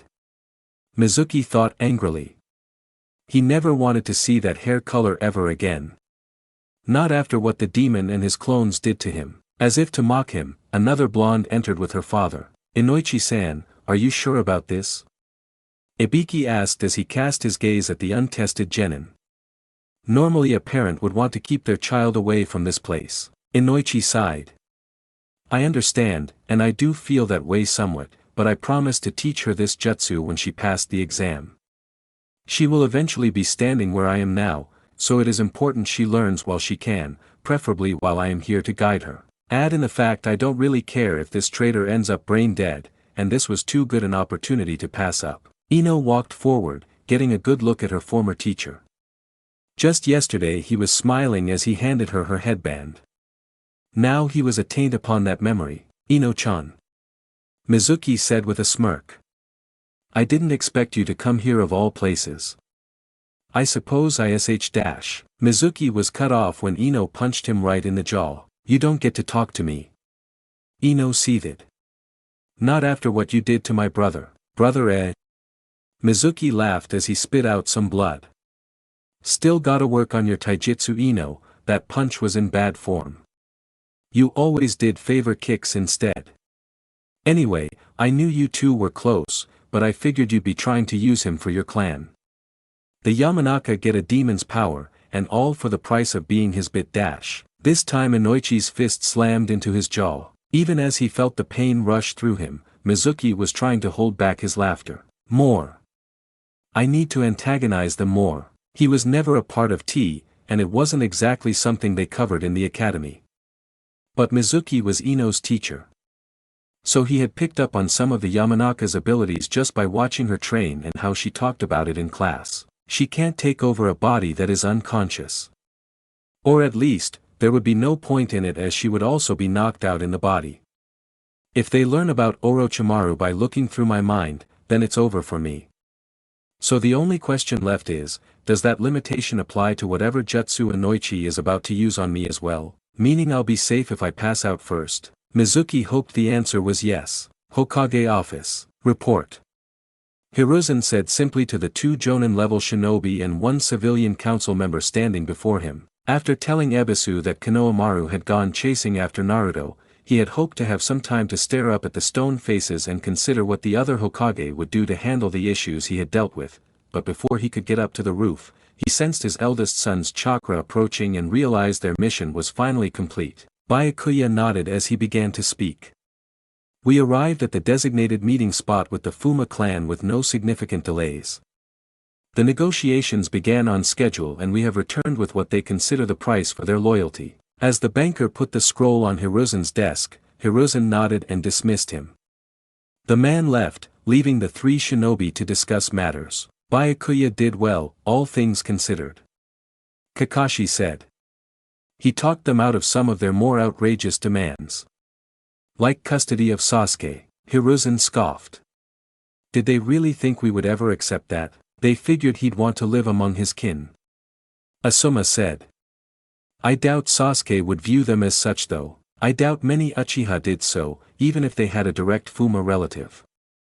Hiruzen agreed. The Fuma clan was a family that still lived in the warring state's mindset. Rather than be loyal to a single nation, they hired themselves out to different lands and daimyo depending on who was willing to pay the most ryo. Jiraiya had once told him that while he was on his journey, he had fought a Fuma clan member who attacked a civilian village in Kusa's territory. The clan had never moved directly against the Land of Fire though. That was because in the early days, while they insisted on keeping their clan's independence, they did enjoy a good relationship with the Uchiha. After all, the two clans were distant relatives. Many times throughout the Warring States period, the Uchiha would take brides from the Fuma, forging a centuries-long alliance between the two clans. Though never once did a Fuma take an Uchiha bride. Such was the extent to which the Uchiha guarded the Sharingan.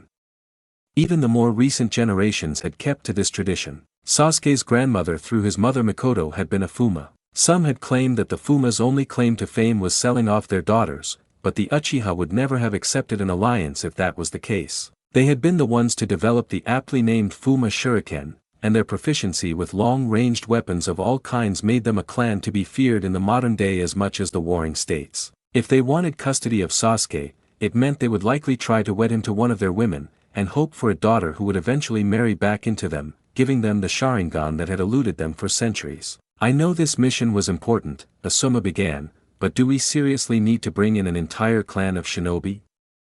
It seems a bit excessive. These were the last rounds of negotiations that have spanned years. Hiruzen explained. After Itachi's massacre, we immediately reached out to the Fuma to see if we could convert them to our side. To replace the police force that had been decimated with the Uchiha's demise. By the time we got the police force in a functioning order, the negotiations had been going on well enough it made no sense to abandon them. The Fuma can only increase the village's military force. I don't know how I feel about outsiders coming in and policing us. Kakashi pointed out, they won't be. Not for the immediate future at least. Part of the negotiations was that they must live in the village and integrate before any of them join the police. They will be just like any other recruits. Hiruzen explained. I doubt all of them will want to be police over normal shinobi anyway. Well, there is one other thing that will keep them in check. Kakashi said. Turns out the clan split in three. Hiruzen narrowed his eyes. What do you mean? Asuma put his cigarette out. We discovered it while Byakuya was in negotiations. The land of rice fields was where they were living up till a few years ago. But half of them wanted to stay, they got used to living there and were sick of moving from land to land. So the clan split over that. But apparently the daimyo of the land of rice fields had the same idea as you, and tried to court them for his own village. A bunch of them decided to take up the offer, while those who were sick of the fighting itself turned to crime instead of mercenary shinobi work. Apparently the ones who stayed there changed the kanji of the clan name. Kakashi finished his explanation. When we revealed this to Byakuya during negotiations, it put us on a stronger footing against them. Which is what forced them to drop asking for Sasuke. Hiruzen nodded. So that is why negotiations ended so quickly. We were worried you two wouldn't be able to act as senseis if they were delayed much longer. On the one hand, the weaker position of the Fuma was good for getting them to see joining Konoha as the right path. But it concurrently meant the Fuma were weaker than Hiruzen would have hoped, and thus provided a smaller expansion of manpower than he had been counting on. And then there was the land of rice fields to consider. They had heard rumblings of a new village coming from there for 5 or 6 years now. The daimyo was particularly active in trying to push to allow them into the Chunin exams, even agreeing to join whatever alliances he needed to so they could show their worth to the world. They may have to watch out for that one. But for now, there was no justifiable reason to refuse. In any case, now that you two are back, Hiruzen began, I suppose you need to know what teams you will be leading. Sasuke is mine obviously. Kakashi noted.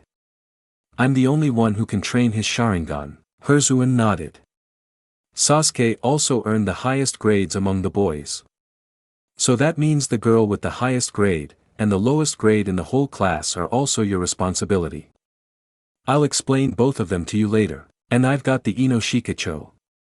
Asuma surmised as he lit another cigarette. Hiruzen breathed in from his own pipe. Unfortunately, there has been a change of plans for you, Asuma. That caused both the Jonin to pause. Hiruzen pulled out 2 files. These 2 will be put under your authority. Asuma grabbed the files and began reading through them. What the hell happened? Asuma asked. That, I am afraid, is a long story.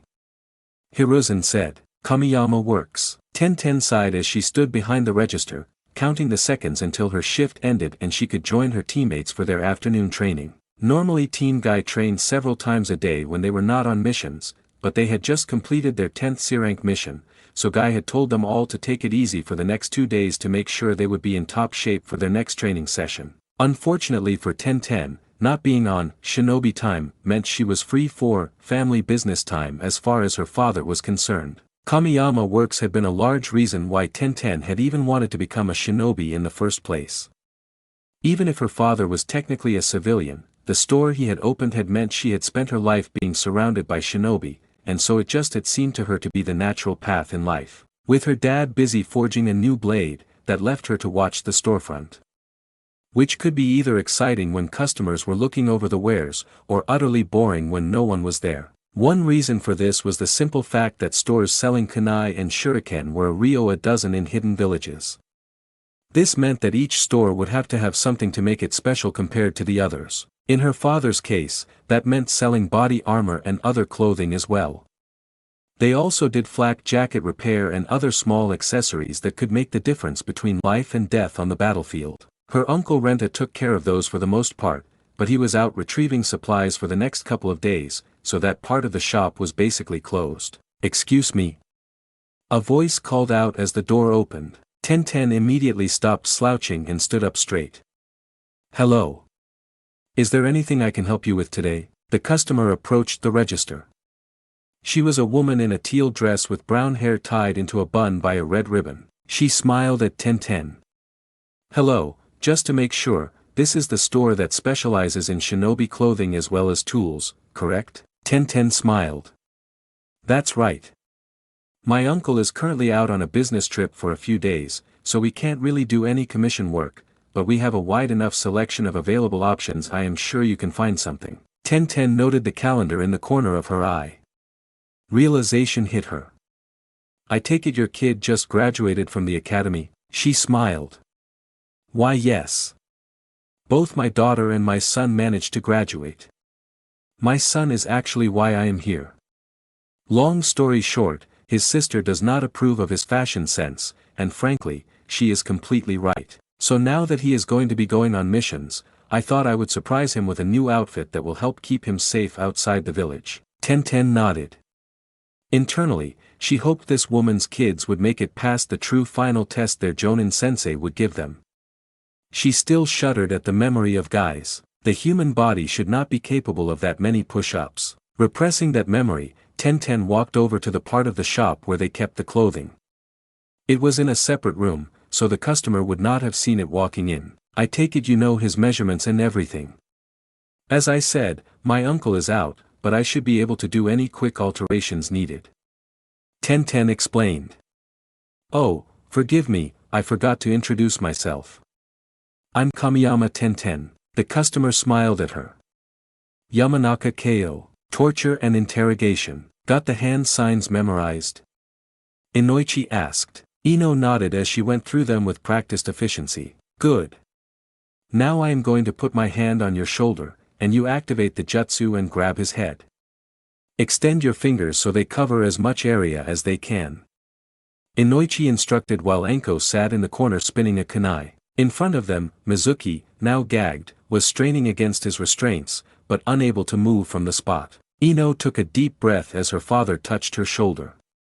She ran through the hand signs and struck her hand out as Mizuki. She felt his hair on her palm before feeling the sensation of her mind traveling from her head and shooting down her hand until it reached Mizuki. The traitor twitched for a moment before suddenly going still. For Ino and Inoichi, they found themselves floating in a black void. Ha! This is different from the mind transfer. Ino noted. It feels more like when I first used it on Naruto. Not surprising. We are inside his mind, not his body. Inoichi explained. This is what I used when you and Naruto faced the fox. The fact that those two are linked by the Yandame seal seems to mess up the mind transfer to some extent to be like this one. Perhaps if you had gone into a different room of the sewer, away from the cage, you could have seen some of Naruto's memories. Ino nodded. So where do we go from here? That way seems good. Inoichi said, pointing behind Ino. Turning around, she saw a brain. Is this normal? She asked. Fairly normal. Inoichi confirmed. Just picture yourself floating towards it, like this. The two Yamanaka moved towards the brain. I will take over from here. Inoichi said, moving closer to the brain. So what kind of info are we looking for anyway? Ino asked. Mizuki was born and raised in Konoha, and from what I heard was a decent shinobi. So first, we shall look for the first time he ever felt negatively about a comrade. Inoichi explained. Ino raised an eyebrow. Isn't that kind of vague? Not a simple disagreement. Inoichi explained. We are looking for the moment when he first felt angry enough to be willing to hurt someone who should have been an ally. Inoichi examined the brain for a few seconds, then reached his hand out and touched it. A light blinded Ino before she felt herself on solid ground. What the, I know about this field. Ino exclaimed as she opened her eyes. She and her father were in the village, in a playground area she and Naruto had frequented when they were younger. It goes back this far. Inoichi muttered. What could have caused it to be this early? Hey, Irika-kun. A voice called out, huh? Ino turned.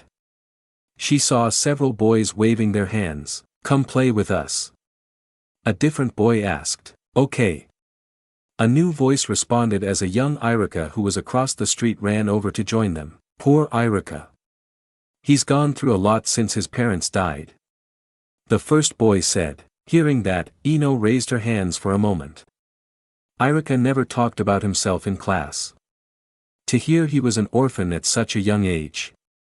It made her appreciate all those times he had smiled and joked with his students to get them interested in their lessons. Yeah, that's why we have to try to cheer him up. The second boy said. Everyone in the group was making sounds of agreement. Everyone except one. Mizuki tightened his fist. It's not fair. Mizuki thought. Thanks to the jutsu, Ino and Inoichi heard his internal thoughts like he had spoken them. Why does he get the attention? He's not better than me. He's just an orphan. Are you? This is his start of darkness. Ino exclaimed. Because some kids pitted Irika. What? Mizuki couldn't stand not being the center of attention. Well then, Inoichi muttered, it seems we don't have to worry about him having a sympathetic reason for his treason. The scene then changed. Now they were by the memorial stone. Irika was crying in front of it. Hidden behind the bushes and trees, Mizuki watched with a gleeful smile as his future co-worker cried his heart out. Serves you right. The young trader's thoughts echoed in Ino and Inoichi's heads. Can I kick him in here? Ino asked. Unfortunately, no. Inoichi said, looking at the boy with a look of disdain, before seeing something in the corner of his eye. Wait, someone is coming. Sure enough, the Sandame approached Irika and comforted the grieving boy. while Mizuki watched on. He scratched his hand against the tree, leaving nail marks. No fair, even Hokage-sama. Okay, so Mizuki just has no concept of empathy. Ino summarized. But he knows how to fake it to look good. Inoichi noted as Hiruzen called out on the spy to reveal himself. Mizuki came out and faked concern for Iruka, before the two boys ran off to play. He understands it, he just sees no value in it. Ino could not hurt Mizuki in his mind, but she did manage to spit on him when he ran past her. It made her feel slightly better. Well, now we know the underlying reason for his actions. Inoichi said as he formed a hand sign. Now we shall move on to his first actual crime. The familiar scenery of Konoha was replaced by an open field. Mizuki, now a full-fledged shinobi, ran with his comrades on a mission. Suddenly, one of his comrades fell to the ground. Mizuki stopped and examined him. How is he? The remaining teammate asked. No good. Mizuki announced. He won't make it. Damn it. Let's go. The mission cannot fail now, I'll catch up in a moment. Mizuki said, the wound doesn't look too bad. Ino noted as she moved forward, only for Inoichi to hold her back. You don't want to see this. He said before running through another hand sign. Hiruzen had informed him of this stain on Mizuki's record, even though the matter had been dropped at the time for lack of clear evidence. The scene changed from a field to a forest. But from the look of the moon, it was the same night. Truly impressive. A voice called out as Mizuki examined his surroundings. The pure dread and fear Mizuki felt in that moment was so strong that the two mental observers also felt it as if it was their own. What is that? Ino barely muttered. She turned to her father. His face was pale. I know that voice. But it can't be. Why him? Mizuki yelled and stared up at a tree. Following his line of sight, Inoichi and Ino looked there as well. The trunk of the tree seemed to shimmer, and a figure grew out of it. A figure with black hair that was contrasted by the pure white of his skin. Who is Ino began only for Inoichi to grab her from behind. Release. Suddenly they were out of the forest. Ino found herself back in her own body, taking a step to regain balance as Inoichi put himself between Mizuki and Ino. Any interesting info? Anko asked casually as she saw the Yamanaka father-daughter bonding was done. Mizuki began to shake in his restraints, as the sudden release of the jutsu was enough to return him to give him a fresh jolt of adrenaline. Dad, who was that? Ino asked. Oh, Orochimaru. This fucker is working for Orochimaru. Inoichi yelled. Mizuki stiffened up. They know. He instinctively tried to push himself away from his captors, even if it meant crawling on the floor, but it was pointless with how well restrained he was. Before Ino could do anything else, she felt her very soul freeze. Even Inoichi took a step back before looking behind Ino. Anko. Stop with the killing intent. The kunoichi did not stop, but did manage to direct it only at Mizuki, which let Ino breathe again. Anko was silent as she approached the prisoner. Get your brat out of here, before she sees something she'll regret. Inoichi nodded. Ino, leave.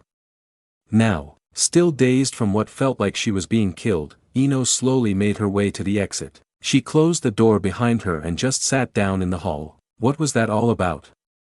She wondered. How can one man make Dad so afraid? A moment later she felt her father's mind begin to speak in her head. Ino, are you okay? Ino nodded, even though her dad could not see it. Yeah, I'm fine myself. But why did we have to leave the memory? No matter how scary that guy was, he let Mizuki live, so the memory could not have gotten that bad, could it? Never underestimate Orochimaru. Inoichi sternly warned. If anyone in the world could set a trap inside a memory, it would be him, and he has done so in the past, so it's not just an idle threat. I'm sorry, Ino. I thought Mizuki was a lone agent, someone out for himself. I hadn't considered he was a pawn in someone else's game. You should not have seen that. Ino swallowed. So, I assume I can't tell anyone. That would be for the best. Inoichi agreed. I will probably be stuck here the rest of the day dealing with this. Go find Naruto or go back to the flower shop. You have a big day tomorrow with team selections, you should enjoy your last truly free day. INO ended the telepathic link on her end and stood up. Orochimaru. She muttered as she began to walk, remembering the pure fear Mizuki felt meeting him. Just how dangerous can you be, Forest of Konoha? Well, you are getting better. Naruto said as Konohamaru ended the jutsu. Boss, is this really going to make me a better shinobi? The boy asked. Hey, which of us has the headband? Naruto said, pointing to it. It's just, didn't anyone think it's weird when you made it? Konohamaru asked. Naruto shrugged. When my aunt and uncle learned about it, they did sit me down and asked me some questions, but I didn't really get the big deal. Naruto had felt they were trying to tiptoe around what they were trying to ask, but he never picked up on exactly what they were trying to figure out. Eventually they just dropped it. Though they were apparently relieved when INO convinced Naruto to add an actual outfit to it instead of just having a few clouds of smoke. Trust me, one of the most basic rules of being a shinobi is striking when the enemy doesn't expect it. And even when I use it on the same person, they always react the same way. It's the ultimate disarming technique. Konohamaru grinned. I see. I think I got it, boss. Glad to hear it. Naruto said. But we should rest for a bit before trying again, let you build your chakra up again. So let's just sit down and relax. The two boys sat on a log, Naruto leaning back on his hands while Konohamaru slouched forward. So, what makes you want to be Hokage? Naruto decided to ask. Konohamaru began to speak, but stopped and thought over the words. So people will see me as me. The younger boy explained. Oh. Naruto said. He didn't want to admit it, but hearing someone say it that way made it hit pretty close to home. No one ever looks at me as Konohamaru. It's always, the honorable grandson, instead. Konohamaru explained. I was named after the village, but all anyone cares about is that my gramps is the guy in charge. Well, there is my uncle, but he doesn't see me that often. He has his own place and is away on missions a lot. Naruto nodded. What about your parents? They work all the time. They are both real strong ninjas, but I barely see them. They are so busy with their missions that they decided to hire someone to watch over me almost all the time. That is why Ebisu-sensei is training me. I see. Wait, your tutor guy's name is Ebisu? Naruto asked. Konohamaru raised an eyebrow in confusion. Yeah, Naruto hit his headband. I thought he seemed familiar. He's Ando's son. Who? Konohamaru asked. Ebisu Ando, he's the guy who runs the Ebisu pawn shop downtown. I've probably seen your teacher there helping out a few times, but I don't think he wears his glasses and head covering at the store, so that's why I didn't recognize him right away. Naruto explained. Huh. It feels weird to think of Ebisu-sensei having a life outside of training me. Konohamaru noted. Doesn't change the fact he does. Naruto said. I've helped a lot of my teachers when they come to my uncle's flower shop, though most of the time they don't realize it's me helping them. If they did know, they'd probably assume the flowers were rigged to explode or something to sabotage them. But Naruto would never do that. He made a point to separate his pranks from his gardening. Didn't want to cause Inoichi and Kale more trouble than needed. So, back on topic, you want to be seen as your own person instead of an extension of the old man. Naruto summarized. Believe me, I understand what that is like. But being Hokage is not going to be so easy. Konohamaru pouted. Ebisu says his training will be a shortcut to becoming the Hokage. Then either he is the best teacher in history, or he is the most arrogant teacher in Konoha. Naruto said. What are you? 8? Sure, a private tutor and the academy will help, but if it's that easy to be a Hokage, we'd already have the 5th and the old man would be enjoying retirement already. Konohamaru sighed. Well, that sucks. You make it sound like I'll never become Hokage. I'll just be the honorable grandson forever. I'd be a hypocrite if I said that. Naruto apologized. As I said, I get why you want it, my reasons are different, but similar enough. And that is why I have some advice to help you until you actually have a shot at taking the hat from me. You do. Konohamaru asked, surprised. What is it, boss? Naruto grinned. He held up one finger. Start small, huh? Konohamaru asked, confused by the simple advice. Becoming Hokage means the whole village will respect you. That is what I thought when I first realized it would be my dream. Naruto explained. But then I met INO, who is like a sister to me, then I met my uncle and aunt. They helped me a lot. Not just encouraging me, but also filling that void that I thought the title of Hokage would fill. They acknowledged me for me, and while I still want that from the whole village, just their support is enough to tide me over for now. Naruto leaned over to Konohamaru, hoping the boy would understand his advice. So find one person. It could be a classmate, or your teacher if you want. One person who is willing to see you for you.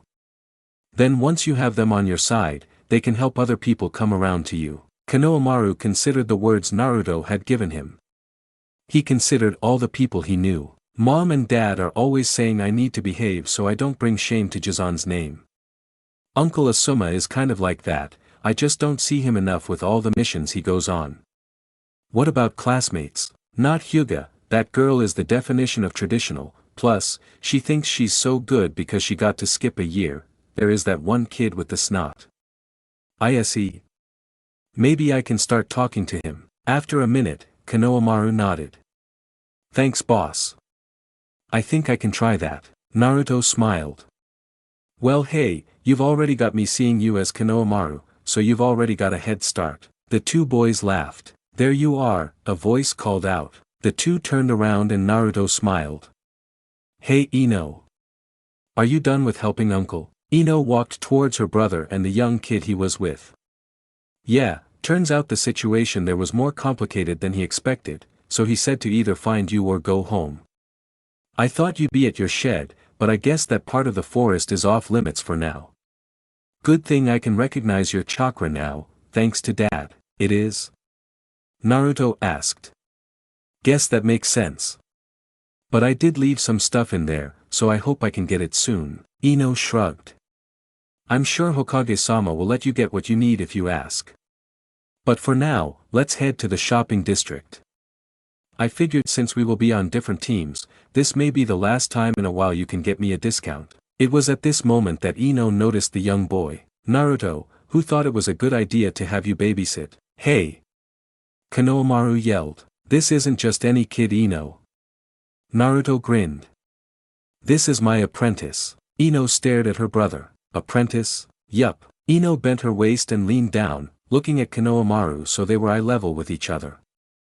Naruto, we just became genin. It is far too soon for you to have a student of your own. Hey, he came and asked me. And he already learned one of my jutsu. Yeah. Konohamaru said with a grin. Really, which one? INO asked. Naruto put on a mischievous grin. Why don't you show her what you can do? I found you. A voice called out from above. The three children looked up to see Ebisu standing on a tree branch. He shot a quick glare at Naruto, before turning his attention to his student. The Tokubetsu Jonin jumped down, pushing his glasses back on his face. Honorable grandson, this has been enough fooling around for today. We need to get back to your training if you want the shortcut to become the Godame. Konohamaru clenched his fist. Don't call me that. And besides, I've already learned more following boss than I have under you. Ebisu sighed. Honorable grandson, there is a proper order that things must be learned in. I can understand if my teachings seem repetitive and boring for now, but I assure you, they will pay dividends in the future. I became a Tokubetsu Jonin specifically because of my ability to impart knowledge on the younger generation. If you want to become a Hokage, you must become strong, and my methods are guaranteed to get you there. What exactly did I walk in on? INO asked Naruto. I'll explain later. Naruto said before stepping between Konohamaru and Ebisu. Hey Ebisu. How's your dad?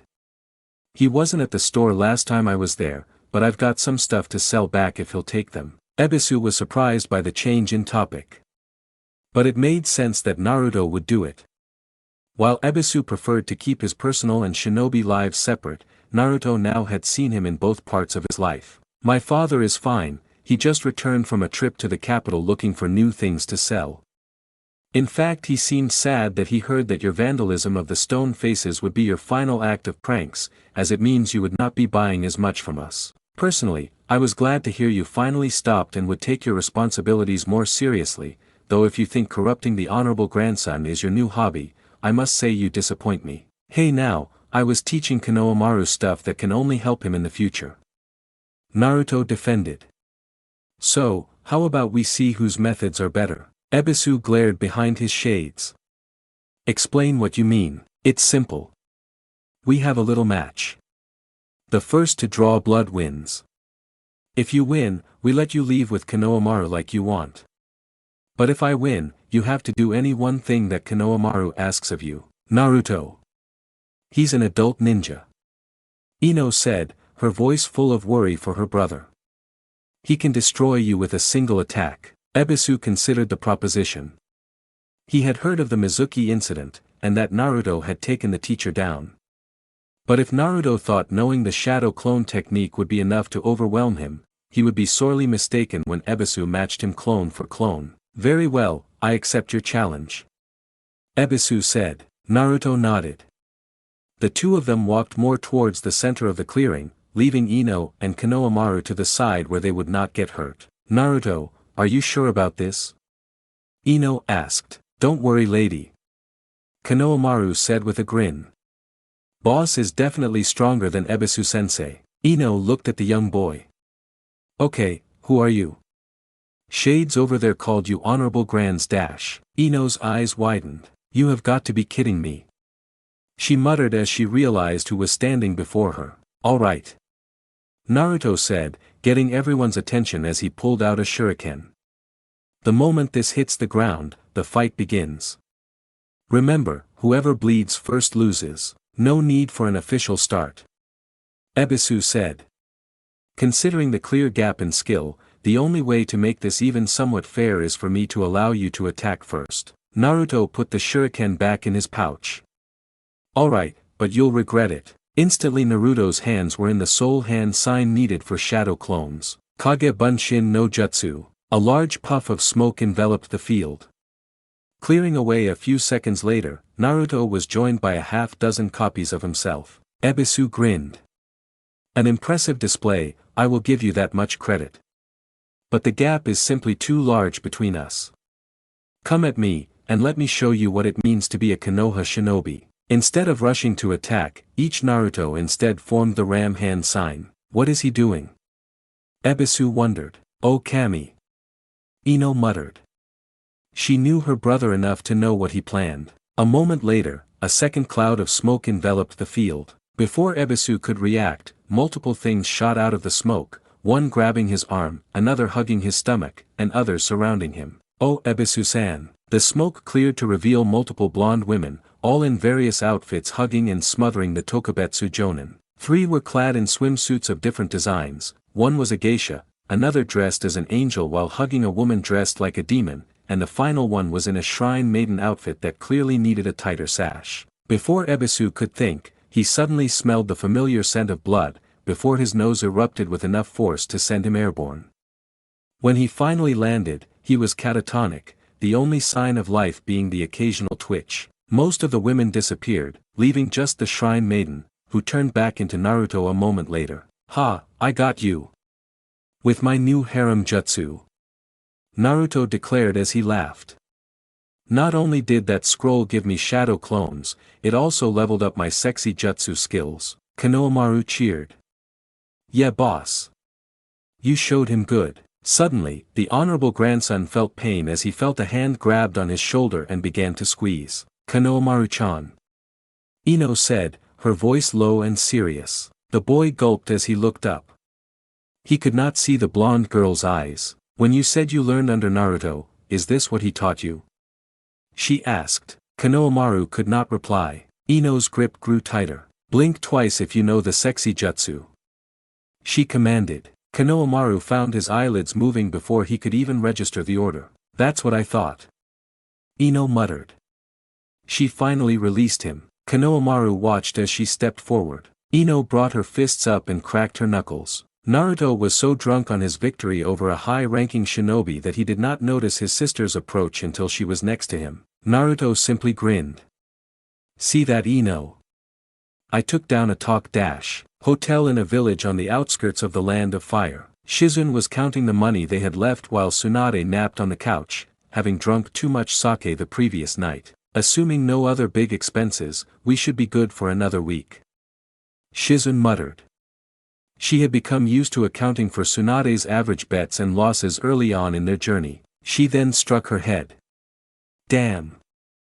I forgot to take into account that the poison for my needles dried out and I ran out of ingredients." Shizun found it annoying having to prepare the poison when she had barely ever had to use it to protect Tsunade, but she was a jonin.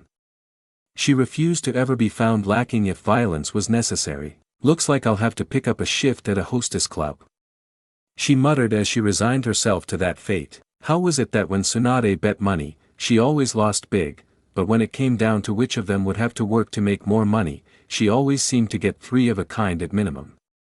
On the other hand, Tsunade's idea of work was either pawning off Senju heirlooms as collateral, or using her status as a medic to endorse drinks. Konohas may have found the Toriner formula to be inefficient compared to a food pill, but selling it as an energy drink to the civilian populace was a big boon to the village's funds, and having a sticker that said, "Tsunade Health Approved," sealed the drink's success. Suddenly, Tsunade awoke, standing up as if she had realized she was caught in an ambush. "Tsunade-sama!"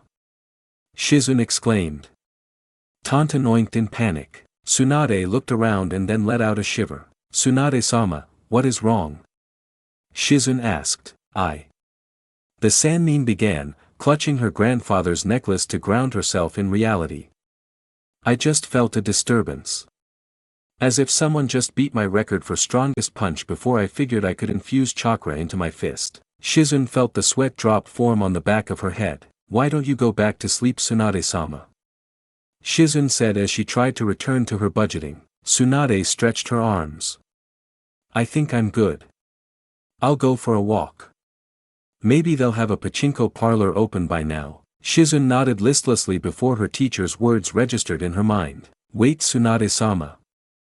The budget can't afford any unscheduled gambling." But by then the princess of Konoha had left their rooms, leaving her pseudo-niece to chase after her. Konoha Forest. Konohamaru was frozen to the spot as Ino lifted Naruto's unmoving body and draped his arm around her neck. She turned to the young boy. "All right, Gaki. I take my pervert, and you take yours. And we will never speak of this again. Understood?" Konohamaru did not even remember when he started nodding. Ino walked past him, dragging her brother home. She stopped briefly. Konohamaru felt the fear return to him as she turned to face him. "From now on, you will only use that jutsu for my benefit," Ino said. "The new cashier at my favorite store apparently prefers brunettes. Keep that in mind." "What?" Konohamaru asked when he regained his senses, but by that time Ino and Naruto were gone, leaving him to bring Ebisu home by himself. Konohamaru looked at the full-grown man, then to his own small hands. He tried to drag him by the head, but his body was far too heavy, even with all the blood loss Ebisu must have experienced. "I'm 8. How the hell am I supposed to move him?" He yelled out loud, causing some birds to flee from the trees. "Need some help, kid?" A familiar voice called out. Konohamaru turned and saw his uncle Asuma and his grandfather approaching. "Uncle! You're back!"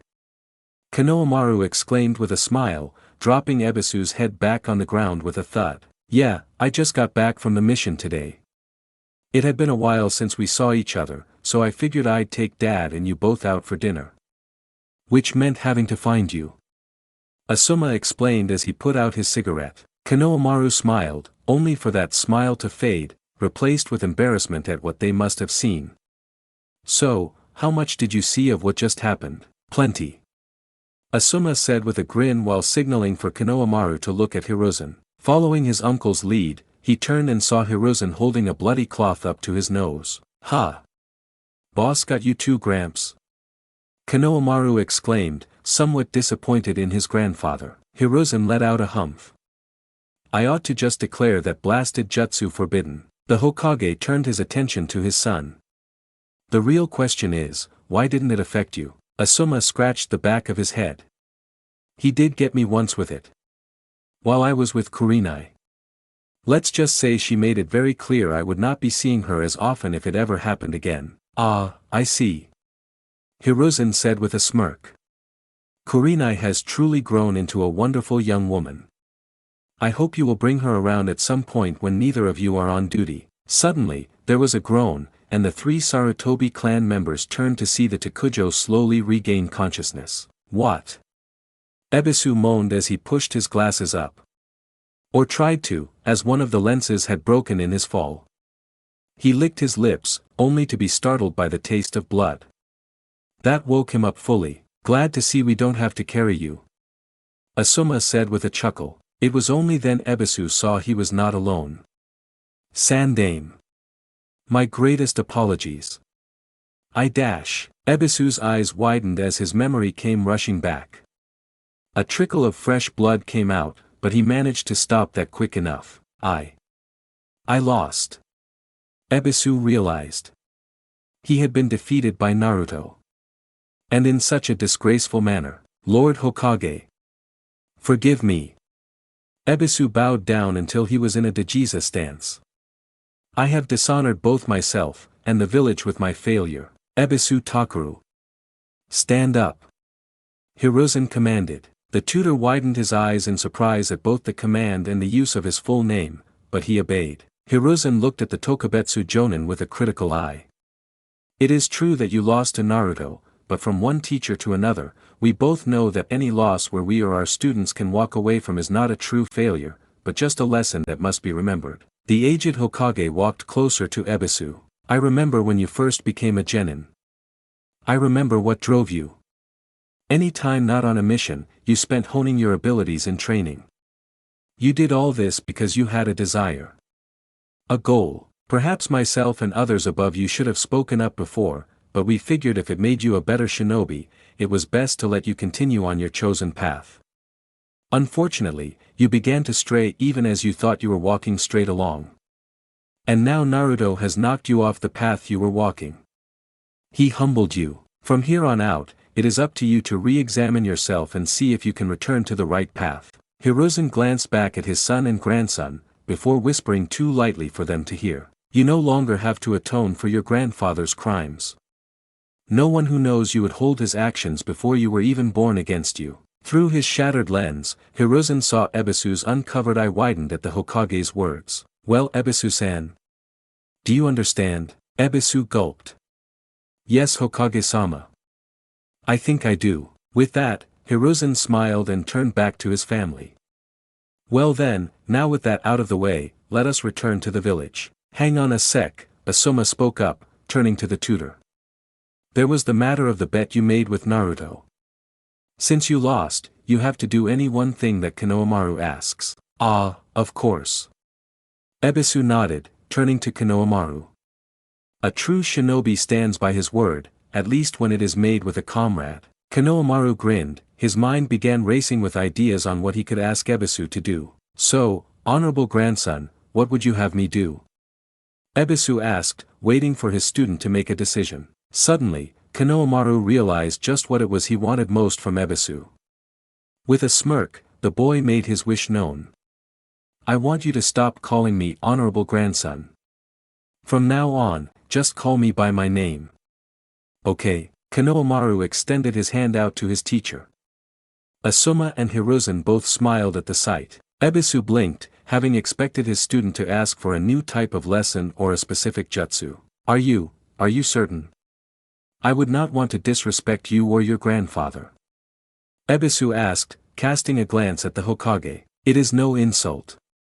Hiruzen assured him. Ebisu turned back to his student. Alright, honor, Konohamaru-sama. Ebisu corrected himself as he shook his student's hand. Sama-ha. Konohamaru muttered.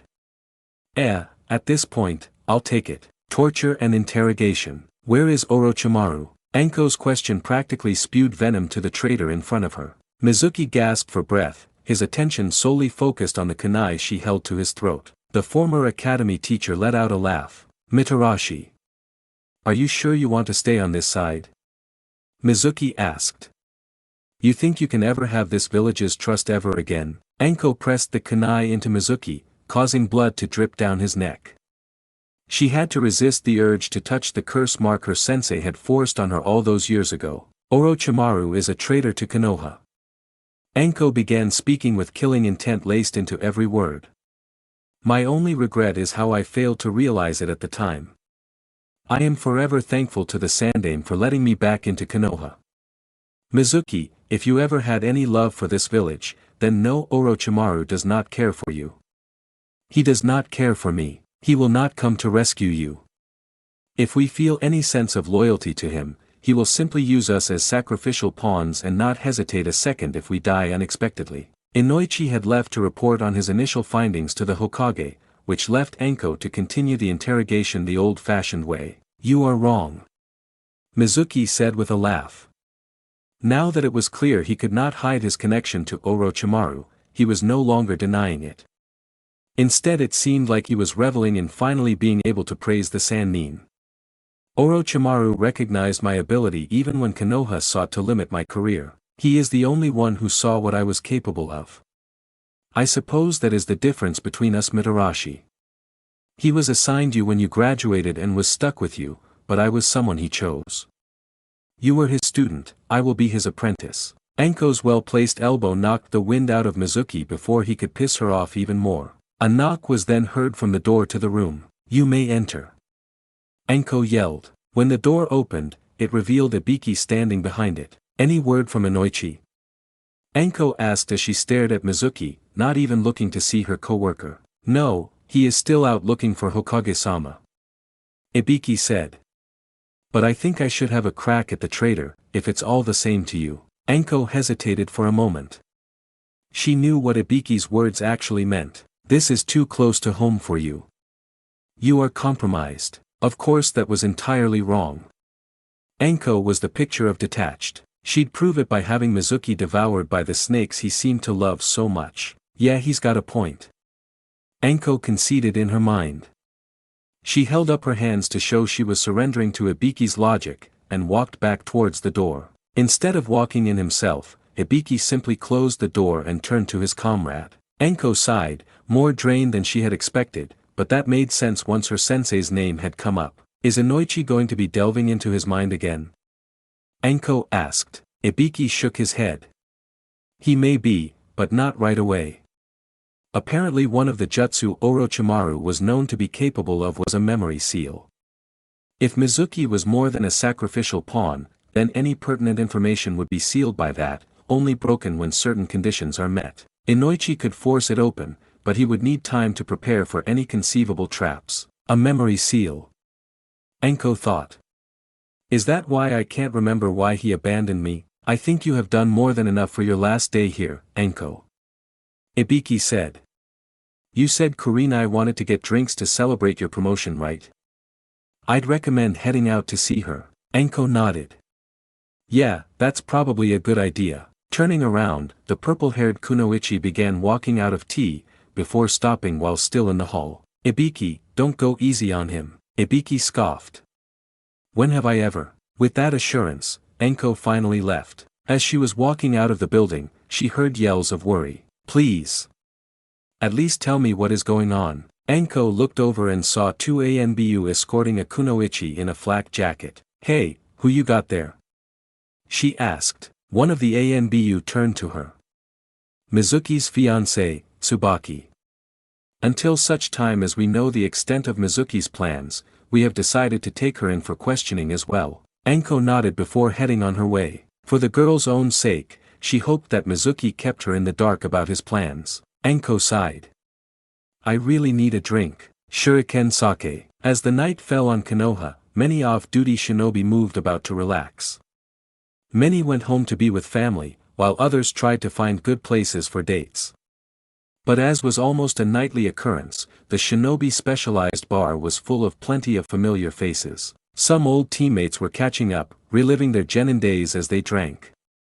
Others were just here for the sake alone, wanting to just focus on their thoughts as they drank. Some came just to get a look at Kiyomi, the bartender, even as her husband Nagumo shot them death glares when he came out of the kitchen bringing food. In this establishment, Ebisu found himself sitting at the bar, his eyes closed as he reflected on his day. Lord Hokage was right, losing to Naruto truly was humbling. The Tokubetsu Jonin thought to himself.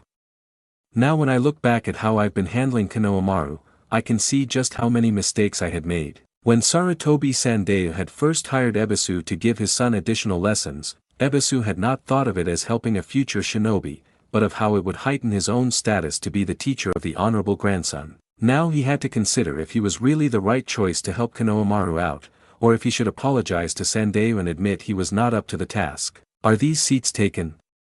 A voice interrupted Ebisu's self-reflection. He looked up and saw Enko and Kurenai sitting to his right. The Takujo on Konoha had all grown close to each other, some lamenting they just missed being made full jonin, while others worked together to cover their weaknesses to earn that final promotion.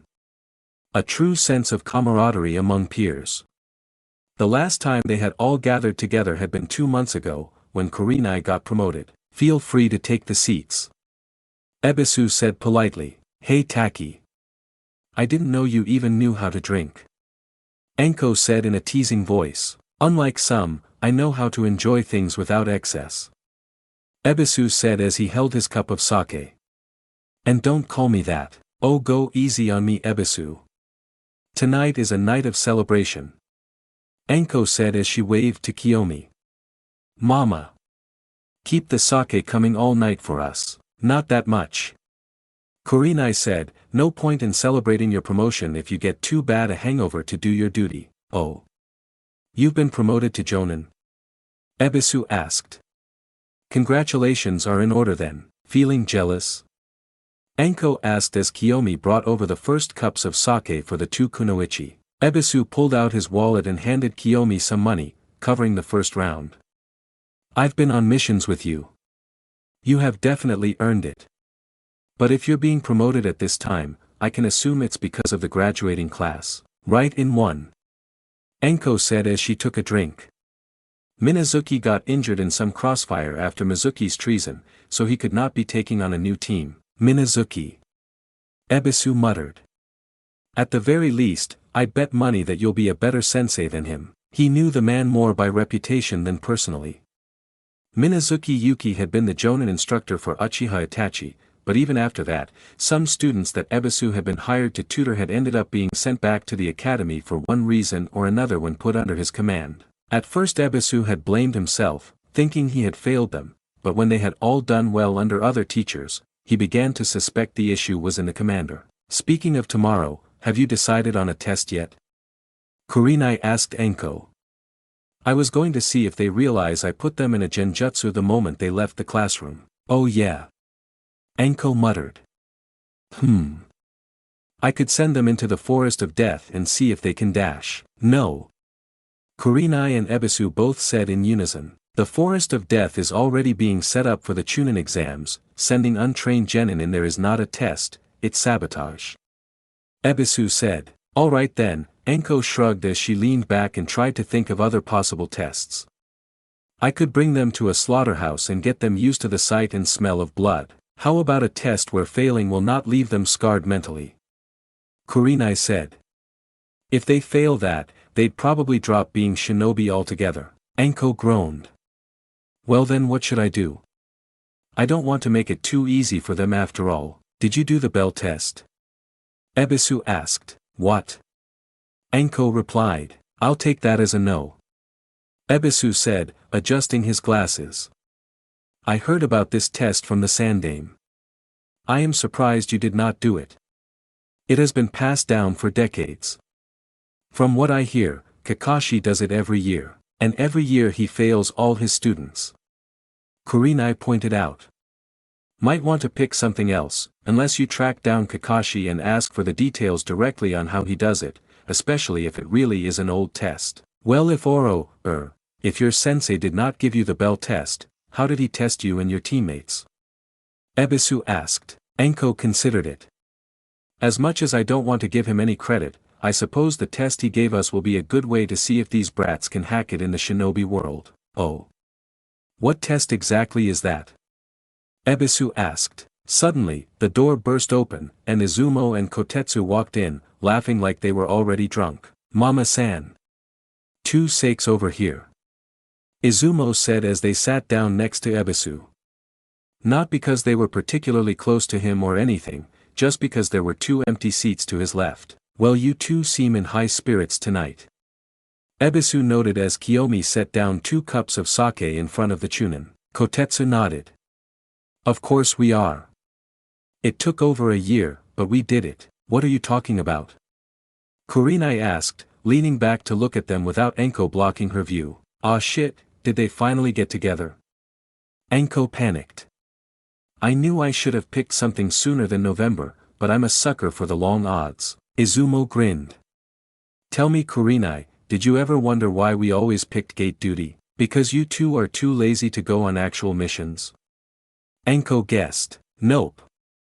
Kotetsu denied. Ebisu put his drink down. He might as well try to solve the Chunin duo's riddle. Gate duty is not officially considered a mission, but the pay is usually between a high C and a low B rank mission. He noted. If I had to guess, there is something you have been saving up for, but didn't want to risk leaving the village in case someone else was interested in it. Got it in one. Izumo said with a grin. Our payment for helping with last night's emergency finally let us reach our goal. So once we cashed them in, we went to buy it right away. Though I suppose you do have a slight advantage, seeing as to what your family business is. Oh no, Ebisu thought, his expression growing annoyed. He ran through his family's pawn shop inventory when he last helped his father with it. Very few things would be so expensive that a chunin would need to save up for a significant amount of time, especially if 2 of them were saving up together. But he also didn't know what Izumo and Kotetsu's usual lifestyle was. Did they cut things out to help or did they already live fairly high-cost lives? What are the most expensive things my father has put up for Ebisu thought before he realized the answer. You bought something at the pawn shop. What was it? Kurenai asked half-heartedly, not seeing what the big deal was. Sure, some shinobi would pawn off their weapons or old scrolls for cash, but those were usually so weak or old that they were more for civilian collectors than other shinobi. What fool would pawn something actually useful in the field? Why don't you show them Kotetsu? Izumo said with a laugh. Kotetsu grinned before standing up. He pulled out a scroll. Before Ebisu could say anything, the scroll was unrolled and a puff of smoke enveloped the space around the bar. When the smoke cleared, what the fuck is that thing? Enko exclaimed, unsure what she was even looking at. The conch shell mace. Ebisu said bitterly. I cannot believe my father would willingly part with such a historic weapon. I mean, your dad runs a pawn shop. I think he'd either sell it or give it to you if you wanted it. Kurenai noted. Anyway, what exactly is this thing? I've never heard of it. At the very least, she understood why someone would pawn it. The thing was so weird looking, she could not fathom how it would be used in battle. Not just the 3 of them, but the entire bar was now looking at Kotetsu. In his hand was a large blue mace, with a chain connecting the handle to the top of the ball. Though instead of a perfect sphere shape, the mace part was spiked on the outside, but turned inward, like a part had been carved out. Something that looked like an eye was visible on the inside of the hole. Ebisu pushed his glasses up. On its own, there are not many stories about it, but its creator is a household name. As you all no doubt remember, Senju Tobarama, the Nidame, was a genius when it came to creating weaponry and jutsu. The conch shell mace was one of his more experimental works, made after his success with the Sword of the Thunder God. It was crafted from the remains of some large sea creature that he and his brother, Senju Hashirama-sama, fought on the coastal border with the Land of Sea, back in the middle of the Shodame's reign. Tobarama-sama ripped out its eye and the surrounding tissue and protective shell, then reshaped it to resemble a conch shell. It is said to have limited intellectual abilities when in use, allowing its owner to give it simple commands like one would a summoning animal. Really? No wonder it was so expensive. Kotetsu said as he listened to his weapon's history. I just thought it looked awesome. Ebisu glared at the chunin. You idiot. That is not the point. The point is this thing is a precious heirloom to the Senju.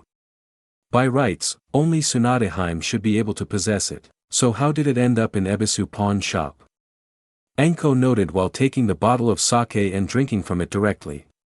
This was a fun show, but she came for drinks, so she was going to drink. Why else? She entrusted it to us in exchange for a loan. Ebisu explained simply, so she pawned it. Kurenai simplified. And given that she hasn't been in the village in about a decade, she surrendered it to your family shop, and thus it's fair goods anyone can buy. Meaning Kotetsu is the legal owner of it. Still, it is an heirloom of the clan that founded the village. It is not something to use just because it looks cool. Ebisu defended. Oh, don't worry about that, Ebisu-san. Izumo said. We will put it to good use. Now that we don't have to be on gate duty as often, we can go on missions and make Tobarama-sama proud that his creation is not going to waste collecting dust. Well, go on, show us what it can do. Anko said. All right. Kotetsu said as he filled the ancient weapon with his chakra. Hey! Only showing off weapons is allowed. If you want to actually use them, take it outside. Nagumo yelled, coming in from the kitchen. Inside the seal, Kurama had slept more in the past 12 years than he had in the 80 before it, but even he would admit he was utterly bored of using sleep as his only real way to pass the time. At the very least, he had a limited range of movement in this seal, as opposed to the chains and circular prison that had been Kushina. Soon though, he would finally be free. Now that his jailer was finally going to become a shinobi, it would not only make for more interesting visuals to pass the time, but also lead to the brat being tempted to use his power on his missions. The Yondaime seal was powerful, but he would wear it away slowly over time, until it would finally be forced open in one grand push. Kurama smirked at the thought of it. If only I hadn't tried to use intimidation to get out when those brats first got in here. Maybe then they could have undone the seal before the Yamanaka got in to pull them out. But it doesn't matter now. My freedom is all but assured. Suddenly, Kurama felt a familiar chakra signature suddenly pop up. What the? Is there another Jinchuriki in the village?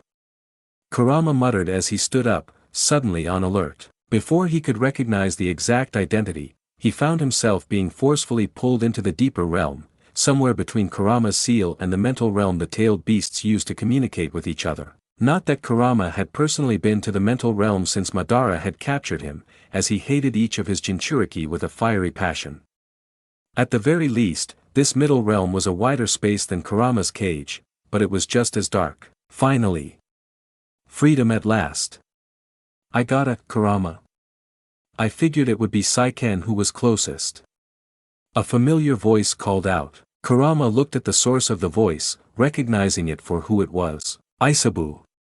You better have a damn good reason for grabbing me out of nowhere. He growled, threatening the turtle. Better yet, how did you do that? Unlike with Shikaku, Kurama had little issue with Isabu.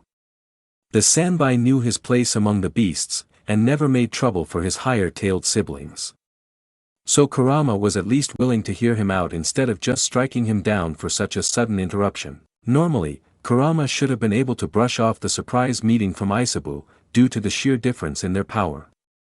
But with the damned Yondaime splitting him in half, the gap between the two had shrunk, allowing for the turtle to get one over the fox. Isabu looked at Kurama before nodding. I see. I never thought I'd be thankful to Tobarama for ripping my eye out, but it seems that the weapon he made out of it has become my only hope. Kurama remembered the story from when he was in Mito.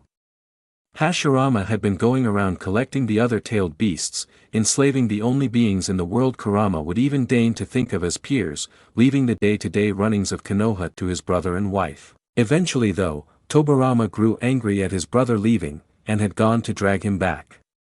The future Nidaime had found his elder brother engaged with Isabu, the last of the tailed beasts left free. Joining his brother, Tobarama eventually managed to cut out one of Isabu's eyes, taking it as a spoil of war. When Tobarama returned, he had forged a new weapon, the conch shell mace, which according to Hashirama, was because he did not want to be upstaged by some blacksmith shinobi in Kirigakure who had become famous for his excellent weapon forging. Isabu's tails wagged behind him as he thought over why this situation occurred this way. I think I get it. Someone is infusing chakra into that weapon with my eye right now. Which is what disturbed my chakra enough to shock me out of the genjutsu. But wait. I can still feel myself being trapped by it in Kiri. I guess it's like I am one of those clone jutsus humans use while my real self is still being affected. Well, hurry up and explain what you wanted to say. Kurama yelled at the turtle. Right, I don't know what will happen if they stop infusing chakra into my eye. Kurama, you need to warn the other tailed beasts. My Jinchuriki, Yagura, was put under a genjutsu shortly after becoming Mizukichi. He has been manipulated for years, and while he is under its control we are not in sync enough for us to enter the mental realm to warn them ourselves. Kurama understood Isabu's panic in this case. The mental realm was supposed to be the tailed beast's safe haven for communicating with each other, but after they had started to be sealed in humans, they had discovered a flaw in it they doubted Hagoromo had accounted for. While a free-tailed beast could go in and out at will, when sealed in a Jinchuriki, entering the mental realm required being in sync with their host. Isabu had always been much more outgoing and peaceful than Kurama. While the fox enjoyed solitude, Isabu's isolation must have been a living hell. Kurama pushed that aside for now. Instead he grunted. And for what reason is that an issue for the rest of us? Humans are always manipulating and using each other. Don't think just because it happened to one you like that it is the end of the world. If that was all Isabu had to tell him, then he would leave. He hated being sealed, but if he was going to have his time wasted by pure nonsense, then he'd rather be in the seal where he didn't have to deal with the whinings of weaklings. Isabu shook his head. No, Kurama, you don't understand. The man who put Yagura under his control, he recruited Kisame, one of the 7 swordsmen of the mist. He did so with Yagura present and revealed his name, so I heard it too even under his control. It's Madara. That caused Kurama's tails to straighten out instinctively. Damn you Yondaime! Kurama roared. You failed to save your wife, and sacrificed yourself for those who would hurt your kid, and you didn't even kill the bastard who caused it all. How dare these humans praise you for a strength that has clearly failed? The one piece of solace Kurama had after being sealed in Naruto was that Madara must surely have been defeated. He must have been ancient when he controlled Kurama the second time around, but if he was both still alive, and strong enough to put a Jinchuriki and a tailed beast under a genjutsu that even Isabu, a tailed beast who was an expert at genjutsu, could not break out of, then he simply could no longer be human. Old man. Is he really getting that close to your power? Kurama thought silently even as his body raged. If Madara really was still alive, Kurama could do nothing. Madara had enslaved him when he was at full power. Now with half his power permanently out of reach, he would be easy pickings for the Uchiha. His best bet was to wait out Madara's life. All humans had limits, even Hagoromo did. If Kurama died, it would be several years before his chakra restored itself and brought him back. But would a couple years really be enough? To be safe, he would want another decade or 2 at least. Isabu grunted, his body grew translucent for a brief second.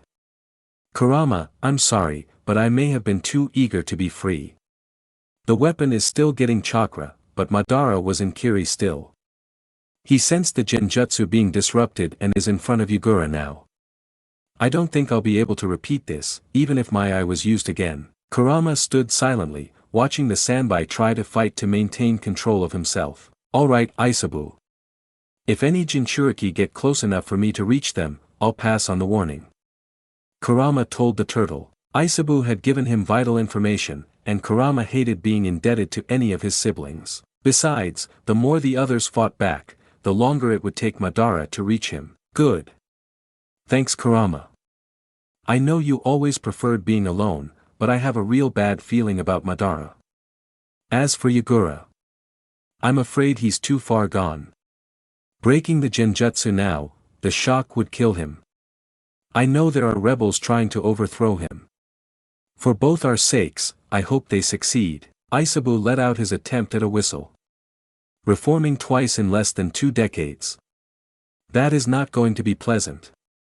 Maybe I'll find a nice lake afterward and just lay low for a century or 2. Yeah, you do that. Kurama grumbled as the 3 tails finally faded. Without his interference, Kurama's seal reasserted itself, pulling him back. Kurama found himself back in his cage, the familiar sewer appearance mocking his yearning for freedom. Kurama growled as he reviewed Isabu's warning. I'm going to have to make some changes to my plans. Ninja Academy. Ino and Naruto looked up at the building they had spent years going to in order to learn all it meant to be shinobi. It'll be weird not coming here every day. Ino admitted wistfully. Once I'm Hokage, I'll be working out of here. Naruto said. He then reached up and touched his headband. But that's still a long time away. For now, let's get ready for our missions. Walking to their classroom for the last time, the two blonde-haired genin reached the door without issue. Because of all the jonin who would be taking their students out, the academy was empty of the lower years. They all had the day off. I wonder if Konohamaru is going to get Iruka as a teacher. Naruto said as they approached the class. With us graduating and Mizuki being a traitor, they gotta change up the lineup somehow, right? I'm sure Iruka will be a better teacher for him than you. Ino said simply. Teaching that jutsu to a kid, you think you're better? I was still a bit conscious when you dragged me off. I heard you say you'd use him to get discounts. Naruto pointed out, a shinobi never forgets the tools at their disposal. Ino said. Now that the bridge has been crossed, I might as well use it to my advantage. On that note, Naruto opened the door, seeing how many of their classmates were already there. Most of their friends were already inside. Sasuke was sitting down with his hands in front of him like usual, staring at the front of the class. Hinata was not sitting by him today, as the Hyuga was speaking with Choji, who seemed somewhat upset as he stuffed his face with chips like usual. Sai and Shino were both sitting in the back quietly. One looked in the air around them while the other drew in his sketchbook. Okay then, Naruto said, I suppose this will be my last real chance to break Sasuke. He was interrupted by a kunoichi pushing him from behind and rushing towards the last Uchiha. Morning, Sasuke-kun. Sakura exclaimed happily as she got the open seat next to him. Mind if I sit here? Sasuke did not react to her at all. You okay, Naruto? Ino asked as she offered her brother a hand up. Naruto glared at the pink-haired girl. Looks like I may be coming out of retirement sooner than I thought. Don't let her get to you that badly. Ino said. Honestly, I have come to the conclusion that she is just not worth the effort. Ino scanned the room. Really, Shikamaru? You're going to be late on the last day. Everyone, please be seated. The familiar voice of Iruka shouted from behind the two blondes. Ino ran up to Choji and sat to his left. Hinata was to his right. Naruto ran up the steps to the top, sitting above Ino, in the same desk as Shino and Sai. On his way up, he spared a look of sympathy for Sasuke, who did not seem to notice. Iruka looked at his students. And the seats that were empty. He had prepared them as well as he could, but he still prayed for all their success. You have all done well to get this far. Each and every one of you has made me proud to call you all my students. Kiba raised his hand. Yo sensei. Shouldn't Mizuki be here too? Iruka frowned. Mizuki is unfortunately quite sick. But I am sure he would be saying the same things I am now. As much as he wanted to spit on the traitor's legacy, Mizuki's actions were technically classified. The shinobi all knew about it, but the students would only find out if their jonin passed them. Now then, this is the moment all of you have been waiting for. It is time I give you the names of your teammates and your jonin senseis. Remember, these are the people you will be trusting your life to, and they will give you the same trust. It is through teamwork that we grow strong, so whatever your opinions of your classmates are, try to start a clean slate if needed. Iruka looked down at his clipboard that had the lists. He and Hiruzen had gone late into the night figuring out how to rearrange the teams due to the unexpected developments. Whichever students ended up failing, he hoped he did not sabotage them with their placements. He wanted each of them to succeed or fail on their own merits. Team 1. Iruka began, listing the students being paired and who they would be taught by from now on. As he went through the list, each newly graduated genin looked around the room, wondering whose fate they would end up being tied to for the future of their careers. Team 5. Honda, Mitsubishi, and Toyota, you three will be under Subaru. Team 6, Satoru Mikami, Suzuki Satoru, and Rei Ohashi. You will be under Sadao Mao. Iruka listed. He turned to the next page. Team 7. Sato Sai, Haruno Sakura, and Uchiha Sasuke. You three will be under Hatake Kakashi. Yes. Sakura stood up and cheered. The power of love wins again, Ino sighed. This is the girl who beat me just barely at the written test. She turned away from her former friend and looked at the door. Seriously, Shikamaru?